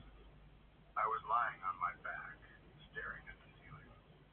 It was that in-between state where your body is tired but your brain is still drifting, replaying the day in fragments. I remember thinking about classes, about the awkward introductions, about how strange it felt to suddenly live away from home. The building had settled into late night quiet, no doors slamming, no footsteps in the corridor, just a soft electrical silence. Then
gone to see The Sixth Sense when it first hit theaters, back when everyone was talking about it, and nobody would spoil the ending. It was one of those nights that felt like a little event. We'd only been in our new house for a couple of weeks, boxes still stacked in corners, the place not quite feeling like ours yet. Everything smelled faintly like fresh paint and cardboard. The house was quiet in a way our old apartment never was. No neighbors through the wall, no traffic coming outside. Just space and silence. My wife had been on edge the entire drive home. She kept glancing into the dark stretches between streetlights, arms folded tight, like the movie had followed us out of the theater, was sitting in the backseat. I teased her about it at first. I wasn't scared. I felt that post-movie buzz, and I'm the kind where you're more impressed than shaken. But the closer we got to the house, the quieter she got. When we pulled into the driveway, the porch light cast this weak yellow circle that barely touched the edges of the yard. The rest of the property was swallowed by darkness. We hadn't installed motion lights yet. The trees in the back looked like a solid wall of black. She didn't get out of the car right away. "Can you go in first?" she asked. I laughed. "Seriously?" She nodded, not smiling. "Just check the house." Wasn't really about believing anything was there. It was the mood. That lingering film tension mixed with the unfamiliarity to a new place. I could see she wasn't going to relax unless I humored her. So I grabbed the keys and did my best exaggerated brave man routine, marching up the steps and unlocking the door like I was entering a haunted mansion in a cartoon. The house greeted us with stillness. That empty house quiet is different from normal quiet. It feels like the air is holding its breath. Our footsteps echoed more than they should have. The living room was a half-unpacked mess of furniture and boxes casting long shadows in the dim lamplight we left on. Nothing looked disturbed. No broken windows, no open doors. Just our stuff, exactly where we left it. "See?" I called back. "All clear." "Check the rooms," she said from the doorway, not moving. I sighed, but I was smiling. Part of me enjoyed playing along. I went down the hallway, flipping on lights one by one. The master bedroom was fine. Closet empty, except for our clothes. The spare room was stacked with boxes labeled kitchen and books in my messy handwriting. I even looked under the bed like a kid proving monsters weren't real. Each room I checked felt more ridiculous than the last. But there was also a tiny shift happening in me. The house was so quiet that every small sound felt amplified. The click of a light switch, the creak of the floorboards under my weight, the soft hum of the refrigerator far away in the kitchen. Once you start looking for something, even as a joke, your brain begins filling the silence with possibilities. The last place to check was the guest bathroom at the end of the hall. The door was slightly open, just a narrow, dark line between it and the frame. The bathroom light was off. From where I stood, it looked like a square of thicker darkness cut into the wall. I remember thinking we should really replace that bulb because the hallway light didn't reach inside at all. I pushed the door open casually, and right next to my head, inches from my ear, a scream exploded into the air. It wasn't a normal sound. It was raw and sharp and animal, loud enough that it felt physical, like it hit me in the chest. My entire body reacted before my brain did. I jumped back so hard I slammed into the opposite wall. My heart kicked into overdrive, a violent pounding that filled my ears. For a split second, I didn't know where I was. I didn't know what I was hearing. It was pure panic, the kind that wipes out every rational thought. I shouted something unintelligible. Down the hall, I heard my wife scream too, reacting to my reaction. The house that had been silent a moment ago was suddenly chaos. The sound kept going, a horrible, high-pitched wail that twisted my stomach. It took another second for my eyes to focus. The cat was wedged behind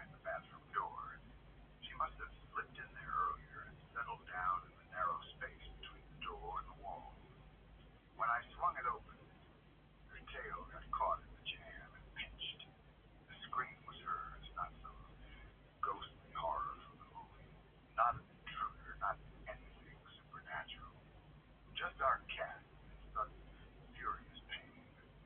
I dropped to my knees and shoved the door back the other way, freeing her. She shot out like a furry missile, claws scrambling on tile, vanishing down the hallway in a blur. The scream cut off instantly, replaced by the thundering silence of my own heartbeat. My wife came running, eyes wide. What happened? What happened? The cat, I guess. I got the cat. For a second, she just stared at me. Then the tension snapped, and we both started laughing. The kind of shaky, breathless laughter that comes after a scare. I had to sit down on the hallway floor because my legs felt weak. My hands were trembling. It was ridiculous how hard my body had reacted. All that fear, built up by a movie in an unfamiliar house, had been waiting for a spark. The cat, offended, traumatized, hid under the bed for the rest of the night. We coaxed her out later with treats and apologies she absolutely did not accept. She kept her distance, tail puffed up, shooting me betrayed looks from across the room. Even after we calmed down, the house felt different. Not haunted, not threatening, just charged. Like we briefly peeled back a layer of normal life and seen how thin it was. A door opening, a sound in the dark. Your brain fills in the worst possible story in an instant. Logic arrives late, jogging behind your instincts. We double-checked the bathroom before bed that night. We checked every door, every corner. Not because we believed in ghosts, but because adrenaline leaves habits behind. When we finally lay down, the house creaked and settled around us. Every small noise made me think of that scream again. How close it had been to my ear. How real the fear had felt. Years later, we still talk about that night. Not because anything paranormal happened, but because it was such a perfect collision of mood and timing. A scary movie. A new house that didn't feel like home yet. Darkness. Silence. And then a sound so intense it cut straight through reason. For a moment, I understood exactly how people convince themselves they've seen something impossible. Fear doesn't ask for evidence. It just kicks the door in. And honestly, the worst part wasn't thinking there was a ghost. It was the instant, sickening realization that I'd hurt the cat. That flash of guilt hit almost as hard as the fear. Even now, I can still remember the exact pitch of that scream. It's burned into my memory in a way the movie never was. We laugh about it now, but every time I open a door that's been closed for a while, I still do it a little slower than I used to, just in case there's a tail hiding where I can't see it.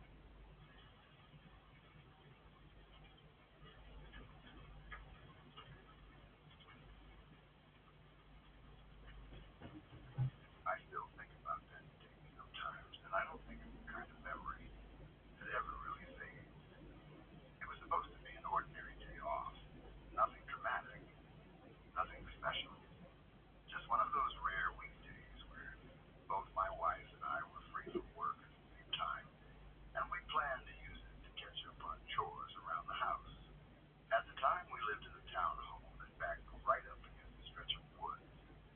It wasn't deep wilderness, just a thick patch of trees that separated our little home from the next development. From our back door, it looked peaceful, quiet, the kind of place where you'd expect to see squirrels, maybe a deer, a monkey, nothing more. The morning started much smoother. We made coffee, talked about what we needed to get done, and stepped outside with that small sense of satisfaction that comes when being productive. The grass had gotten a little too long, and the flower beds along the fence were full of weeds. We had mulch bags stacked by the shed waiting to be spread. It was warm, but not unbearable. One of those days where working outside actually feels good for a while. Our yard wasn't very big. The grass took maybe an hour to cut if you went slow and did it neatly. I pushed the mower back and forth while my wife worked on the flower bed.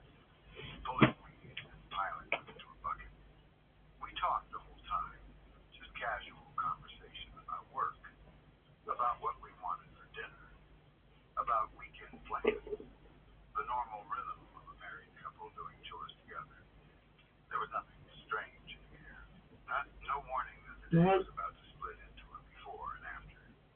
When I finished mowing, I emptied the clippings into 2 large paper lawn bags. They were heavy and packed full.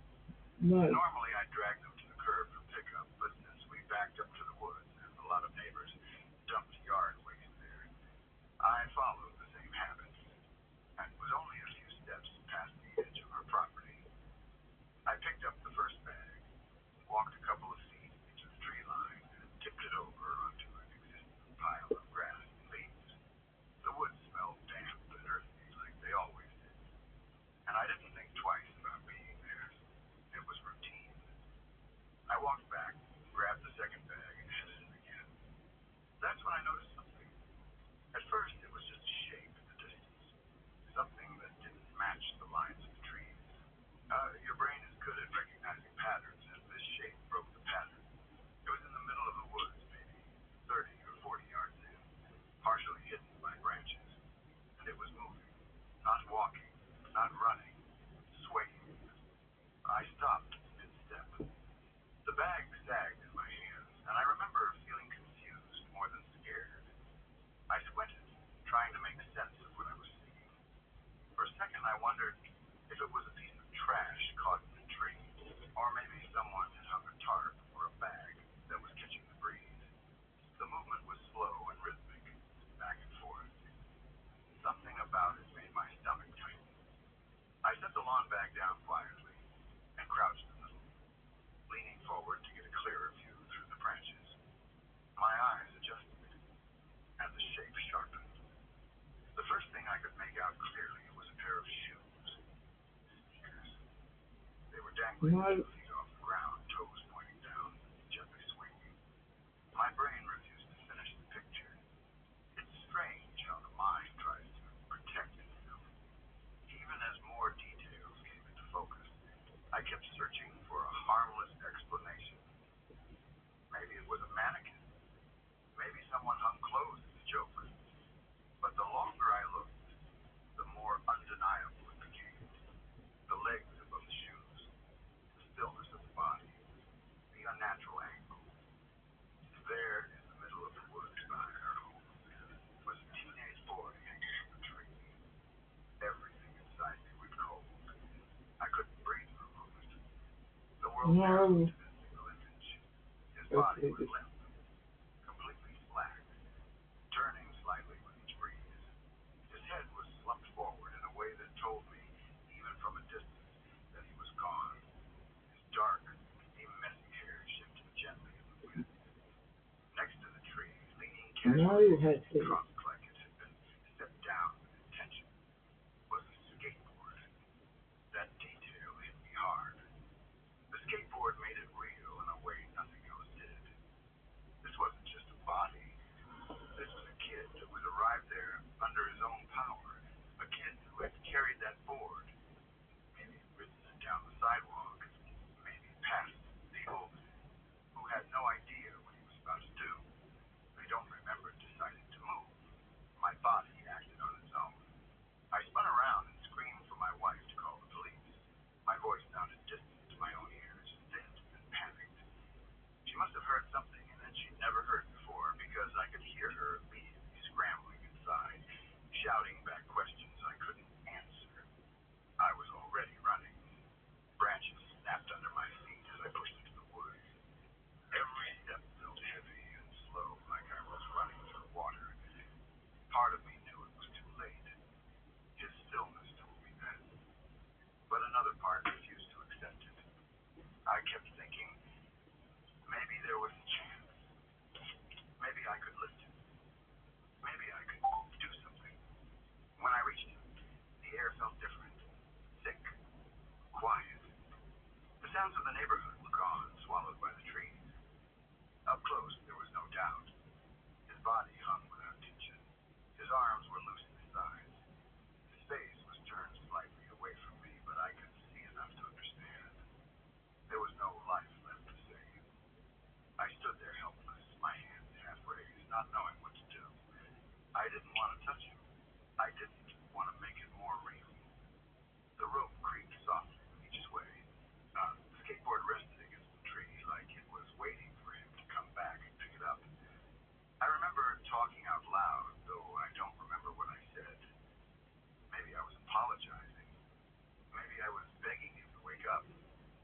My thoughts were a jumble of horror and grief and anger in a world that could lead someone so young to that point. The police arrived faster than I expected. I heard sirens in the distance growing louder, cutting through the quiet. When they reached the edge of the woods, officers rushed in with urgent, practiced movements. They told me to step back. I stumbled away, my legs shaking, and watched from a distance as they worked. One of them climbed the tree with quick efficiency. Another stood below, arms ready. They cut him down gently. The whole scene felt surreal, like I was watching a movie I didn't want to be part of. My wife stood behind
If it isn't valid, we promise a tenfold refund.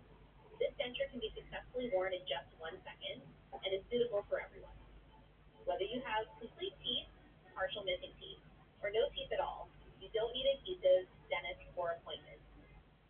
Just soak it in hot water to activate the elastic material, light it to fit your unique oral shape, and within a few minutes, you can have brand new dentures. My friends all say they look very realistic, just like dental implants. It fundamentally solves the problem of missing or loose teeth, as well as various issues such as sensitivity and difficulty chewing. Made safe, soft silicone is suitable for any oral condition. Very durable, it feels like a natural part of your mouth. It has obtained international standards for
Especially.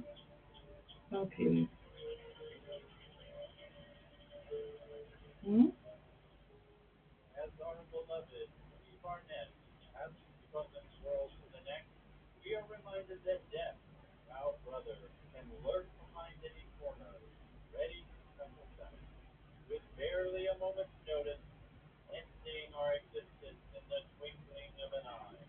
Here today, gone tomorrow, like a soiled tampon.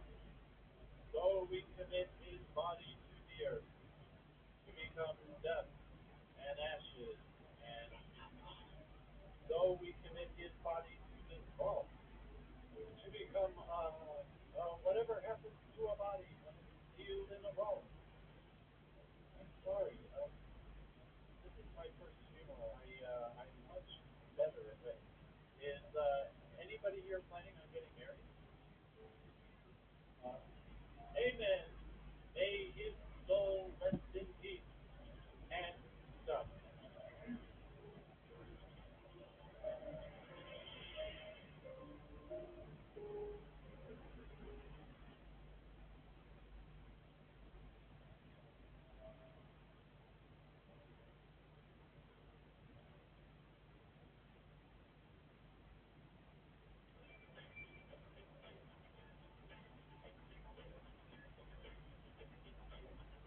In our final story tonight, entrepreneur Rudy Barnett has died after short breast cancer. Such a multi-millionaire who dabbled in everything from law and psychology to religion and science, was best known as the man who started the cat science matter group and tried successfully running the Atlantic Cat nominated to the Supreme Court after donating millions to the Public Court, claiming that the retirement bar had gotten so long that his cat, Lucky Squeakertail, was just as qualified to be on the bench as the latest opinion. The ceiling would certainly gotten inflated had Republicans not lost the Senate majority that year, falling 3 votes short of the number needed for Lucky Squeakertail to officially get the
A giant pickle would be scary. Pickles are scary food. Pickle is our answer.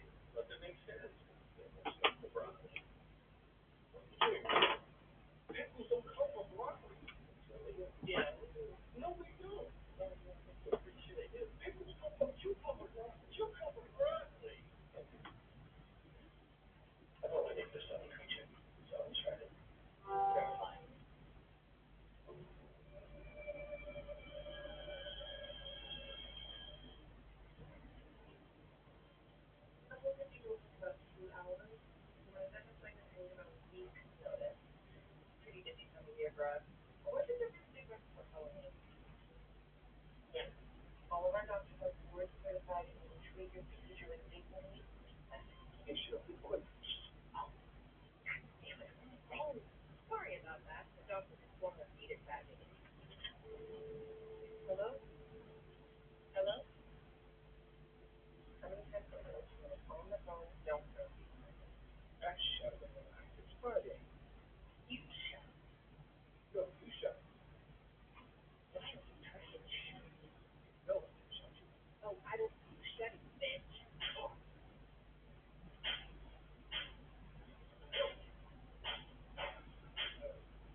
hope so. I know this is going to sound insane. Jeffrey is not Jeffrey. I know. I mean, on the outside, Jeffrey is still Jeffrey, but on the inside, I can tell that there is something different. Something is missing. Emotion, feeling, he's just not the same person. Really, you know what I mean? I know it sounds crazy. I'm not hungry. I'm not.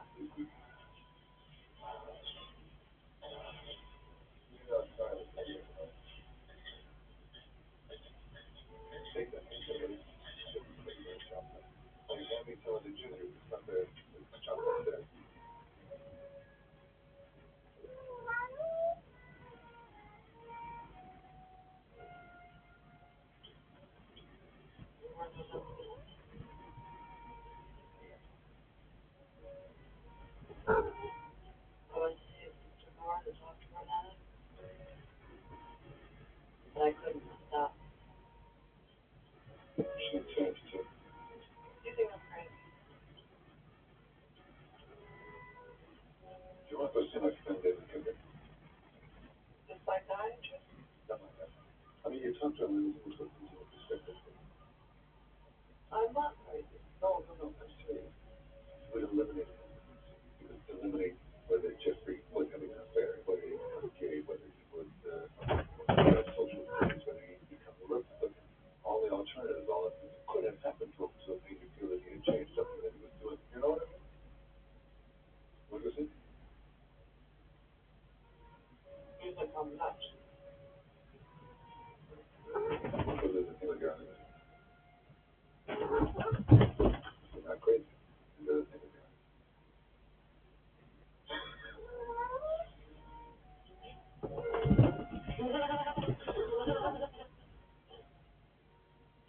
You're not crazy.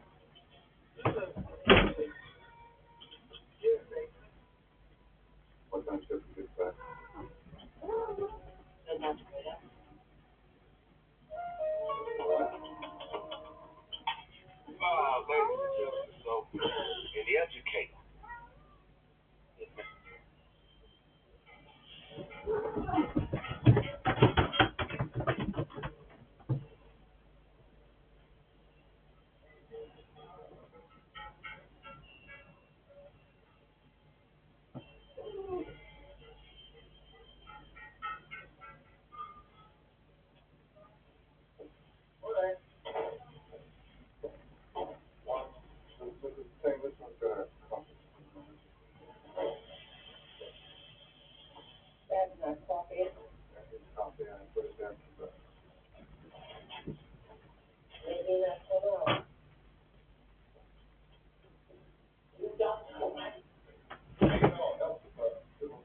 all people of color, every place in the world, black, brown, red, and young people.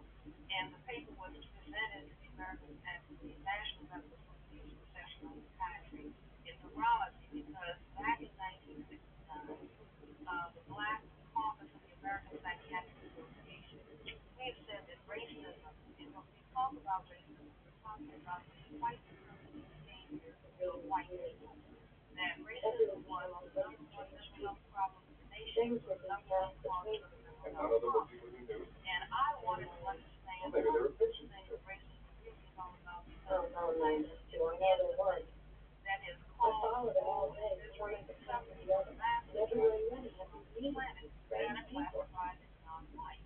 And in my attempt to understand why the necessity of white people keep saying that white is superior and that the condition of non-white is inferior, and the more I thought about it, in conjunction with an idea that a friend of mine had, that racism was a worldwide behavioral system for the maintenance of white supremacy by small minorities. I put those ideas together with what we know about genetics, what we know about the condition of skin whiteness itself.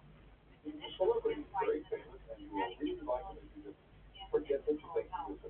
This is a genetic recessive trait. It is a genetic deficiency state, not emphasized by biologists, but defined by geneticists and dermatologists, that the inability to produce melanin or melanin as it is described as alpha.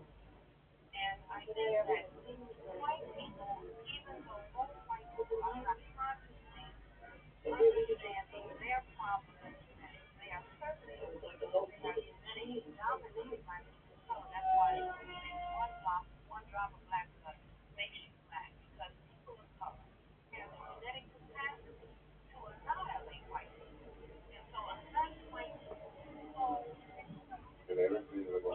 we can postulate that because when they became white, I think it's a very survival of white people necessity that they project genetic inferiority on people of color, because if they really are aware that they are genetic recessive and perhaps genetically inferior, I'm not saying to call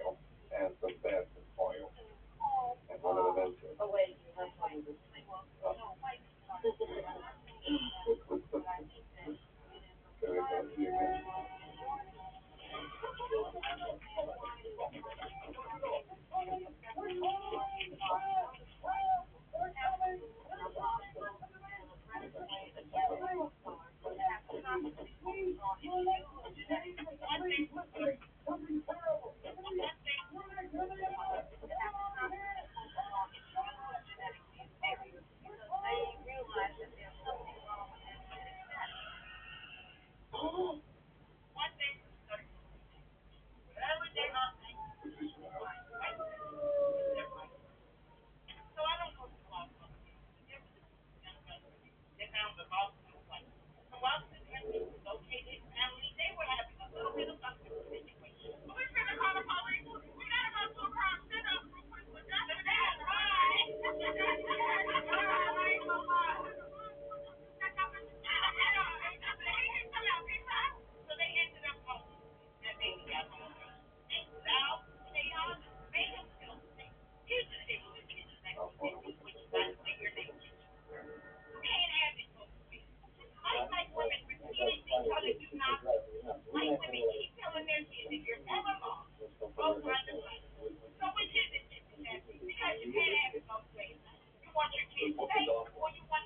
before you make a move, before you jump and destroy something you have.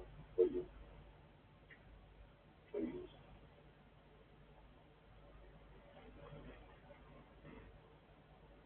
Yeah.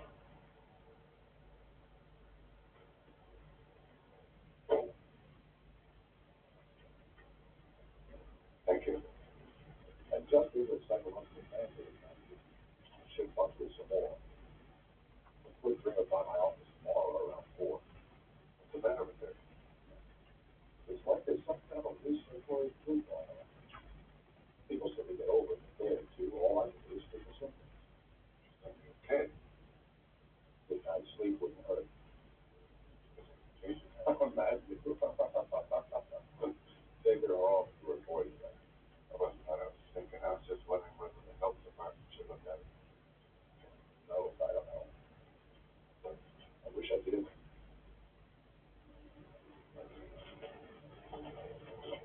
I'm all bad.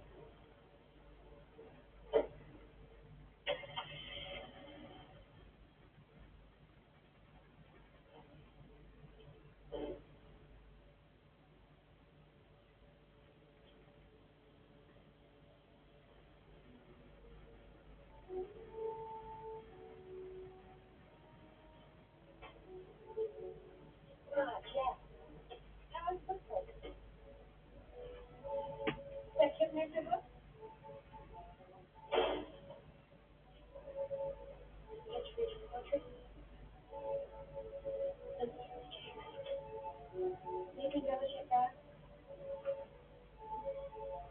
Yes, we recommend a 15-minute filter toast started on shade dressing, followed by an oxygen roasting bread.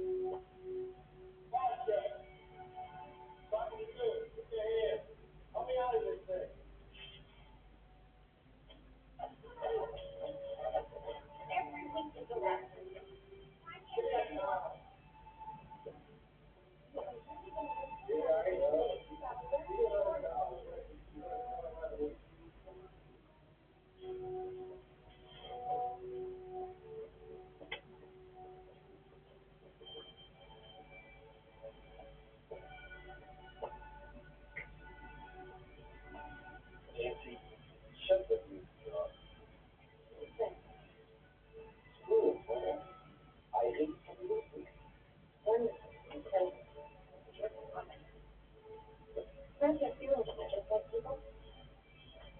Fascinating. This type of music stimulates the growth. It's a tons of experiments. Come on, Nancy. Shut the music off. Relax. You're not going to enjoy this if you don't.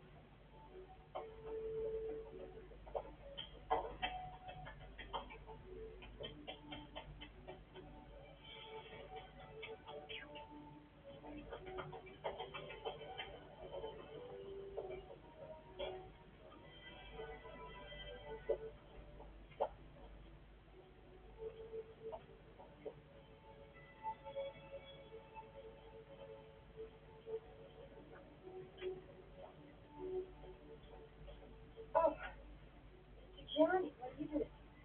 Frustrated. Gotcha. World's in collision by Holocaust. Oh, yes, I've read that many times.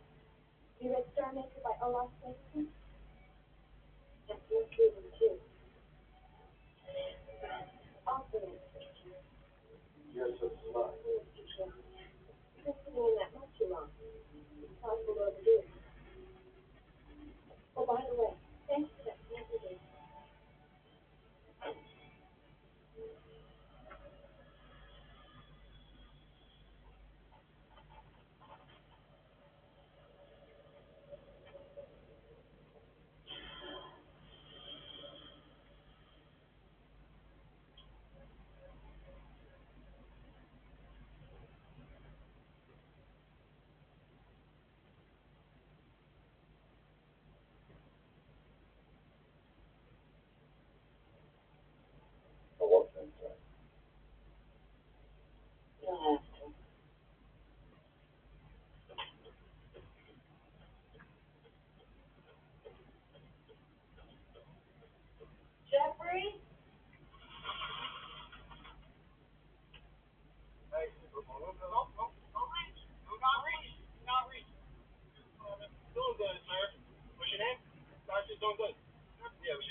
Thank you.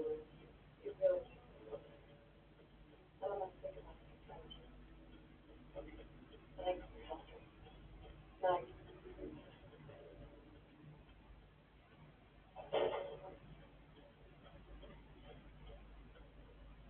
Jared? Honey, where are you? I don't want to disturb you if you're thinking, but I could sure do with some Chinese food. I haven't eaten all day. And the salsa cake.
Nobody takes anything that Joseph or Hickstep, Vance, or Rubio, or Miller.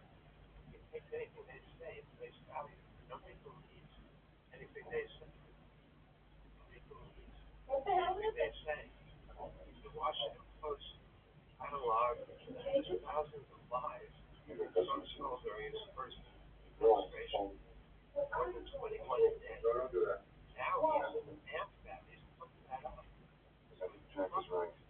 He used to think he could invent reality by saying things and threatening. That doesn't work anymore. But Iran has shown that it's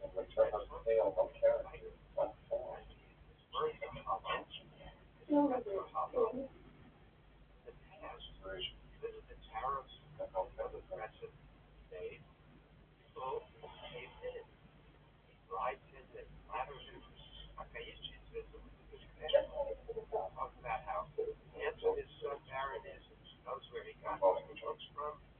That Donald, you're the only one that reads in the world, but she also writes him with millions and millions of dollars investments in the U.S. No. See now, that's not necessary to stand up to a bully.